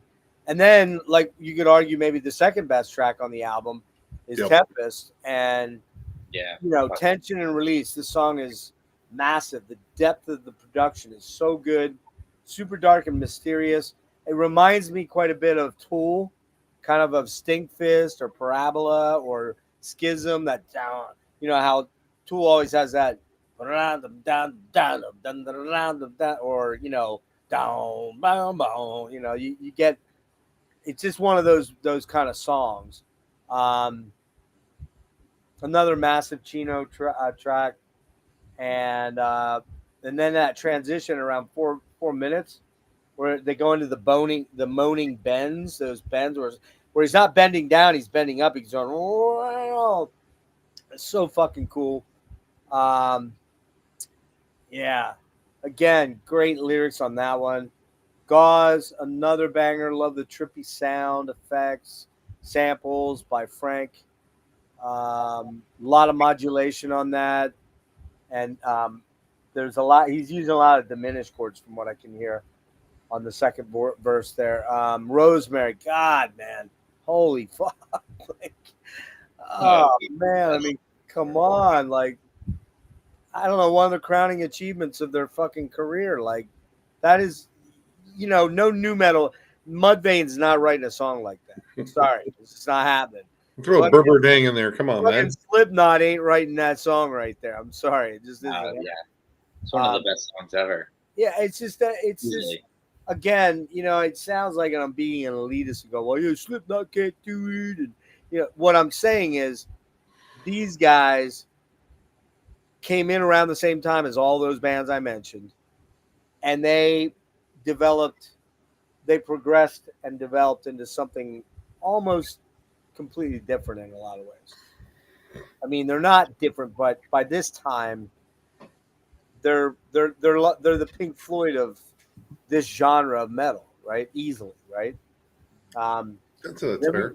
then we got Goon Squad, another super creative and experimental track, Fucking yeah, killer love song. that song. It's got some of the heaviest riffs they've ever done, I think, in modern times, and then it's still really super fucking hooky despite being super heavy. And then What Happened to You, man? Another fucking like I don't know, man. Like this is a 10 out of 10 album. I don't have to say anything more. This I never thought anything could surpass White Pony. I just didn't think it would happen for me. Even though I love some other albums in here, and one of those albums has jumped White Pony. But I just didn't think anything would. When this came out, which was when was it again? 2012. 12, yeah, That's 12. yeah, 12. Right before she died. I just didn't really think there was any friggin' way that they could top at the time for me White Pony. I was like, there's no way, no fucking way, no way, and they did. They topped it. For me, they topped it. This album is just a fucking massive. From note one to the final note, I am in all the way in, like engrossed in every song, and just being like, wow, fuck, man, this shit is so goddamn good, you know. But yeah, I love it, dude, love it. The Beach Boys Today is a great album that starts up. The Beach Boys Today. Are we doing the Beach Boys? Oh, you're talking about the Beach Boys album Today is a great album that starts upbeat and then ends down tempo. Gotcha. Yeah. Hey man, that's cool. I totally get it. Totally respect it. Yeah. Ancient Death lyrics. All right. I'll let Jerry go next on Koinoyokan. Yeah. So this Not record Jerry. is, yeah. Hey Jerry. Oh, hold on. This is where you're supposed to talk, and I'll just like mouth it. Wait, hang Yeah. on. What happened? What did you do? This record is great. Oh, yeah. Sorry. Sorry. Something popped up on my screen. It was a fucking it wasn't porn, I swear to God. It was Massage parlor coupon. no, it was a I thing mean, I to got buy. my porn stash It was going your on. porn so stash, your 70s porn stash, Jerry. It That's says what it was. Tokyo Massage on the back of this. This is my Bill Ward stash. Oh, yeah, I see that. That's awesome. Don't go I- shirtless like Bill Ward, but you're young Yeah, I enough. know, right? You're young enough. You still can. I'm getting to that level. All right. So yeah, go ahead. Carry on. I fucking love this record. This one's shifted in rank for me throughout the years. When I first really became like a huge, obviously I had my upbringing as being a huge Deftones fan of the early stuff, but this record was a big one for me in high school. I mean, it came out in 2012, and that's my freshman year of high school. And that was a really like changing moment for me. I met all my best friends, like Ray and Ancient Death. I was best friends with him when I was 11, and we used to like share music with each other. And it was like Pantera and Dissection and all these crazy bands. But I heard this one back then, and holy fuck, just an amazing record, start to finish. I mentioned it earlier, but I really want to note how important of a guitarist Chino is. Yeah. You know, obviously vocally, one of the greatest in my opinion, but guitar-wise, also one of the greatest. He plays that fucking melody in Swerve City, that big fucking melody. It's one of my favorite fucking songs of theirs. Also, probably Sex Tape's my favorite video of Deftones, but Swerve City's video is really important to me. The visual and audio has always been important for me.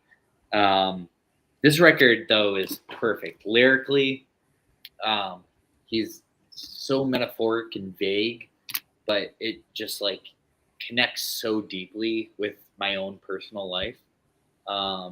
It just shows a band at their time where, I think a lot of it, it's like, especially with losing Chi, like he was in his coma during that era. Yeah, for like 5 And years. he still hadn't died at that point when they did Yeah. this record.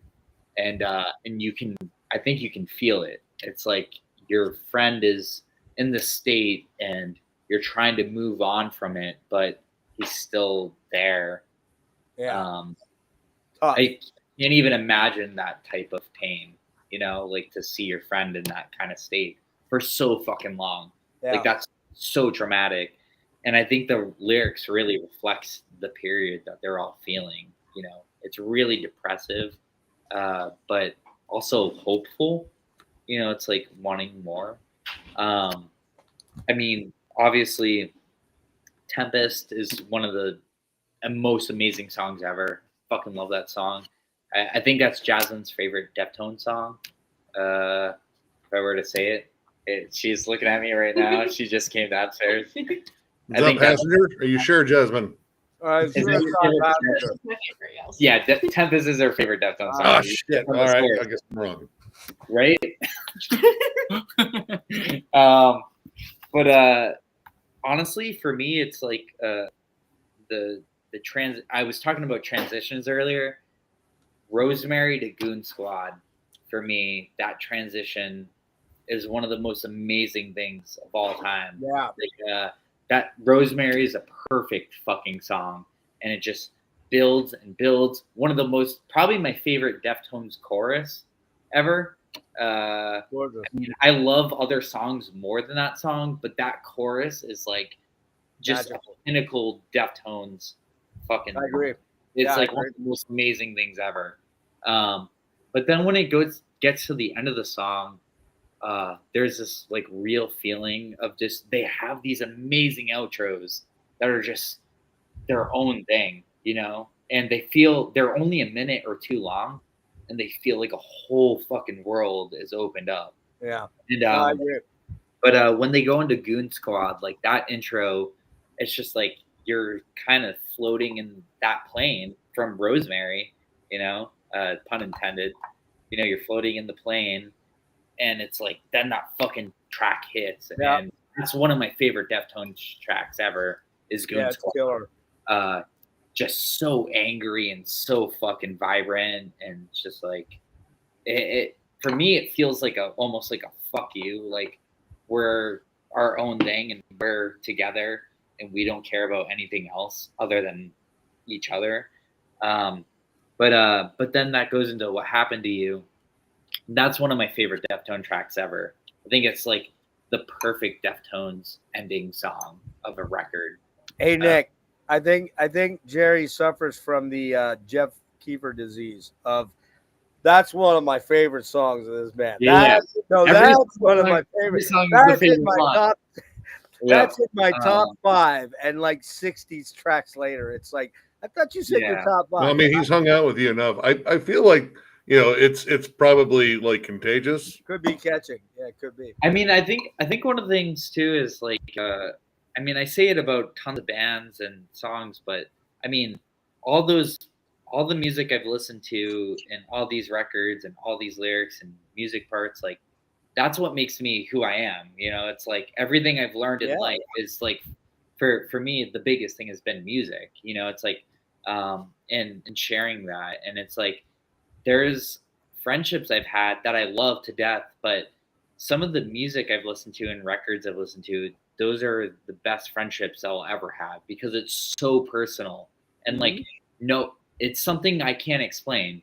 It's like something that like it's just for whatever reason, because of my own upbringing, my own traumas, my own experience through life, like listening to these records has affected all of us in a different way. And like this is one of those albums that's like, so personal that like I almost don't like talking about it. It's like, and I struggle really hard. Like I lost like one of my best friend ever to suicide. So it's like I've dealt with having a friend pass away when I was like 16. Like yeah, it's hard. Just turned 16. I was a really young kid. So I relate to a band that's dealing with their best friend being lost. You know what I mean? Like out of circumstances out of my control. And it's so personal. It's like no fucking person could ever tell me how to feel about that or whatever. But that music is what makes me feel like I'm not alone in that. It's like even though it's a different way, it's like it sits in my heart. And I mean, I don't know. I feel like this record's really about growth and trying to move on past pain. And, it's like, like I said, like I can't even imagine losing a friend, but they're not even dead yet. Like they're in a coma for this limbo. Yeah, this limbo. Yeah. And I really think the music on this record is reflective of that. Because Diamond Eyes, they're like, hey, our friend's gonna get better.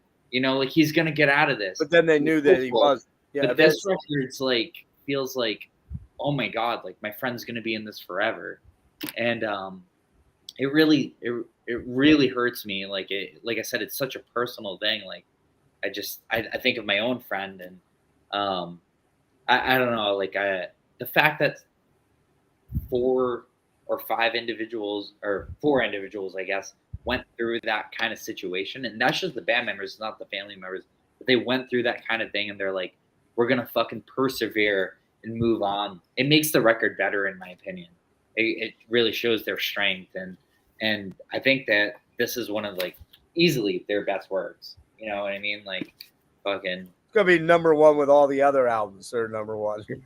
Like I said, it's changed ranked for me. Like sometimes it's my favorite album. Sometimes it's lower because I like other records more. And it's we'll see at the end.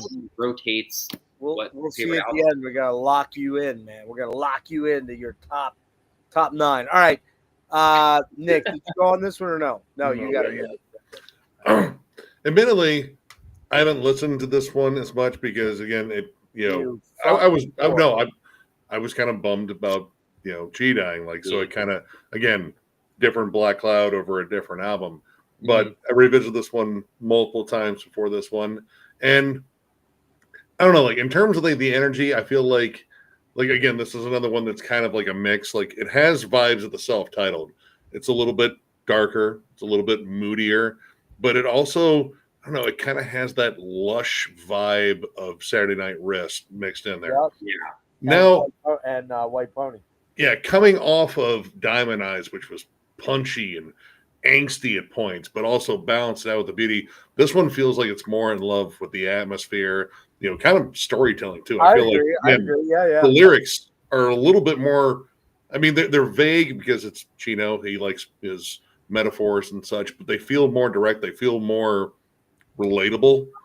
But this album has like flat out beautiful songs. Like, I mean, you guys are spot on about Rosemary. It's a fucking gorgeous song. My 2 personal favorites, though, and I mean, we've already gushed about them, Entombed and Tempest. Now, Tempest has maybe a slightly different memory for me because I remember going to a titty bar and watching a chick dance to it and was like, man, this might be my favorite Deftones song ever. Give me $1, God damn it. Jerry, you got to remember the older us's. We weren't as politically correct back then. No. So what do we call them now? We don't call them titty bars? We call them breastable bars. But oh no, we don't. I'm not politically correct. So no, but the bottom line is, but no, like the chick even says like, oh no, it's like I'm a huge fan of it, and it's like, oh dude, no, Deftones is, well, it's sexy time, it really is. But Swerve City, honestly, is one of my favorite tracks. I don't know, the opening track, dude, it just storms in with energy. Those droning, bam, bam, bam, bam, and how like on the fucking beat it is. Wow. The solo. That's the Kind of a solo. I mean, I feel like it's like a lead melody. I don't know. It's like a melody. For Deftones, that might be a solo. It is a solo. Yeah. But I think of it, it's just like fucking treading. But that's Chino.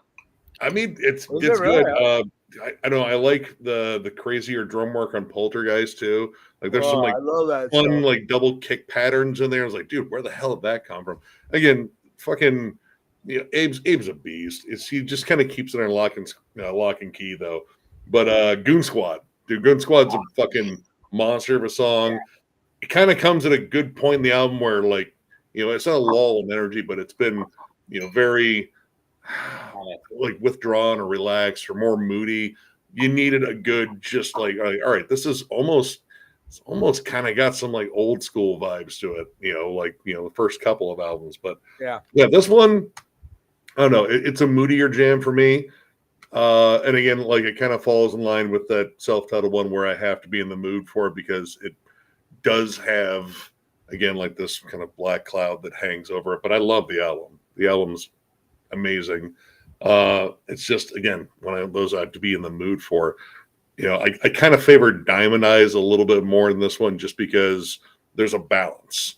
This one, it feels, more uniform overall. Like, I kind of like the vibe that's just carried throughout it, even in the heavier songs. But I don't know, sometimes it's just a little too moody for me. But it's a great piece of work once again. Like, they haven't missed so far. And you keep mentioning it, but Frank on this record too. Dude, textures and he fucking goes A lot. woo. Yeah. I love the albums where they let Frank kind of just like, dude, what can you do with this? Like, listen, I can do everything. He's a fucking genius. Like, he doesn't get enough credit, Yeah. He's the secret weapon. Like, he really is. I've frequently called him that, like, with like most Deftones fans. Like, he's the thing that pushes it to the next level. Interestingly enough, that's how I feel about Richard Wright from Pink Floyd. Like, for me, Frank is the Richard Wright of fucking metal. Like, because Richard Wright is what set Pink Floyd apart from the rest of all the other rock bands, is his fucking piano playing and keyboards and synths.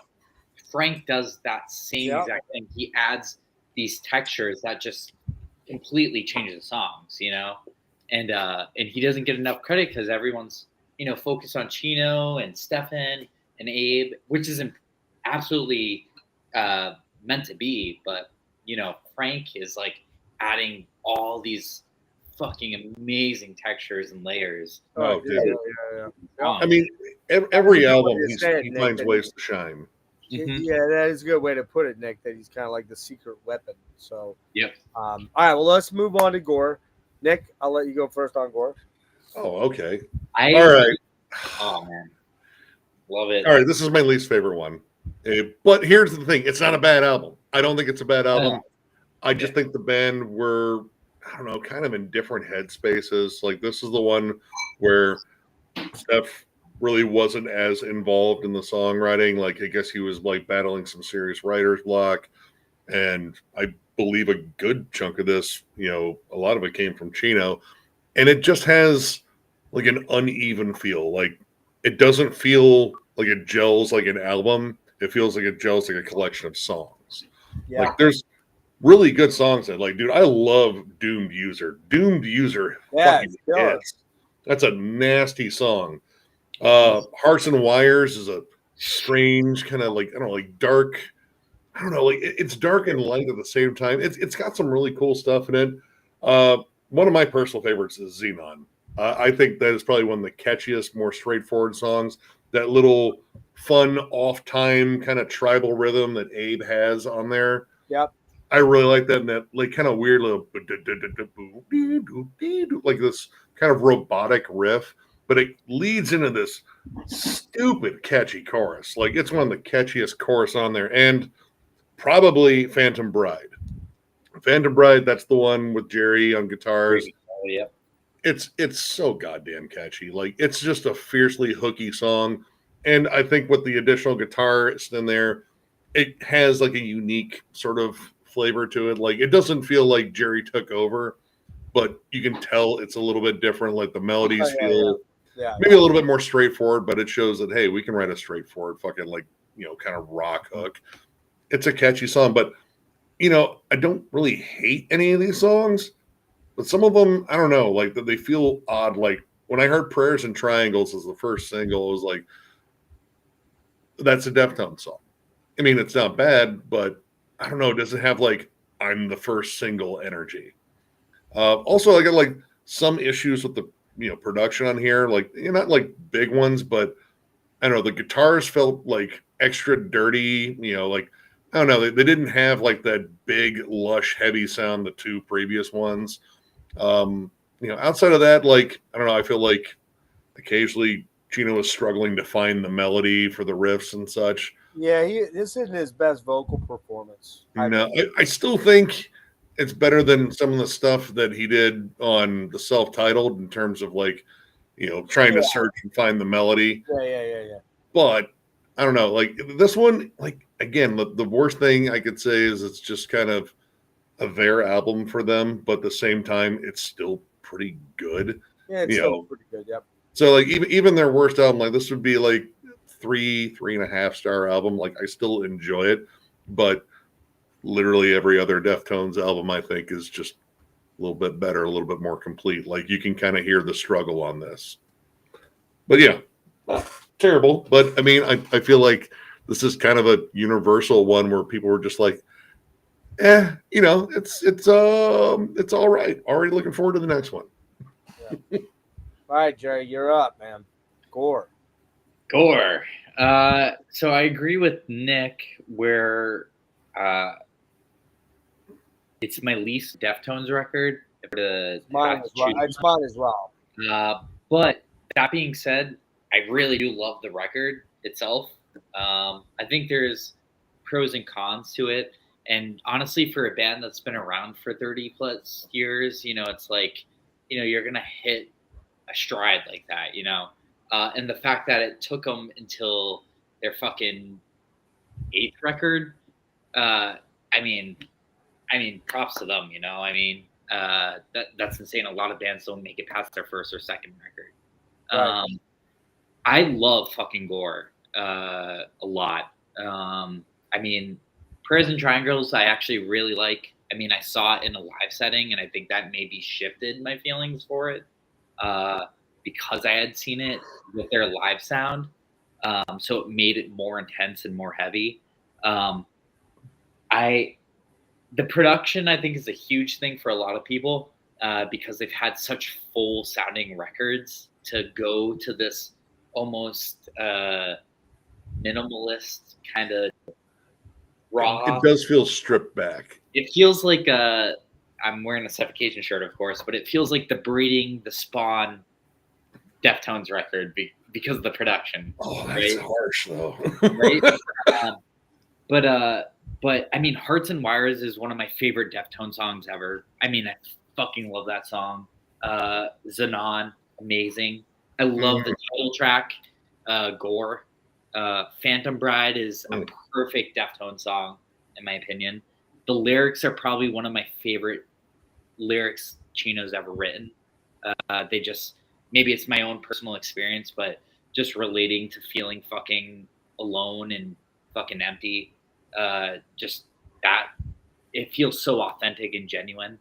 I love the artwork, honestly, even though it's fucking weird and different. There's nothing else that makes me think of that album cover other than Deftones, Yeah. They have like really unique album covers that really reflect them as a band. Acid Hologram's another one that I actually really love, and Geometric Headdress. They, like I said, I think if the production had been, if you took the Ohms production that they had for that record and applied it to that, I think people would love this fucking record. It's like probably one of their most poppy records. And I love pop music. I love fucking straightforward songwriting. The lyrics on this record I really love.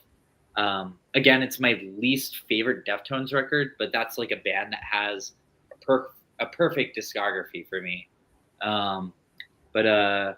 It's still a great fucking record. You can hear them struggling a little bit. I think the production could be better. Sometimes I actually like it. Like I like the way Phantom Bride sounds. Like it sounding in a different way, and Hearts and Wires too. But some of the other songs, I'm like, oh man, I wish this sounded heavier. Like Gore in particular, the title track, that song's a fucking banger. Oh yeah, and there's some heavy ass fucking riffs on this record. And I think it's just mostly the production that deals with it. But it's like I try to think of like, okay, 2016, like I was a senior in high school, and it's like, what was the music landscape around? And honestly, like, people don't talk about this, but you think of the greatest artists of all time. Like, you can think of somebody like Bob Dylan or Neil Young. They put out some of the greatest records ever, but they've also put out some shitty records. And for order for them to get out the greatest records ever, they had to put out shitty records. You know what I mean? Yeah, Like yeah. you're discovering yourself and learning and changing and trying to go with your gut feeling. And I feel like Gore is kind of like the Bob Dylan or Neil Young But kind of. I don't even think it's a shitty album. I think it's It's not a shitty still album. a really good album. But I Yeah, mean, yeah. Uneven. but you're right. Bob Dylan and Neil Young have put Yeah, some shitty, but it's a great like, record. really I mean, I shitty fucking love it. Like, I don't want to sound like a super fan. I truly love every record, 10 out of 10 for everything. But it's definitely my least favorite. But I mean, like, their high points are some of their highest points. I think if production had been different or whatever, people would be like, this is the greatest fucking record ever, And yeah. but I honestly, I fucking support a band that's trying different things and like trying to be themselves and like fuck the norm and whatever else, But I do love Gore. Gore is sick. We duly noted, sir. All right. Yeah, Gore. So these last two albums were, as I think I mentioned at the very beginning, one of them I wasn't even really aware of until we signed up to do this and I started looking. I'm like, wait, Holmes? What's that? So that was very much a very recent, as in the last couple of days, listen for me. Gore, I had heard, I believe, the first two singles off of it when it was announced back in, when was that, 16? Yeah, 16 for Gore, yeah. 2016. Yeah, April 8th, 2016. Recorded at McGallat Studio City. Anyways, this was the first time they got away from Ezrin and Terry Dave, and this guy's name was Matt Hyde. Yep. Yeah, I don't love the way this album sounds. I don't think it has the heft that most Deftones albums have, the heft and the beauty, or the heft and the shimmer, or whatever you want to call it. It's not a bad album at all. In fact, I got this at a 7.75. So it's not a shitty album at all. The problem is, in my opinion, it's coming following what I think is the crowning achievement of their career. But even if I didn't think that, even if I thought it was, one of the other, whether it was White Pony or Saturday or the self-titled one, this album just didn't feel like it quite measured up to my expectations for the first time. And I still like it, but it's definitely my least favorite of their catalog. Very Prayers and Triangles, very dreamy. Those guitars definitely have that 80s post-punk delay and lushness of sound. Early Cult, think early Cult, Love era, or most all the Cure albums. So I love that sound. I really love that sound of this album. And by the way, that reminded me of something. Jerry, do you know Screedy, the Doriti column? Oh yeah, fuck yeah. All right, Vinny, okay, all right. Mhm. Man, dude, there's a song coming up here that reminds me so much of that. So that's why but I wondered if you knew that. Oh yeah, absolutely. You can hear all that, like the fucking 80s, like oh man, Depeche Mode. But that kind Doriti of column, era man. stuff. Yeah, Vinny Riley, what a guitar player, man. dude. He's still alive. Yeah, that band's fucking amazing. All right, the guitar arpeggiated. Oh, where are we at? We're on the next song. No, hold on. Oh no, I'm still on the first one. Yeah, the guitar arpeggiated note sequence on Prayers and Triangles always reminds me of a local band around here called the Ocean Blue. It's a local band around where I live in the 80s. And they did a song Between Something and Nothing. Have you guys ever heard that song? I don't think so. You got to hear that song because the note sequence on Prayers and Triangles is almost exactly it. Not So really. they must have heard that song and kind of like subconsciously decided Oh, yeah, it's that not was it's not exact, but man, it's so fucking close. Pretty I was close. like, whoa, really? And the Yeah. reason I knew that is because they had a minor. That song was a minor MTV 120 minutes hit back in the late 80s, early 90s, or whatever that was, late 80s, I guess. And you know, it was very shimmery and cult like, and you know, very early, like the Love album by the Cult, very much in that Oh, hell yeah. cool fucking sounding Billy Duffy kind of thing. So Yeah. all right, Acid Hologram, very White Pony sounding, epic heavy riffs, some interesting experimental type dissonant chords on that, with a lot of cool Atmos samples, and got some super menacing riffs in that one for Acid Hologram. Really killer. Mhm. Doomed User, probably their most straight ahead metal rocker type song. Yeah. Kind of has a little bit of a gent going on, just a wee bit, just a tiny gent. Detuned, gnarly 8 strings, and great chorus, man. Another fucking great track. Yep. Geometric Headdress has a bit of a I love night that party. tune. Has a bit of a night party vibe to it, if you ask me. Yeah. It's I've similar. seen like mixed reviews on that song. Like, and I some like people it. I just love said it, it. some love it. Yeah. But man, I think that going into Hearts and Wires, fucking Yeah. Hearts and Wires, super cool, almost pop. yeah. It's almost pop, and you rarely Especially hear with, a you rarely hear a Steph solo. But you said it wasn't Steph. Did you say that was Chino? I don't know for that one. Okay. Chino did more of the Koinoyokan stuff. Yeah, I think it was Steph, and Yeah. this is the song that reminds me of the Doriti column song. What's it called? The fucking Heart of Summer. Yeah. Actually, interestingly enough, Steph said that this song was one that he really struggled to write for. He's like, Chino brought this song to us, and he's like, during the process of making it, he was like, I don't know how I feel about it. And he said that after he like spent time with it, he added stuff, and he's like, it became his favorite song off that record. And I mean, other than Phantom Bride, Hearts and Wires, I think, is probably my favorite song off Gore for sure. Yeah, it's killer. The song I was trying to think of. Sorry, hold on. Sketches. Is it Sketches of Summer? Give me one sec here. I'm gonna send this to you because I know you'll love it, Jerry. If you don't know it for sure. And I can't fucking find the damn thing. I'll find it when it's someone else's turn. We have a bunch of music we all got to send each other. Yeah, we do. And then, we'll have to watch this back tomorrow. I will, anyways. I'll have to watch back and go, what did I say I was going to send them? Yeah, man. Fucking Hearts and Wires. Absolutely killer. Uh-oh. Katura. You want to see something crazy? What happened? Oh, man. Cleaning all the Dude, how many beer cans do you have? Holy cleaning shit! all the beer cans up, huh? Are those the empties or those like restocking? Those are empties because I bet yeah. she's listening to Deftones upstairs.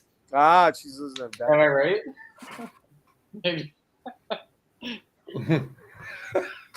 All right. I really wish Jasmine was in this with us because Not me. she's fucking a huge Deftones fan. So I know. Well, I invited her. She could jump in.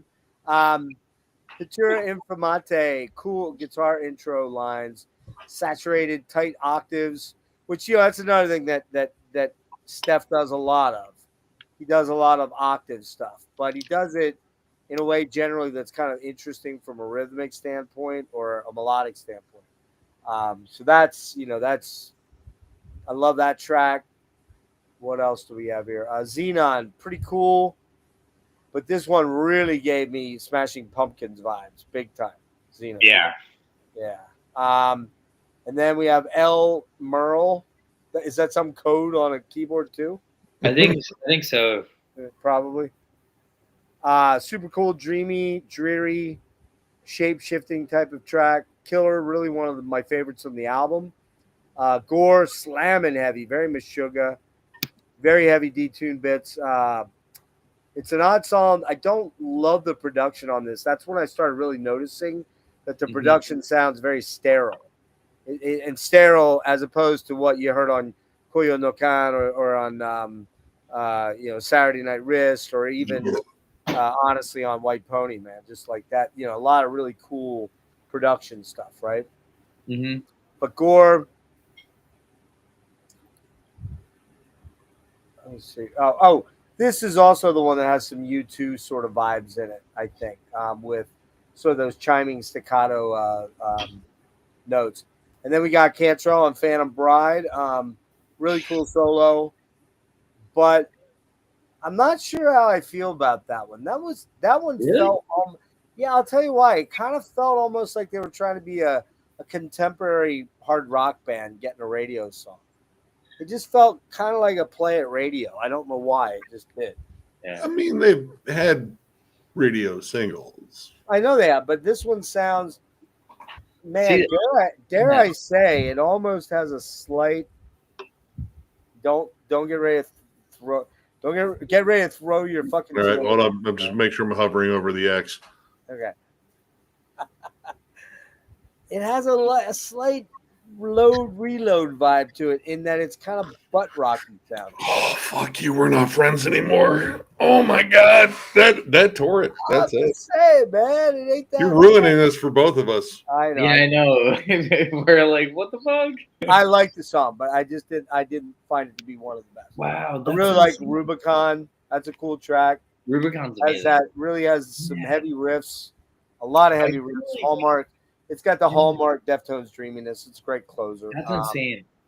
Oh man, I Dude, feel Phantom Bride's like like one of the best songs on there. Phantom Bride. I feel like is one of the most amazing Deftones songs ever. I mean, It's like catchy. It's so good. You catchy. ruined it. like I said, the lyrics in particular, like with the feeling of like isolation and being alone. I can't tell you how many times Kelly and I, in particular, have sat down on tour while everyone passed out, and the two of us just sat down and listened to that particular song. And here we go. I see what we both. you see what he's doing here. You see what he's doing? Yeah, I'm a little biased for sure because I love Alice in Chains. Like my dad is a so huge do I. Alice in Chains fan. I love Lane Staley. I love Jerry Cantrell. I love his solo records. And honestly, it's different, but I feel like it's so it doesn't matter about who's in it or what's doing what. It's like we're writing a song to be authentic and genuine. And it feels I like the song. I just don't like it as much as you. And by the way, yeah. By the way, check this out. October of 1990, I believe it was. Nick, how old were you in 1990? 12. -7. 11. Jerry, you were negative -7. Yeah. I was. Rub it in. I believe it was October 19th, 1990. He was 47. I was, I don't know how old I was, whatever I was. 1990, I was, what the fuck was I? 24. Yeah, 24. How old are you, Nick, right now? 46. Yeah, I was 24, 25. I was probably 25. And we went to see Extreme. Nuno Betancourt. Yeah. Fuck And yeah. we went on the Porno. That's a Boston band. We went to see the Porno Graffiti tour, and we met up at this restaurant and got fucking hammered at the restaurant, and then we stopped and bought quarts of whiskey of Jack Daniels, and we drank those in the parking lot of Hammerjacks, which is no longer there. Legendary fucking metal club in Baltimore. Going all the way back to like the early 80s. And I was at a lot of shows there.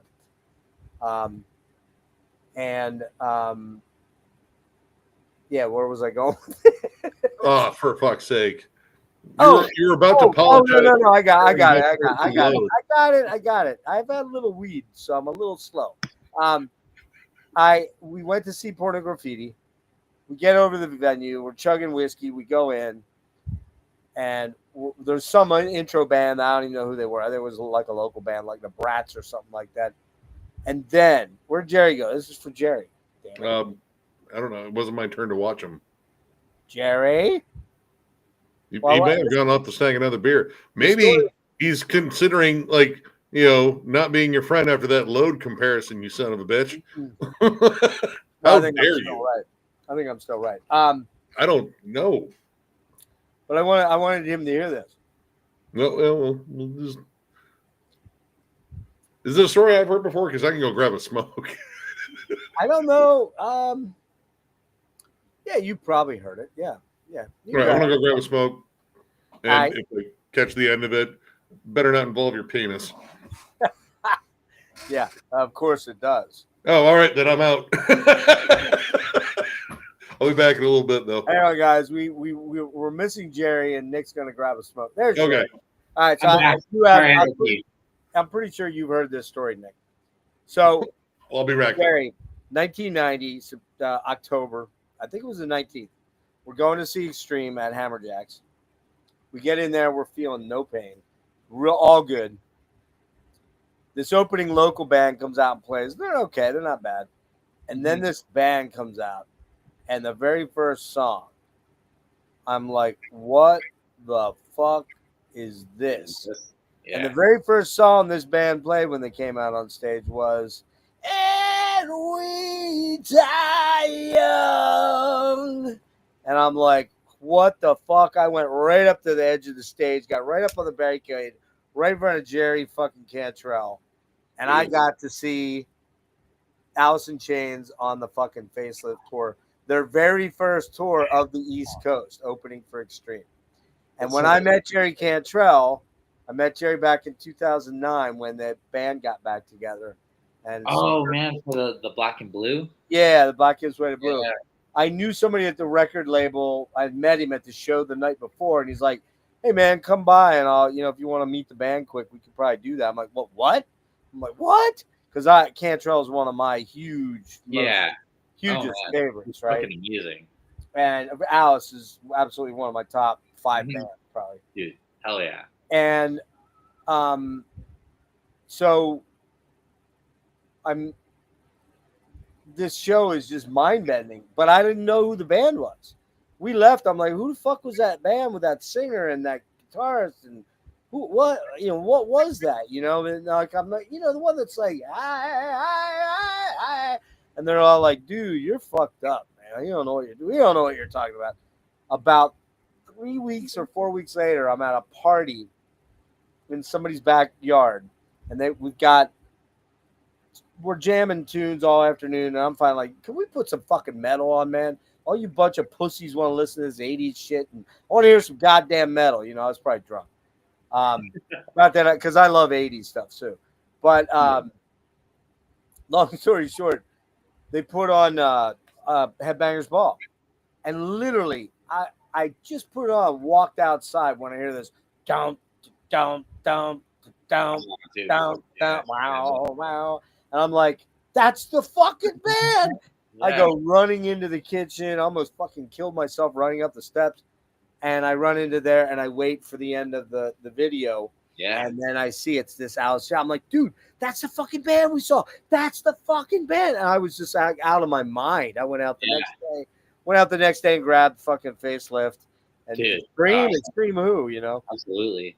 Yeah. I mean, my dad was a massive Alice in Chains fan, and so like that was a staple in our household when I was a kid. And, all right, I'll take up the last album here first. I'll go first, then you, and then Nick can close it out. So Ohms.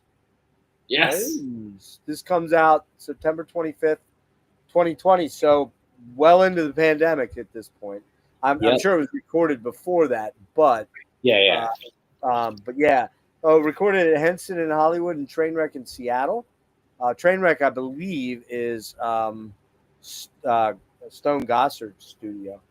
And it's on Reprise Warner. So they bounced off of Maverick. Probably Reprise Warner bought out Maverick is probably what happened. And Terry Date comes back into the fold, which I think is pretty important. or very notable. Let's put it that way. So it's a fairly short album, 46 minutes. Yep. Not like It's long, 57 for or sure. 60. Yeah, pretty short.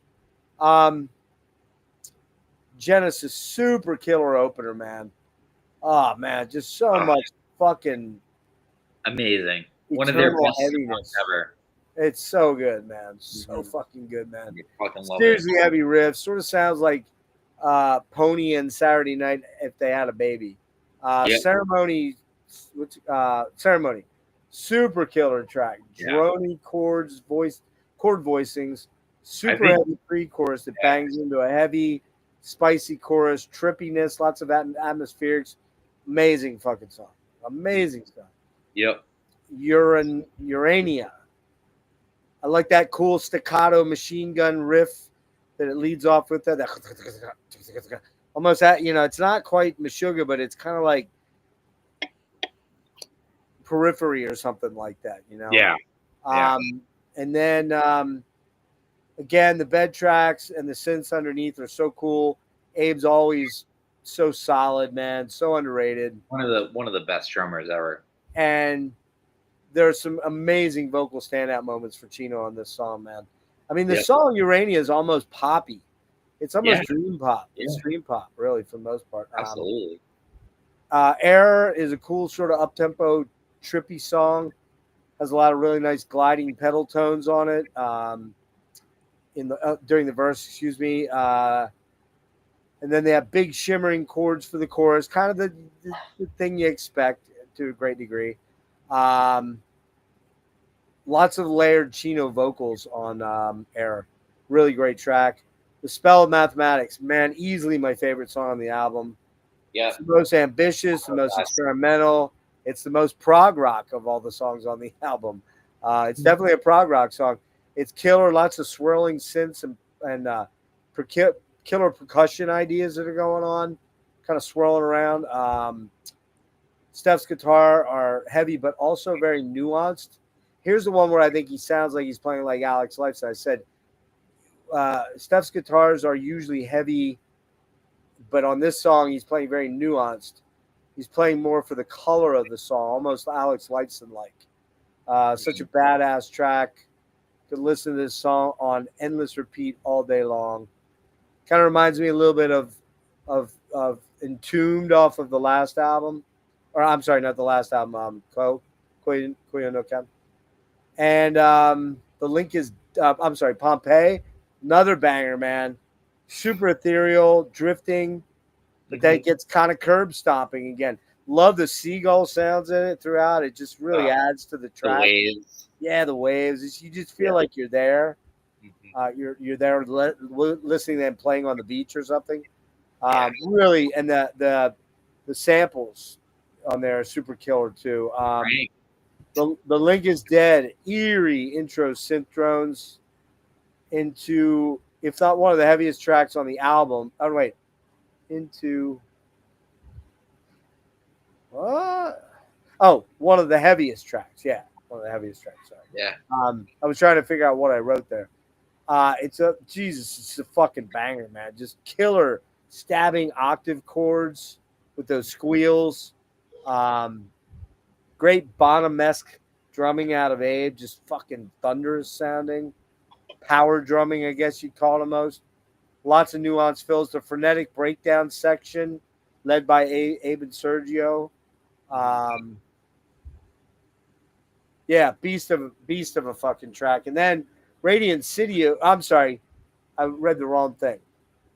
How did I do that? I thought I got rid of that. Okay, where I was talking about the frenetic stuff, but with Sergio and Abe, that's the beginning of Radiant That's City. crazy. Oh, Yeah, I love and I that don't know. I was trying to switch my comments around because I didn't realize that they had split up when I was doing something, looking at my email or something. And I'm like, oh, is that the same song? Because that was an abrupt, jarring change, But yeah, man, that intro to Radiant City, fuck, man, just he goes with more of the screamier telephone voice on this, the real compressed, screamy voice, which I think works on this.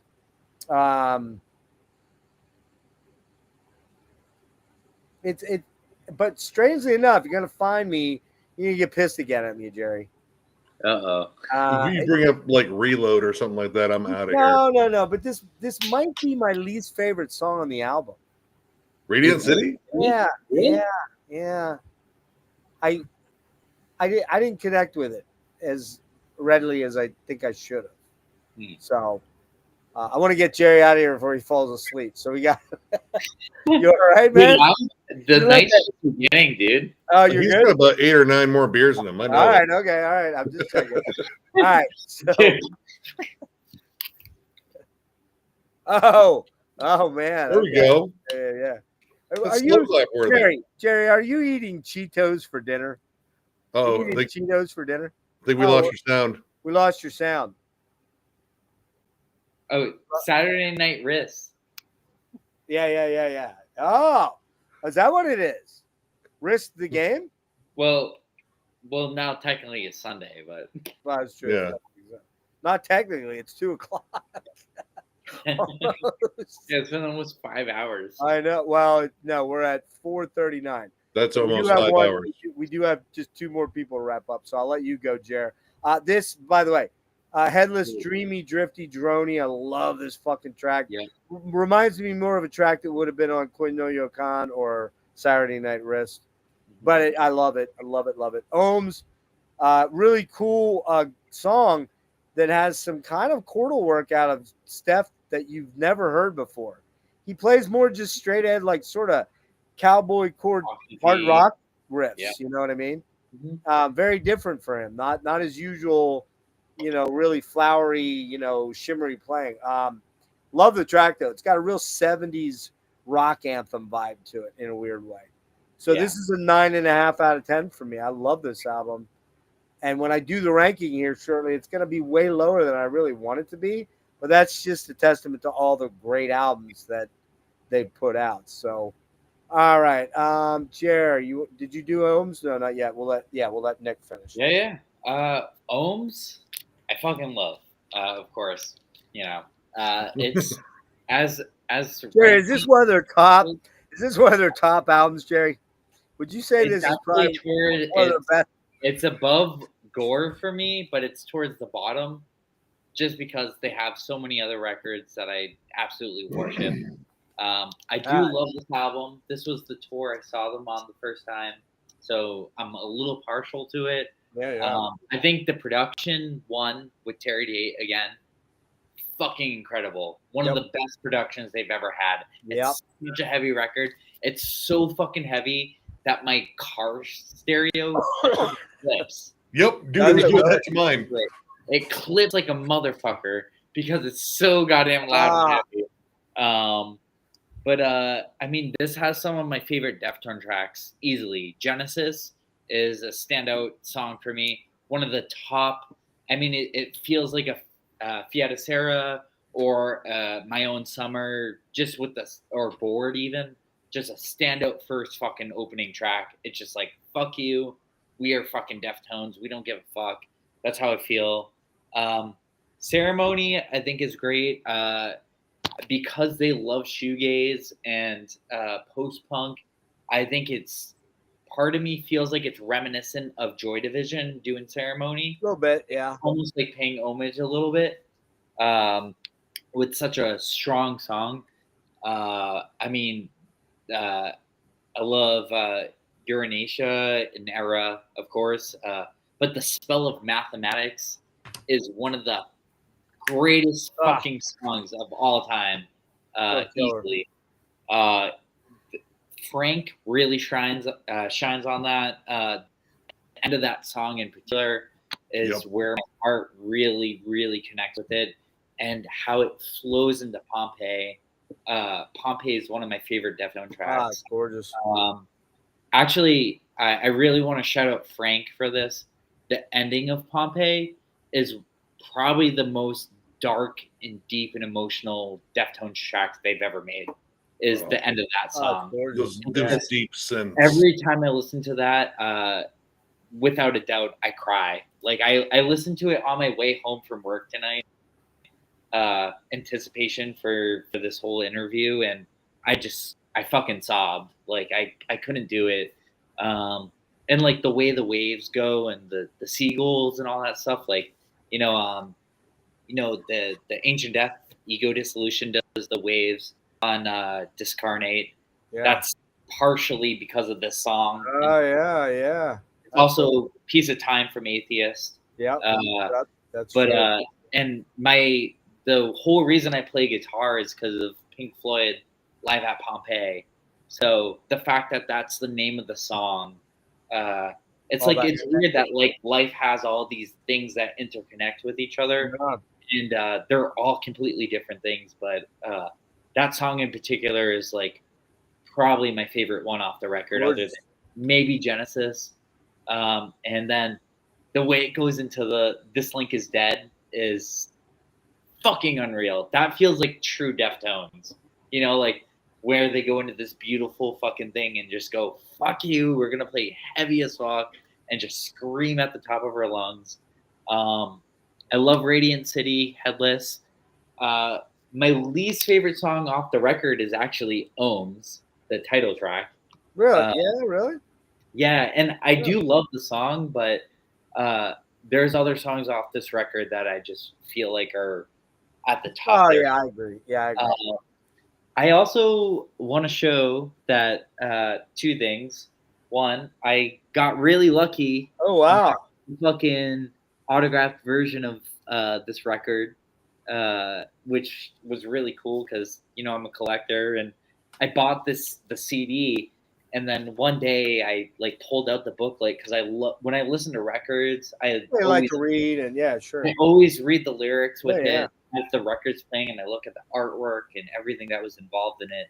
And I was like, holy fuck, it's signed, like I bought a fucking signed copy of it, which is really cool. The second point I wanted to make out was this is one of my favorite inserts ever.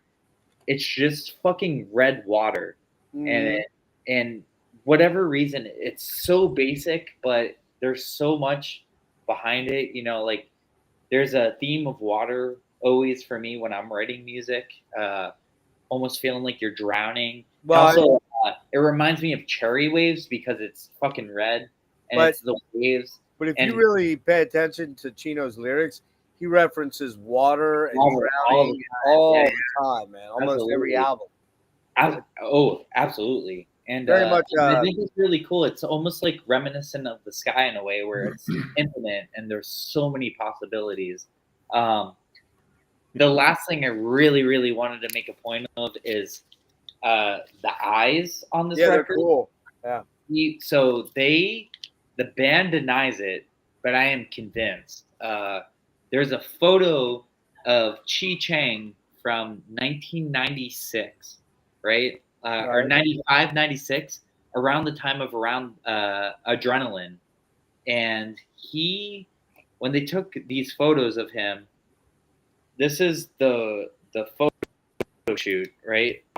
Oh, wow. That's the photo, right? And so this is another photo from that session. He has the makeup on the eyes. Yeah, those are the eyes. This is from Adrenaline era. And when you go to this eyes, if you flip it, it matches up with the same fucking eyes. Yeah, wow. Huh. And the band denies it. They're like, people have approached them and been like, hey, like, Ohms is really reminiscent of this, Chi photo. Wow, man, that's a coincidence. That's like a major nerd. To me, it's like them really showing homage to him because I feel like ever since he passed or got in his coma, every last song on the record, if you read the lyrics and listen to the albums, they always talk about him. But those eyes are the same. Dude, they look so much like it. It's not even funny. Exactly. If you look at that photo, there's like people that make posts about it that they're like, there's no fucking coincidence. Like that's that's straight up. They're just trying to play. They're just trying to play some games there. But honestly, like I love Ohms. Like I said, because they have such a perfect discography, in my opinion.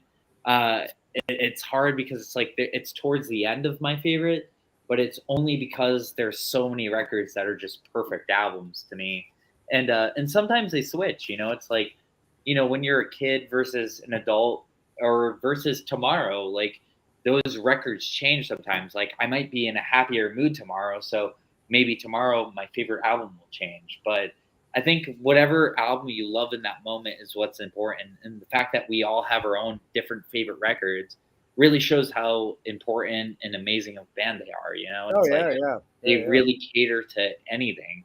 It's like metal to shoegaze to fucking ambient to Dream pop. pop to fucking dream pop shit. Like Yeah, they're a perfect band, and their new singles, holy fuck. yeah. You know, I okay. So we should mention that again. What's the name of the new album? The new album, Messages? Wait, hold on. Yeah, what's it called? I can't remember now. Private Music. Private Private Music Music. comes out the August 22nd. 22nd. 22nd. On Will be reviewed. you know what Yeah. label they're on? I believe they're still on Reprise. Is it? Yeah. Probably. Yeah, Warner Reprise. Mhm. And Nick gets a chance to wrap us up then, Oh yeah. and then we'll do that. Then we'll do the quick the singles. ranking. This was definitely a return to form in a lot of ways for me from Gore. First off, yeah, Terry Date. Terry Date made this sound big and booming. Heavy. I love the production. It's exactly what it needed to be. Right now, I mean, like Genesis, as soon as you hear those guitars and those drums, it's like, dude, you get that cool stuttered fucking groove in there. It's got that like post-metal ambience to it. Chino is wailing and crooning and shrieking a bit. Like it's kind of just like, yeah, like let's go. Let's get it rolling right out of the gate. I love the vibe of this album. It has that kind of like setup like White Pony, where each song I feel is like very different. Yeah, yeah. It's around styles. A lot of variety. It doesn't have like a uniform like kind of like flow like some of the more recent albums where like Koi kind of had like a good stream of just like, all right, these songs are very solid, very much in the same vein. They kind of deviate a little bit. Yeah. Agree. This one is back to like variety. The adventure, like Urantia. Urantia. I remember. I feel like this is a made-up word. Whatever. I love that, like, just blazing metal fucking riff, but it's still got that kind of like off-tempo little swagger. It still feels very post-punky. Yep. You know, it feels like they're all kind of on like an archipelago of islands. Like they're all connected, but they're all on like different islands musically. But they found a way to connect it all, because that riff to me, like there's part of it that just sounds like it doesn't belong, but it does. And I just kind of love that about them. The Spell of Mathematics. Sir, hang on. The end of it, dude. Hang on. Before you continue, sir, I just want to commend you on your use of the word archipelago. Yeah. It's a chain of islands. I am pretty fucking Aleutian sure. Islands. Oh, I know what it is. I know what Okay, it is. well, I thought you were meant to be confused. But hang on. I just want to say that never before in all of our streams, and probably never again, will you ever say that word archipelago. No, actually, I want to lead in with that word every time I jump on one of your streams. That's Hi, gonna be archipelago. I'm What's gonna up? take that as my next album title. There you go. Archipelago of You islands. can get like just a credit. I'll give you And then- credit and then, for like, it. Thank you, Necrotic Nick, for the really dumb title. for the- Stupid name I'm for my ready album. for the title. This album title is officially your fault. But yeah, Spell of Mathematics. That swing at the end with the So good. clicks, dude. It's so buttery smooth. I mean, you can hear that warm fucking bass line under there, and I mean, we already know Abe's a groove master, but dude, this rhythm has pelvic sorcery to it. Like you just kind of start shaking your ass, like, ooh, Yeah. hell yeah. Well, no, that's you all the time, but I mean, not all the time. You can't do that to blast beats. I mean, especially when you told me that you love swinging your ass like that to Cat Scratch Fever. Don't lie to me, man. no, it's Stranglehold. Come on. The new. That's right, a little more sexy. That's Wait, right. No, hold on, that's- where is it? The There's dude- sexual fucking everything on that song. It's like they said in 2001. Gotta show love to the news. Don't you love the fucking nudes? Suck my dick. But yeah, Pompeii or Pompeji, that song is absolutely beautiful. Again, a credit to Frank's, atmosphere. Yep. Again, the secret fucking weapon. He's the secret sauce, that last binding agent. Like, how can we make this song better? They just tap Frank and like, don't worry, I got you, and it's gonna be fucking amazing. Radiant City, I fucking love that song. That opening bass line, dude, it's fun, it's energetic, like right away. It's like a Motorhead bass line. It kind of, I mean, and it's also like a little bit more like up tempo, a little bit, kind of faster. It breaks because a lot of this is pretty mid tempo. It kind of breaks that pattern a bit, and it kind of has that like same kind of like almost kind of punky energy as you hear on like rats, and even occasionally like some stuff like all the way back to like Adrenaline too. Fucking what was the other one? Ceremony. Beautiful ambient track. Like, it's got like a good like solid hook to it, but it feels again like it has that shoegazy quality. I think this is an awesome album, but again, like ranking this is just a pain in the dick because I mean I've spent the least amount of time with this one just because of when it came out, but I've still jammed it a lot, and god damn it, this band isn't fucking consistent as fuck for the most part. So that becomes problematic, but it's definitely better than Gore. I don't know what else. Well, hang on.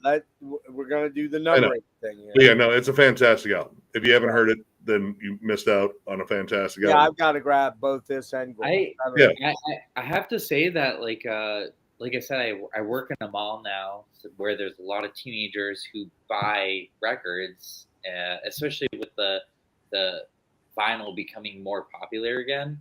Right. And there's a lot of kids that have the Ohms tattoo, like the cover. They have the eyes tattooed on them. I can't tell you how many fucking people I've seen that have Ohms tattooed on them or love that new record. And honestly, it just goes to show like how incredible a band is that 30 years into their fucking career, to a new fan they're still fucking getting new fans that are to teenagers. Yeah, well, look at Atheist shows. How many times you see these fucking kids out there like they're kids. I'm the youngest one, man. They're kids to you, and you're a kid. No, I'm the youngest one. Everyone else is old as fuck. In the band? I'm the youngest member. Yeah. Well, I know that. But I mean, fans that I'm like, how old is Joab? He's 29. I think Alex is 30. Dylan's 34. Or 35, and Kelly's 57. Yeah, he's old. I mean, but that's true too. Like all my peers and all my friends, they love Atheist, and they're all my age. So, but I was gonna say, music's transcendental. Like it doesn't, it even though it came out in a different era, it's like it's still relevant today. If anything, the thing is, and all those lyrics. The thing is, like Nick doesn't have any kids. You don't have any kids yet. But you saw what I did. I'll never have kids. Brought my kids. Right there with you, man. Yeah, dude. No girlfriends. No girlfriends or boyfriends. No kids. I don't blame you. Huge CD collection. That replaces all everything. those artists Deftones. But what I was trying to say was that. What the fuck was I trying to say, man? You fucked me all up. The giggle bush got you again. No, what were we talking about? We were music being transcendental. Yeah, these kids are like my kids came to shows with me. You know what I mean? Yeah. And my kids are only like right around your age or a little my over. age. Right? Yeah. Well, Lauren's 30. She'll be 30 in August. Hell yeah. But Maddie, I love Lauren, by the way. She's the shit. She's not talking to me right now. It hasn't been for quite a while. Yeah. Don't exactly know what's going on. Just going through stuff. Outside of that, she's a really cool. Cool, and I really enjoyed hanging out with her and on tour. Like that was one of my highlights was hanging out with you guys, and that was fun, man. She's really cool. But that's the thing. Like if I don't remember exactly. I think I lucked out. I think I did not learn from my parents about good music. My mom a little bit. My mom was into like Simon and Garfunkel and James Taylor, that kind of cool stuff, right?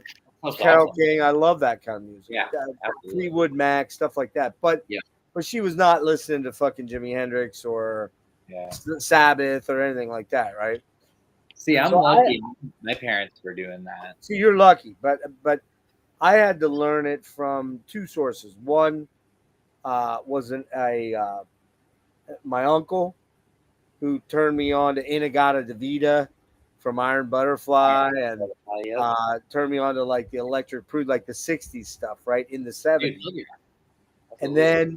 And then '75, my next door neighbors were older boys that would let me kind of hang around sometimes while they were shooting pool, and that's where I heard Led Zeppelin 2 and Led Zeppelin 4 and Close to the Edge and Aqualung and Queen, probably Day at the Races and Night at the Opera, right? And Please tell me they showed you this one.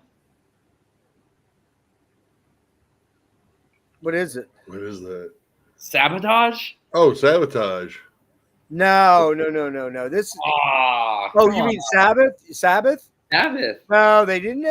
They never played any Sabotage. My They were mom kind of a showed me. religious They were family, Paradise though. They were a religious My family. favorite band. That's probably why. But like I remember hearing like fucking Rod Stewart, Maggie May, and Oh, the Faces. That shit, the small faces. Yeah, and Steve Marriott, man, what a killer fucking vocalist. Dude, hell But the quintessential the moment it happened. There's one moment that was the moment, and that was when my neighbor brought Kiss Alive over to my house, and I'm like, oh my god, what is this? I partied with my parents last night, and my stepdad and I bonded over Kiss Alive. Like, he was like, that was the record I listened to when I was a kid, and I was like, That was the one that that one was record's fucking incredible. but that was the album that I heard. That and Frampton Comes Alive. That was Didn't another- I think Deftones and Kiss actually toured together, and Yeah. a lot. I think you're they right. toured together, and a lot of people hated Deftones, like, because they were Kiss fans, and they were like, "Fuck Deftones! Like, what the fuck is this?" Yeah. And Deftones started covering Kiss on the tour, and they were like, "Fuck you! We're doing our own thing. We don't give a shit." I didn't know that. No, I didn't know that. Yeah, I So- think they toured together in '99, I believe. Fuck, hold on, I'm sorry. Deftones, Kiss tour. But to finish my point while you're looking that up is, 90. I was fortunate that though I had those ways of learning about this stuff, because my very first album that I bought then with my own money was Rock and Roll Over by Kiss, and I was a massive Kiss fanatic from Kiss Alive to Dynasty, and then I dropped out, like almost entirely left. A little bit of the '80s stuff, Lick It Up, and Asylum. I like up to Creatures of the Night. Yeah, Creatures of the Night is a great album. But all right, so we got to do this ranking, guys. All right, Yeah. So last one, I'll start. Last one for me is Gore. Number 9. Number 9. Okay, we're all at number 9 for the same thing, right? Yeah, Gore. Okay. Number 8, Jerry. I actually wrote them down so I wouldn't forget. Where is it? 8 is Ohms for me. I get it. It's hard because it shifts, but I think Ohms is 8 for me. Wow, you went. Oh, wow. Yeah. Again, I love all these albums, but again, you can feel the strain in some of them, and again, the vocal parts not necessarily lining up all the time. It does hamper the album slightly enough for me to say it's a little bit lower. Again, still a fucking awesome album. Oh, it's great. Yeah. Yeah. 10 out of 10 band. You guys are not gonna like me very much. I am putting Adrenalize at number 9. Or number Adrenaline. I'm not like you because you keep calling it Def Leppard shit. I keep calling it Def Leppard album. You're right. Well, that's wrong, when Def. that's You just guys when I are- wrote it out. It changed it to a Z, and I completely forgot. I'm too high. You guys are gonna kick my ass for this one, but the third to last one for me is Diamond Eyes. Oh man. Oh, Wow. I know. all right. Well, mine. And I love it. It's a 10 out of 10. I love the album. Stones? I've spent the least amount of time with it. It's still awesome, but it's up against some serious shit. Yep. Mine is Deftones, the Black Album, the 4th album. I really love that album, and I think I scored it at like 9 or 9.25 or something. But it just speaks to how great I think the other stuff is. So I can't go any higher than 7 for Deftones. Number 6, Nick. Oh, Jeff. Again, the black cloud that hangs over this album does hamper it. I love the album, though. Again, there's not a bad album here, but again, this one I don't come back to as much, but I still really enjoy it. Again, Entombed and Tempest, 2 of their best fucking songs ever, and I have a stripper memory attached to it, so that's kind of cool. Oh boy, another stripper. The only same stripper. Huh? Same stripper. I brought up that story. But how high are you? Wait, it's the same stripper? Yeah, dude. I told the whole story you already about. told the story. Yeah. Told the story. Holy Okay, shit! I got it. I'm really glad that you mentioned the stripper shit because with Eros, they were all the album names or It's about song porn. titles names are all about strippers. Yeah, porn. They're different stripper names. You see the right energy. I exude it. I think you do. Plus, like I said, Tokyo Massage. It's written on the back. They knew what they were about. They knew it. Yeah, they knew. Ye old rub and tug. They they knew what was up. All right, number 6, Jerry. All right. I gotta agree with Nick. I think it's a 10 out of 10 record, but my number 6 is Koinoyokan. Wow. I agree. You know what? And You don't get to shake your head to the load comment. It used to be number 3 for me. It was really high up. But in my adult life, my young adult life, In my adult life, I'm just gonna I put it know, lower. I'm getting old now. Especially with my mustache, I gained like 15 years. I see that porn mustache. It's, you wear there, buddy. I've gone more towards the youthful experience. Yeah. I see So that. I think it's a 10 out of 10 record. I think this is a perfect fucking record. But there's 5 other albums I'd rather put on than this one. All right, I'm going with Ohms, and the only reason I'm going with Ohms, honestly, I would like to put it like in the top 4, but I just haven't had enough time with it. See, but I knew I right feel like away. I knew right away that I was like, oh, I really need to get this now. You know, I was kind of hoping to listen to it and be like, I can live without it. It is a great record. I think It's the killer. more that I listen to it, the more I love it. And that's why it shifted. Like sometimes Gore and Ohms switch spots for me because I love the Gore songs, but I don't like the production. But I love the production of Ohms. But now I'm like, Ohms has like, there's certain spots that hit me emotionally more than Gore. Yeah. For sure. Like that, Well, that okay. Pompeii outro in particular. So I'll do. I'm going to do this, by the way. We'll go that way. I'll go the next one at 5. It's really hard to do this, but I gotta do it. Around the Fur. It is my first, and I love the album, and I know both you two are gonna have it at number 1 probably.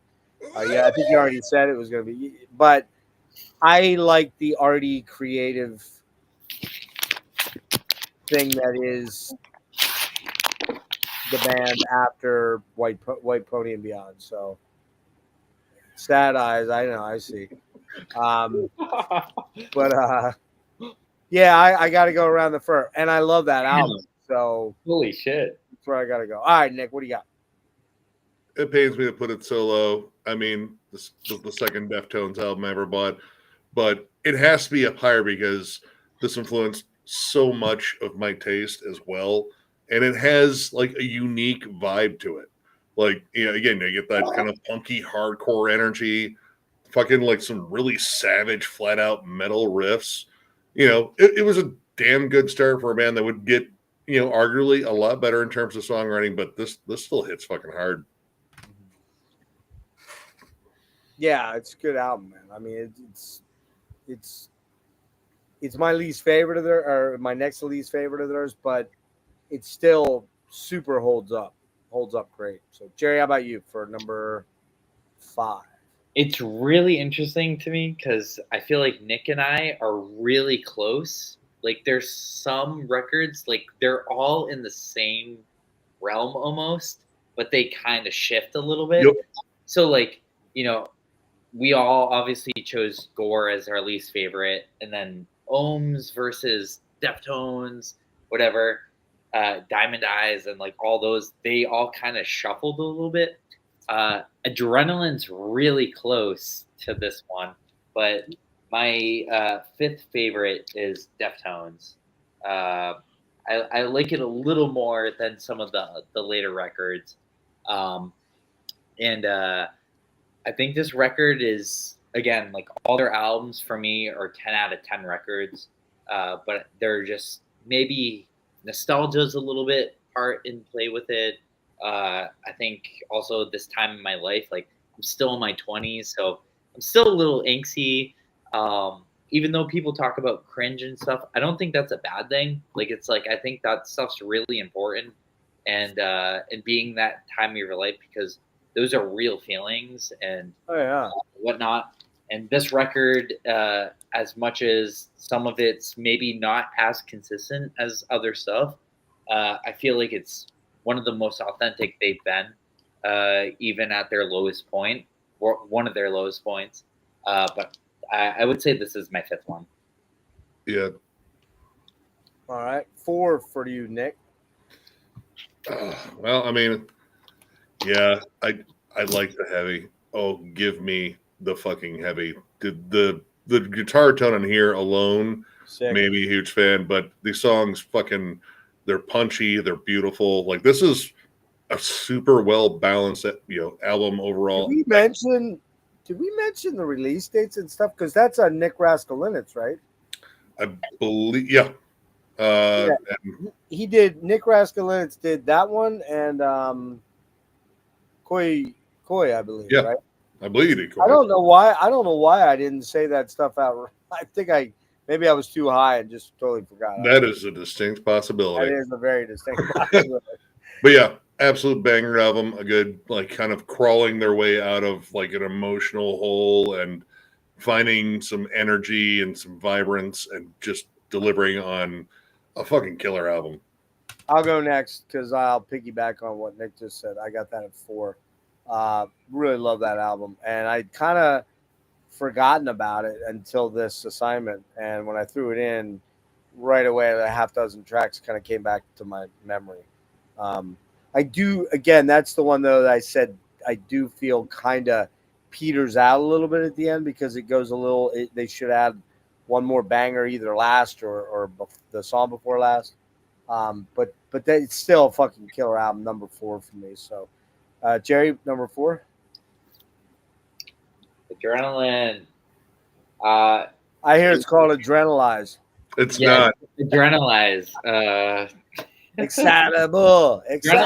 Drummer's got both arms, dude. Yeah. Also, I have to say, the front cover, pink and white, versus the back cover, fucking black, white, and blue. Yeah. Is one of the sickest things ever. I love when I never albums, even noticed that until you just said just that. fucking colors and everything.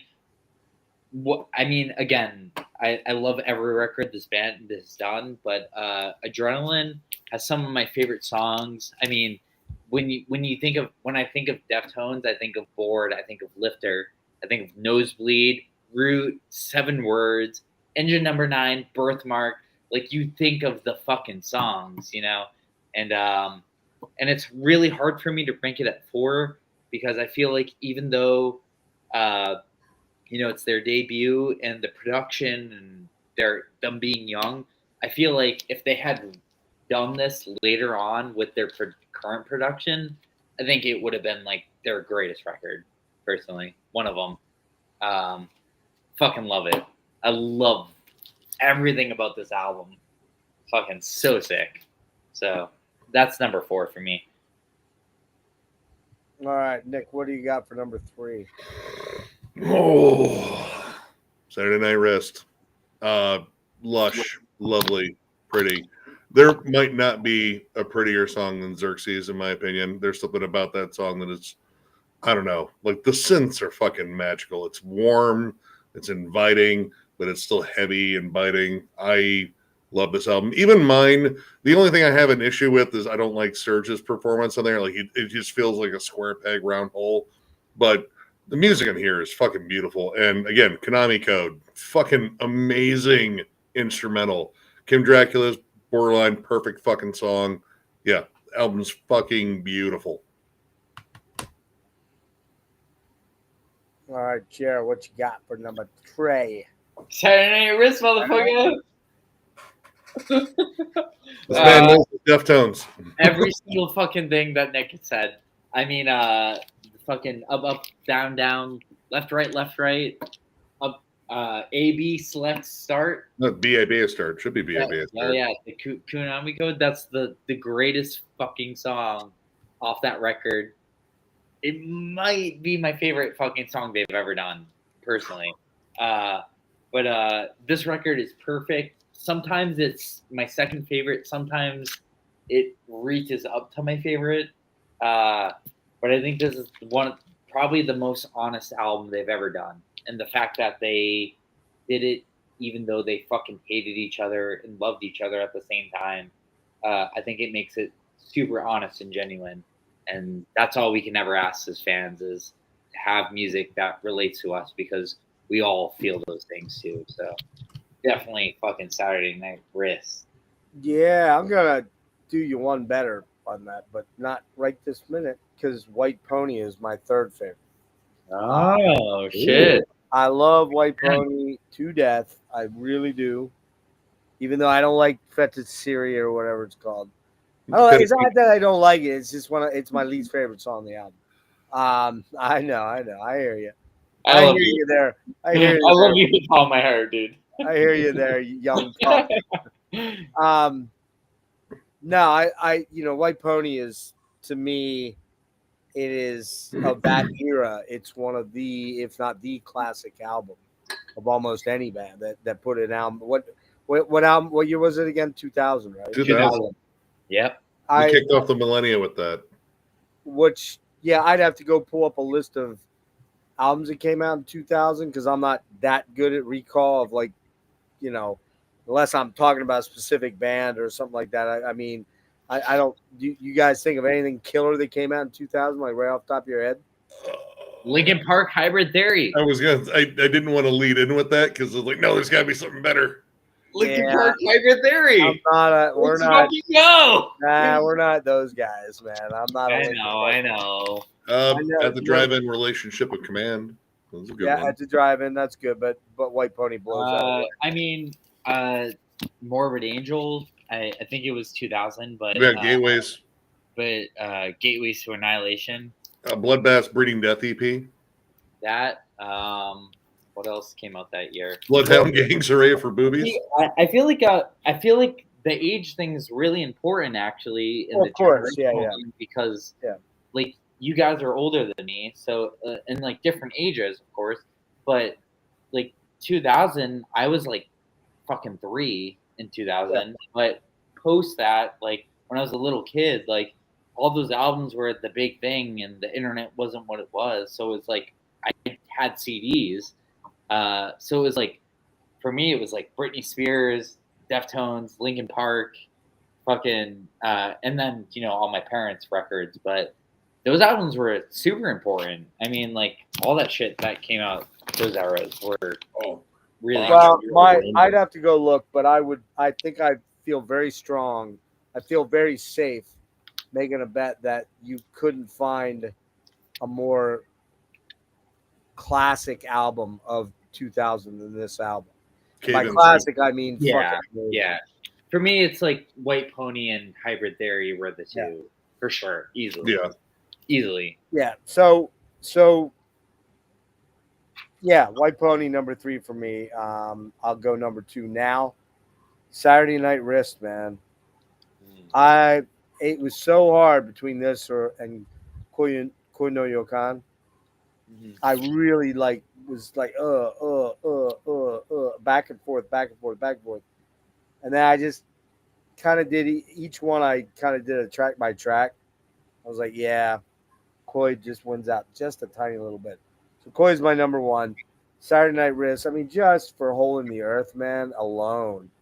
That is my most beautiful, dreamy. That's where I want to, whatever that is that he captured there in sound. That's where I want to go when I die. Yeah. That's the place right there. Yeah. Right? And man, it's just Saturday Night Wrist, fucking banger of an album, beyond banger, a masterpiece, really. Mm-hmm. All right, Nick, what do you got? The Pony, number 2. Huge fucking album, the big game changer. And admittedly, yeah, it did take me a little while to get into this when it first came out because, spoiler alert, the next one's around the fur.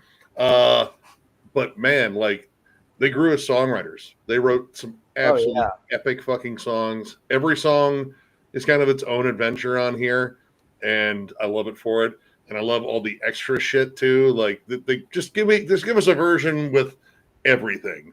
Boys Republic, Crenshaw, fucking No Ordinary Love, all of it.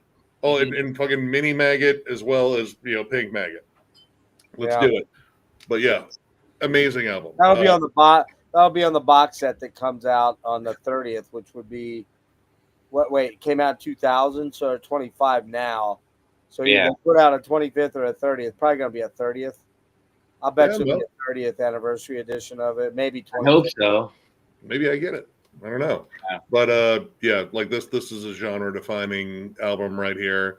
This bridged so many fucking, gaps in terms of like metal, post-punk, just flat out hard rock, all that shit. It's a brilliant fucking album. Yep. And so for you, Around the Furs, number 1. I'm sorry. Well, he had already said it, so yeah. It's all crushes. Nick and I are we're really close to all of ours. There it is. Second one for me is okay. White Pony, for sure. I love this album so much. I really wish Boys Republic was on the official release. I'm a huge fan of deluxe editions and B-sides and covers and all that stuff.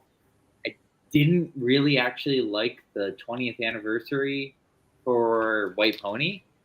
They did the Black Stallion kind of co-release with. Oh yeah. I wasn't huge on it. The only ones I really liked was like the Mike Shinoda Passenger version. Other than that, though, like I would have rather had like live tracks and versions of stuff, B-sides, remixes. I think that would be cooler. Maybe they'll do it for a 30th anniversary. But White Pony is really fucking close to my first pick, but it just is a hair beneath my number 1. But I think it's a perfect record. When I think of childhood, that's like one of the records I think of easily. That's like everything about skateboarding, metal, hip hop, and my entire life of feeling alone and different is that record. Is definitely this. So it's musical growth and personal growth. Yeah, right there, absolutely. And so both of you guys went with Around the Fur. You want to talk about that briefly? Some fucking rips. Yeah. This is where I jumped in and most of the time I was like, man, I want to jam a Deftones album. What should I jam? This is never a bad idea. Mm-hmm. Absolutely. It's probably their heaviest. It's probably their riffiest. It might not have all the lush ambient charm of like the later albums, but dude, it hits hard. The songs are still biting, emotional. Fucking Chino sounds like feral as hell at times, and then quiet and withdrawn. So you still have like a lot of like the foundational building blocks of what the Deftones are on here. It's just them at their most savage. Like, dude, few songs hit as hard as Ricketts. Ricketts is just an absolute beast. The title track, Die the Flu Lotion. Dude, this thing is just chock full of bangers. And I will forgive them their 27-minute fucking break because Steph smokes a lot of weed, and it probably takes that much time to get him ready to fucking get on stage. Load the bong. Yeah. Dude, I mean, he's probably like loading up like something the width of like Abe's fucking snare drum. Yeah. But yeah, like everything about this is fucking killer. Like I honestly, in terms of production, this is one of my favorite albums in terms of just like a good raw sound. And I think it might have Abe's best drum sound too. I don't know. I just love the sound of the drums. It's great. By the way, before I forget, Jerry, we'll let you have the last word then. Before I forget, though, tomorrow at 8 o'clock, Logan, Beer and Metal Snob, is joining me, and we're going to be doing episode 2 of 3 of an Imperfect Pair, where we pick 3 albums that we love to listen to together, that just maybe from different genres, different styles, but they just seem to always go together as a listening experience. And this time we're doing Mad Season, which is the Lane Staley, Pearl Jam. Yep, Mike McCready and Barrett from Screaming Trees. And then, speaking of the Screaming Trees, we're going to be doing Sweet Oblivion, which is, I think, their biggest selling album, Over Dusk. I'm pretty sure Sweet Oblivion was it. That's a band not enough people talk about, Screaming Trees, man. I love Mark Lanigan. Loved. Huh? I love Mark Lanigan. Oh, man. Dude, I mostly knew him from his appearances on Queens of the Stone Age albums and that last Cult of Luna EP. Do you have some of the? I don't have any Screaming Trees yet. Dude, what the fuck, man? I just, dude, I still need to get like some shit from Ted in terms of like all the early kind of a bitch. Too. You know that? You're a bitch. Dude, I didn't compare Deftones to fucking Load, motherfucker. Anyway, yes. What was I saying? Fuck. Oh, that's tomorrow at 8 o'clock. Logan and I. Oh, and the last album is Temple of the Dog, the giant Seattle super. Yeah, So, one of the best. One of my favorite albums of all time. Well, actually, yeah, 2 of my favorite albums of all time are in that group. And then next weekend, Saturday, Eric Berg, Psychic Vacuum, and I are going to do the Gentle Giant catalog, which is completely different. Getting my prog on. Eric and I like to do our prog stuff. So we'll be doing that next Saturday, I believe at 10 p.m. Eastern time. And then on Sunday at 8 p.m. Eastern time, my friend Melinda and Chuck, who Chuck hasn't been around a long time. We don't know where we thought someone maybe kidnapped him. Jerry would have gotten to meet Chuck if Chuck would have went to the show in San Francisco with me, but he kind of was an old man about it, so he didn't go. I did, but he didn't go. Chuck and my good friend Louie, who none of you guys have met, he is coming out of retirement, so to speak. He just got through cancer treatment and all kind of cool stuff. One of the most insane collections of music I've ever seen. He's super up on techno and industrial and ambient and that kind of like DJ culture music. He is going to join me along with Melinda, and we're going to do 5. You remember the first one you did with me, Nick? Yeah. We're doing Electric Meditations, which is the feature on 5 each electric bass bands. So things like dark ambient, experimental, drone, trip hop, that kind of stuff. Well, not so much trip hop, but I guess you could do trip hop. Yeah. Some trip hop's pretty chill. Synth stuff. I think that's what you guys pulled out, like Vegas or what are they called? Chemical Brothers. Crystal Method too. I also pulled out Survive, which I think a couple of them wanted to check out. Those are the guys that score Stranger Things. Yeah. Oh, those dudes. Right. Yeah. Survive's awesome. I have to check that out. I've heard of it before. As soon as you said that, I was like, oh yeah, that's right. So yeah, that's Sunday then, and I am not 100% sure, but this Friday coming, depending on how I'm feeling, I may have a live in-person interview with Kirk Weinstein,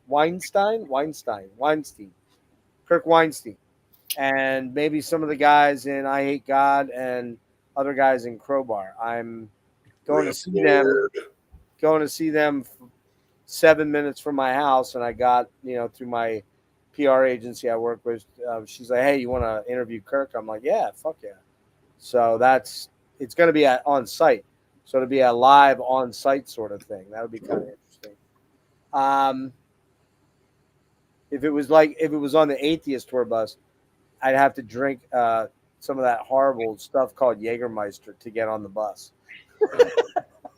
Kelly made me drink that stuff when I was in San Francisco. I was like, it's like cough syrup, man. What the fuck? It is. Yeah. All right. So, Jerry, give us your wrap up with Around the Fur. We'll pimp your stuff quick and then we'll roll. Favorite album, definitely, easily, is Around the Fur. I mean, it's melodic, it's beautiful, it's gritty, it's sexual, it's dirty, it's angry, it's happy. It's everything I want in music. I feel like it really encapsulates everything I want to hear. It's vulnerable. That's the biggest thing. How genuine and honest it is. It doesn't matter that it's like angsty and dark. Like, it's so real and honest that I don't think any other album's been truly as honest as this record. It's opening up a side of yourself that I feel like is the darkest part that it could be, and it's allowing it to be a positive thing. I love the artwork. I mean, it feels like a fucking drunk fucking night. Even the cover, like, it shows, like, I love that the front cover ends right here. Yeah, and then it shows her bottoms like this, and then it's upside down on the track, on the production credits. Oh yeah, it's upside down. You know, yeah, I didn't realize that. It feels like that fucking, like, I don't even know what I'm looking at. It's not upside down on mine. That's weird. Yeah. The CD version, it's all right set up. Oh wait, no, except for the last. Oh yeah, never mind. I think the CD version on mine is upside down. Wait, okay, no, I thought you were talking about the track listing. Yeah. Okay. But for me, honestly, it's like it has some of the most authentic, real shit. It has my favorite Deftones bass lines ever. It has my favorite Deftones guitar lines, favorite Deftones vocal lines, my favorite Deftones fucking drumming shit. It has Frank on it. And honestly, that tour is my favorite era of the band. Like, I think Chino really hit his peak with vocals in terms of metal style. Yeah. So, like, his screaming. Like, right. He obviously had his vocal issues in the 2000s, so he had the vocal surgery, and that kind of changed his vocals a little bit.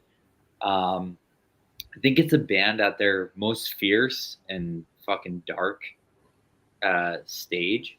Like, they're in their fucking 20s, and that's one of the most transitional times you can go through, you know? Like, I'm going through it right now, you know, and I relate really hard to it, and it feels so authentic and genuine. They're a band that I think has a 10 out of 10 discography. I mean, like, every record has its place, and even though some of them are growers and they're like hard for people to get into, I think they really like showcase a point of like showing that they want to continue to grow and continue to write and just be their own selves, you know. Well, both these new tracks are promising. I like them both. So. I love the new stuff. Like, I mean, they obviously did 2 singles. The first single I really like a lot, but the second single is the one I really. Yeah, I haven't heard the second single yet. So yeah, the second single is called "Milk of the Madonna," which I hate the fucking title. Yeah. No, it's killer though. It's killer. But holy shit, it's one of my favorite songs they've ever done. It's so poppy. It's heavy. It's like, I feel like they're really growing into the fact that a band can still create music 30 years into their career. Yeah. I think that's shit. It's just as hard as their shit when they were in their 20s. And all the same guys, with the exception of Abe. I mean, not Ava. Oh, G. Yeah. They know how to like adapt without having to sacrifice their core sound. Yeah. Like Yeah. that's a thing I think a lot of bands struggle Yeah. with is like, oh, we have to adapt, we have to change fucking everything. Cut your hair quick. I also feel like they're like a band that's like doesn't like the individuals are important for them personally, but I feel like as a whole, it's about the Deftones sound. It's not about hey, I'm Chino Moreno or hey, I'm Stefan. No, I don't think so. No. Hey, I'm Abe Cunningham. Like it's specifically about the combination of all of them. And even with Chi missing, like I feel like with him passing and like that coma, the feelings that they went through with that is so prominent in their music after he passed, Yeah. even in Diamond Eyes and all that stuff. And obviously like I'm a huge Chi fan. Like I got the fucking Deftones, like I made that, like that's a fan, like drawing something and being like, that's a fucking hero of mine, Cool. It's like a fact that like a band can like hit somebody that's like wasn't even alive when their first couple of records came out, Yeah. or like like wasn't even really aware of like when he passed, or like all these other bands like Death and fucking so many bands, even Atheist, like with Roger Patterson. Like I wasn't even alive when Roger died and stuff like that. Like it's the fact that like music transcends past these national barriers, and they're what connect us and they're what unite us. It's like that's what's important in life. It's like fuck everything else. Like that's what's important. Is like if you feel something, like who cares what anyone thinks about it? Like you matter, and like that music, if it hits you, that's what matters. Like fuck all that other shit. Like who cares? Jerry, Yes. you are taking off for Europe when? September 4th. And you guys are out how long? Only a month this time. I'm doing a couple Ancient Death shows at the tail end of August, and then I leave like 2 days after for Europe with Atheist. And who's Atheist out with again? Origin, and then we have a bunch of other bands that are playing with us. I kind of don't remember at the moment, to be honest. He doesn't remember. He's on a tour and he doesn't remember. Yeah, I know, right? And then when I get home in October, we're doing Ancient Death tour, and hopefully, we'll be doing like an East Coast run. I think we're trying to do like West Coast stuff and some other stuff. But I mean, to be part of two groups, like, I mean, Atheist is a band that's been around for 30 fucking years, 35 years. Yeah. And to get to be a part of that, even though I wasn't even alive when that shit came out, is really, really humbling, and I'm super grateful for it. And again, like, it just shows that music transcends everything. Like, it doesn't matter who the fuck you are or whatever you think. It's like the music is what unites us and connects us to each other, and like everything else is subpar to me. Cool. So, Nick, you got anything you need to pimp? You don't. Let's see. Now that John is freed from the shackles of 7 weeks of overtime, we'll be able to do some more group videos. We're, I believe, going to shoot the At the Gates ranking. Finally, that is ours. Oh, dude, that one's actually, it was a little bit tougher than I thought it'd be.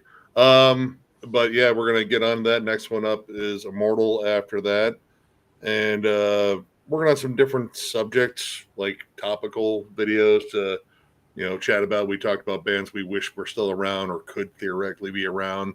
I kind of want to do a follow up to that because a lot of people threw in a lot of suggestions. Like, holy shit, I didn't think about those bands in a while. Yeah. But outside of that, reviews are going to start picking up because it's that time of year, like late August all the way through like a good chunk of October. every fucking metal band on the planet wants to release an album. It's like, dude, if you could just spread it out a little bit, because July was fucking barren, that would be nice. Where do you get that? If you haven't gotten it already, where do you get that Hooded Menace?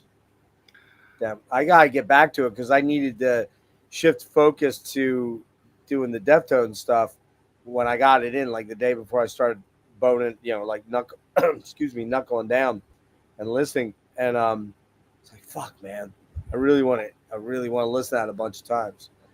But I think it's gonna be right up there with Ancient Death and Night and some of those bands I love that are going to be fighting for that number one spot, man. It's going to be tough. I mean, this year's got some fucking bangers already. Mm-hmm. I'm looking forward and dreading making a year-end list once again. Like once we hit that time, it'll be that stressful time. Like, all right, how many albums did I like this year? Oh, 80. Fuck. Yeah. My favorite. All right, boys. Well, listen, I want to thank you so much for doing this. I knew we'd probably go past 3. I was thinking we'd get under 4, but we spent about 45 minutes just bullshitting at the beginning before we even got into the music. So, Jared, I want to thank you, dude, for jumping in, and I hope you enjoyed this. Seriously, guys, thank you so much for all of this. Like, I mean, to get to talk about a band that I love, like, there's so much more to them too that we didn't really get to talk about. We be here till noon tomorrow. So yeah, it really feels. I can talk about Deftones for days. Seriously, and Nick, I watched your video about the Ancient Death stuff, and it really means a lot to me and to the rest of the guys and gal for the kind words. Like, it really makes me grateful that like we can all bond and become friends through music. And that's come to Toledo, play a show in Toledo, man. I'll buy you a beer. Dude. I'll invite you back to the house. You can go look at my insane collection. I owe you a couple beers too. All right, cool. We'll swap beers and talk about music and all that shit. Jeff, you're not invited. Hang on, Jerry. I just want to warn you about something. Okay, this is between you and me. Now listen. Okay. If he asks you to go back to his place to look at his CD collection, make sure you don't tell him about the bear traps. Hang on. Make sure you check his pockets for a fucking handkerchief and a bottle of fucking Rohypnol. Dude, chloroform. I was going to tell you that if I go to his house, he's going to offer me his secret Deftones collection. No, I'm not going to do that. Sure, yeah. We'll talk about a trade negotiation for that. The White Pony. I'll give you like all the rarest Ancient Death shit. I feel like we had a deal initially with the demo collection. I feel like that was good. With the red white pony. That seems fair to me. But no, this was awesome, guys. This was so much fun. Let me look at before you take off. Hang on, let me look at something here quick. I guess Tyler and Rick are hanging out over on Rick's channel. I have the link if you want it, Nick. Let me know. Yeah, just shoot me the link. I'll go pop in there. I don't think I'm going to stick around long if I pop in. I'm pretty wiped out.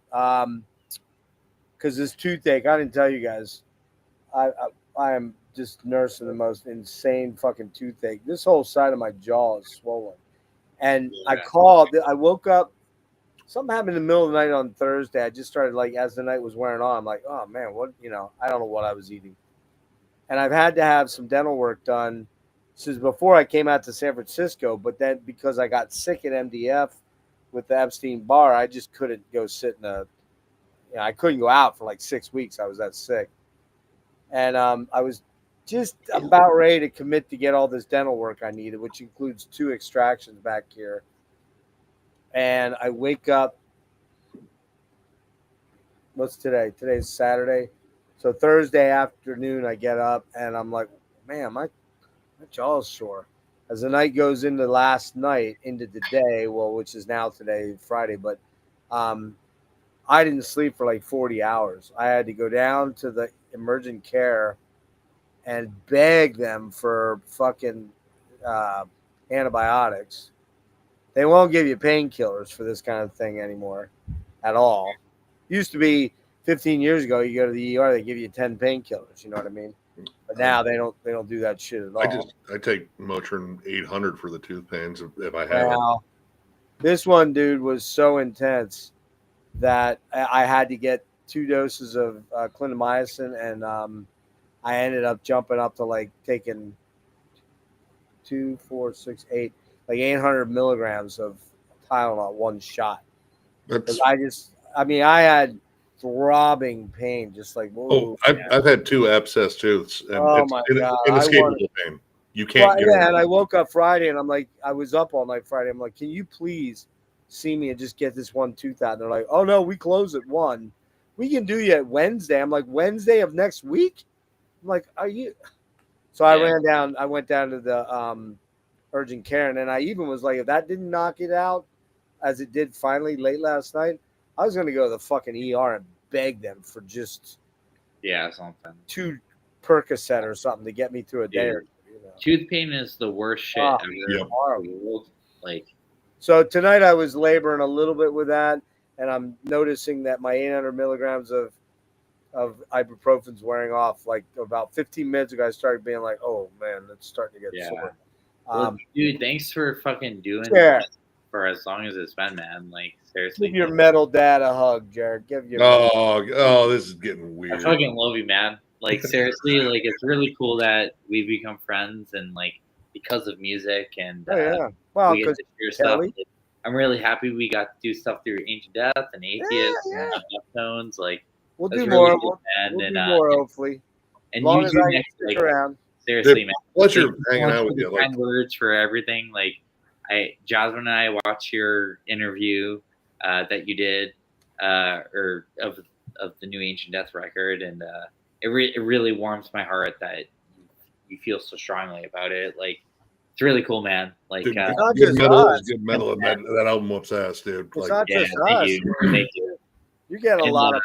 And like I said earlier, fucking Chi Chang, man, that's one of the biggest influences on. dude, I'm gonna go back and listen to that album and see if I can pick up the Deftones. If you listen to the bass lines in particular, Jasmine and I wrote them together, and they're all Chi Chang based. So, Chi Chang and Steve DiGiorgio and Roger Patterson.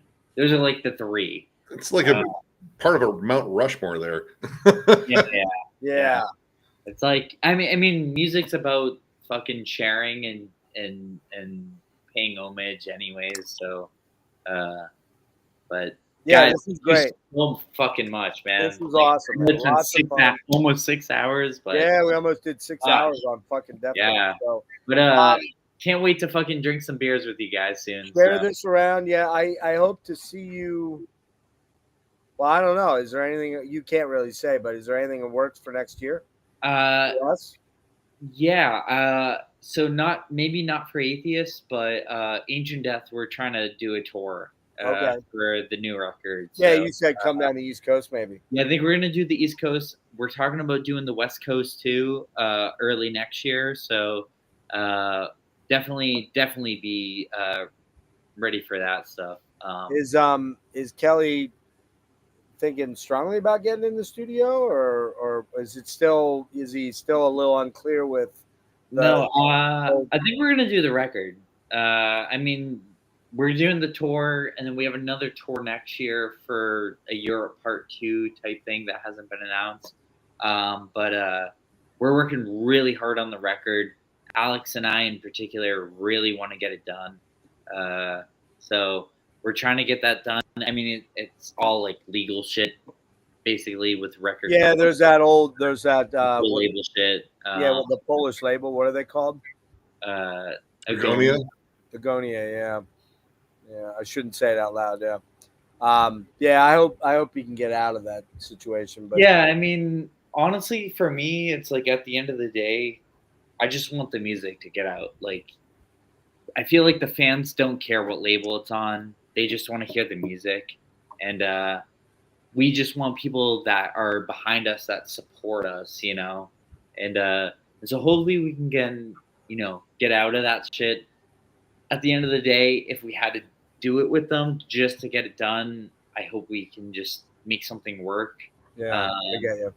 I mean, life's hard as it is, you know, but the new material that we're writing, like, I'm a major fan of that, of fucking Atheist, you know, like, don't want anything coming out that isn't as fucking insane as that shit. So Right. we're working really hard on it, and Cool. you know, if it's All right. Atheist, you know, it's Kelly's fucking shit with us. So Yeah, it's awesome. I mean, You guys Atheist can you be- guys are great. Everybody I've either taken or gone Yeah. with or run into is like, man, these young cats are fucking insane. Yeah. Dude, Alex is okay. He's all right. when He's kinda Megan saw you guys for the first time at MDF in 2020, he like, I swear he probably nutted once. Like he just instantly just froze and was like staring, just like he just like he would bounce back and forth between the fucking Oh, yeah. musicians. Yeah. Like, because I'd only played him like, you know, Unquestionable Presence once. Like, yeah, this is Atheist. This is Oh, really? God tier tech, everything. Yeah. And he's like, holy shit, this is amazing. But seeing it live and then hearing Kelly say, like, oh yeah, we didn't have like a line check or a sound. We just went in there, we just did Oh it. yeah, I mean, like that's the thing. It's like with us, like we're totally in the moment. It's like it doesn't matter what you're doing, and honestly, that's the Deftones vibe for me. Like it's like you don't give a fuck. You just are in the moment, and it's like it doesn't matter. That's It literally does not matter. And 200 years from now, no one will know who the fuck we were or this conversation happened. And it's like you just try to make the most of what you got at the moment. And so that's what we do with a live show, It's like you guys crushed it. Oh, you guys are It great. was so good. I've seen you guys now. But Nick, I can't wait to fucking hang out with you again, man. Jeff, Dude. I love you more than life itself. I can't fucking wait to see you again, dude. At least somebody loves me more than life. Oh, shut up, old man. Dude, you Back in your know, hobbit hole. I fucking love your daughter. She's the shit. All right. I truly love you guys. Hang on one sec. Stay tuned for 1 sec. All right, we're gonna end there. Thanks everybody for being here. Don't forget tomorrow night at 8:00, 3 of an Imperfect Pair with Logan. Chi. Right there it is. And we'll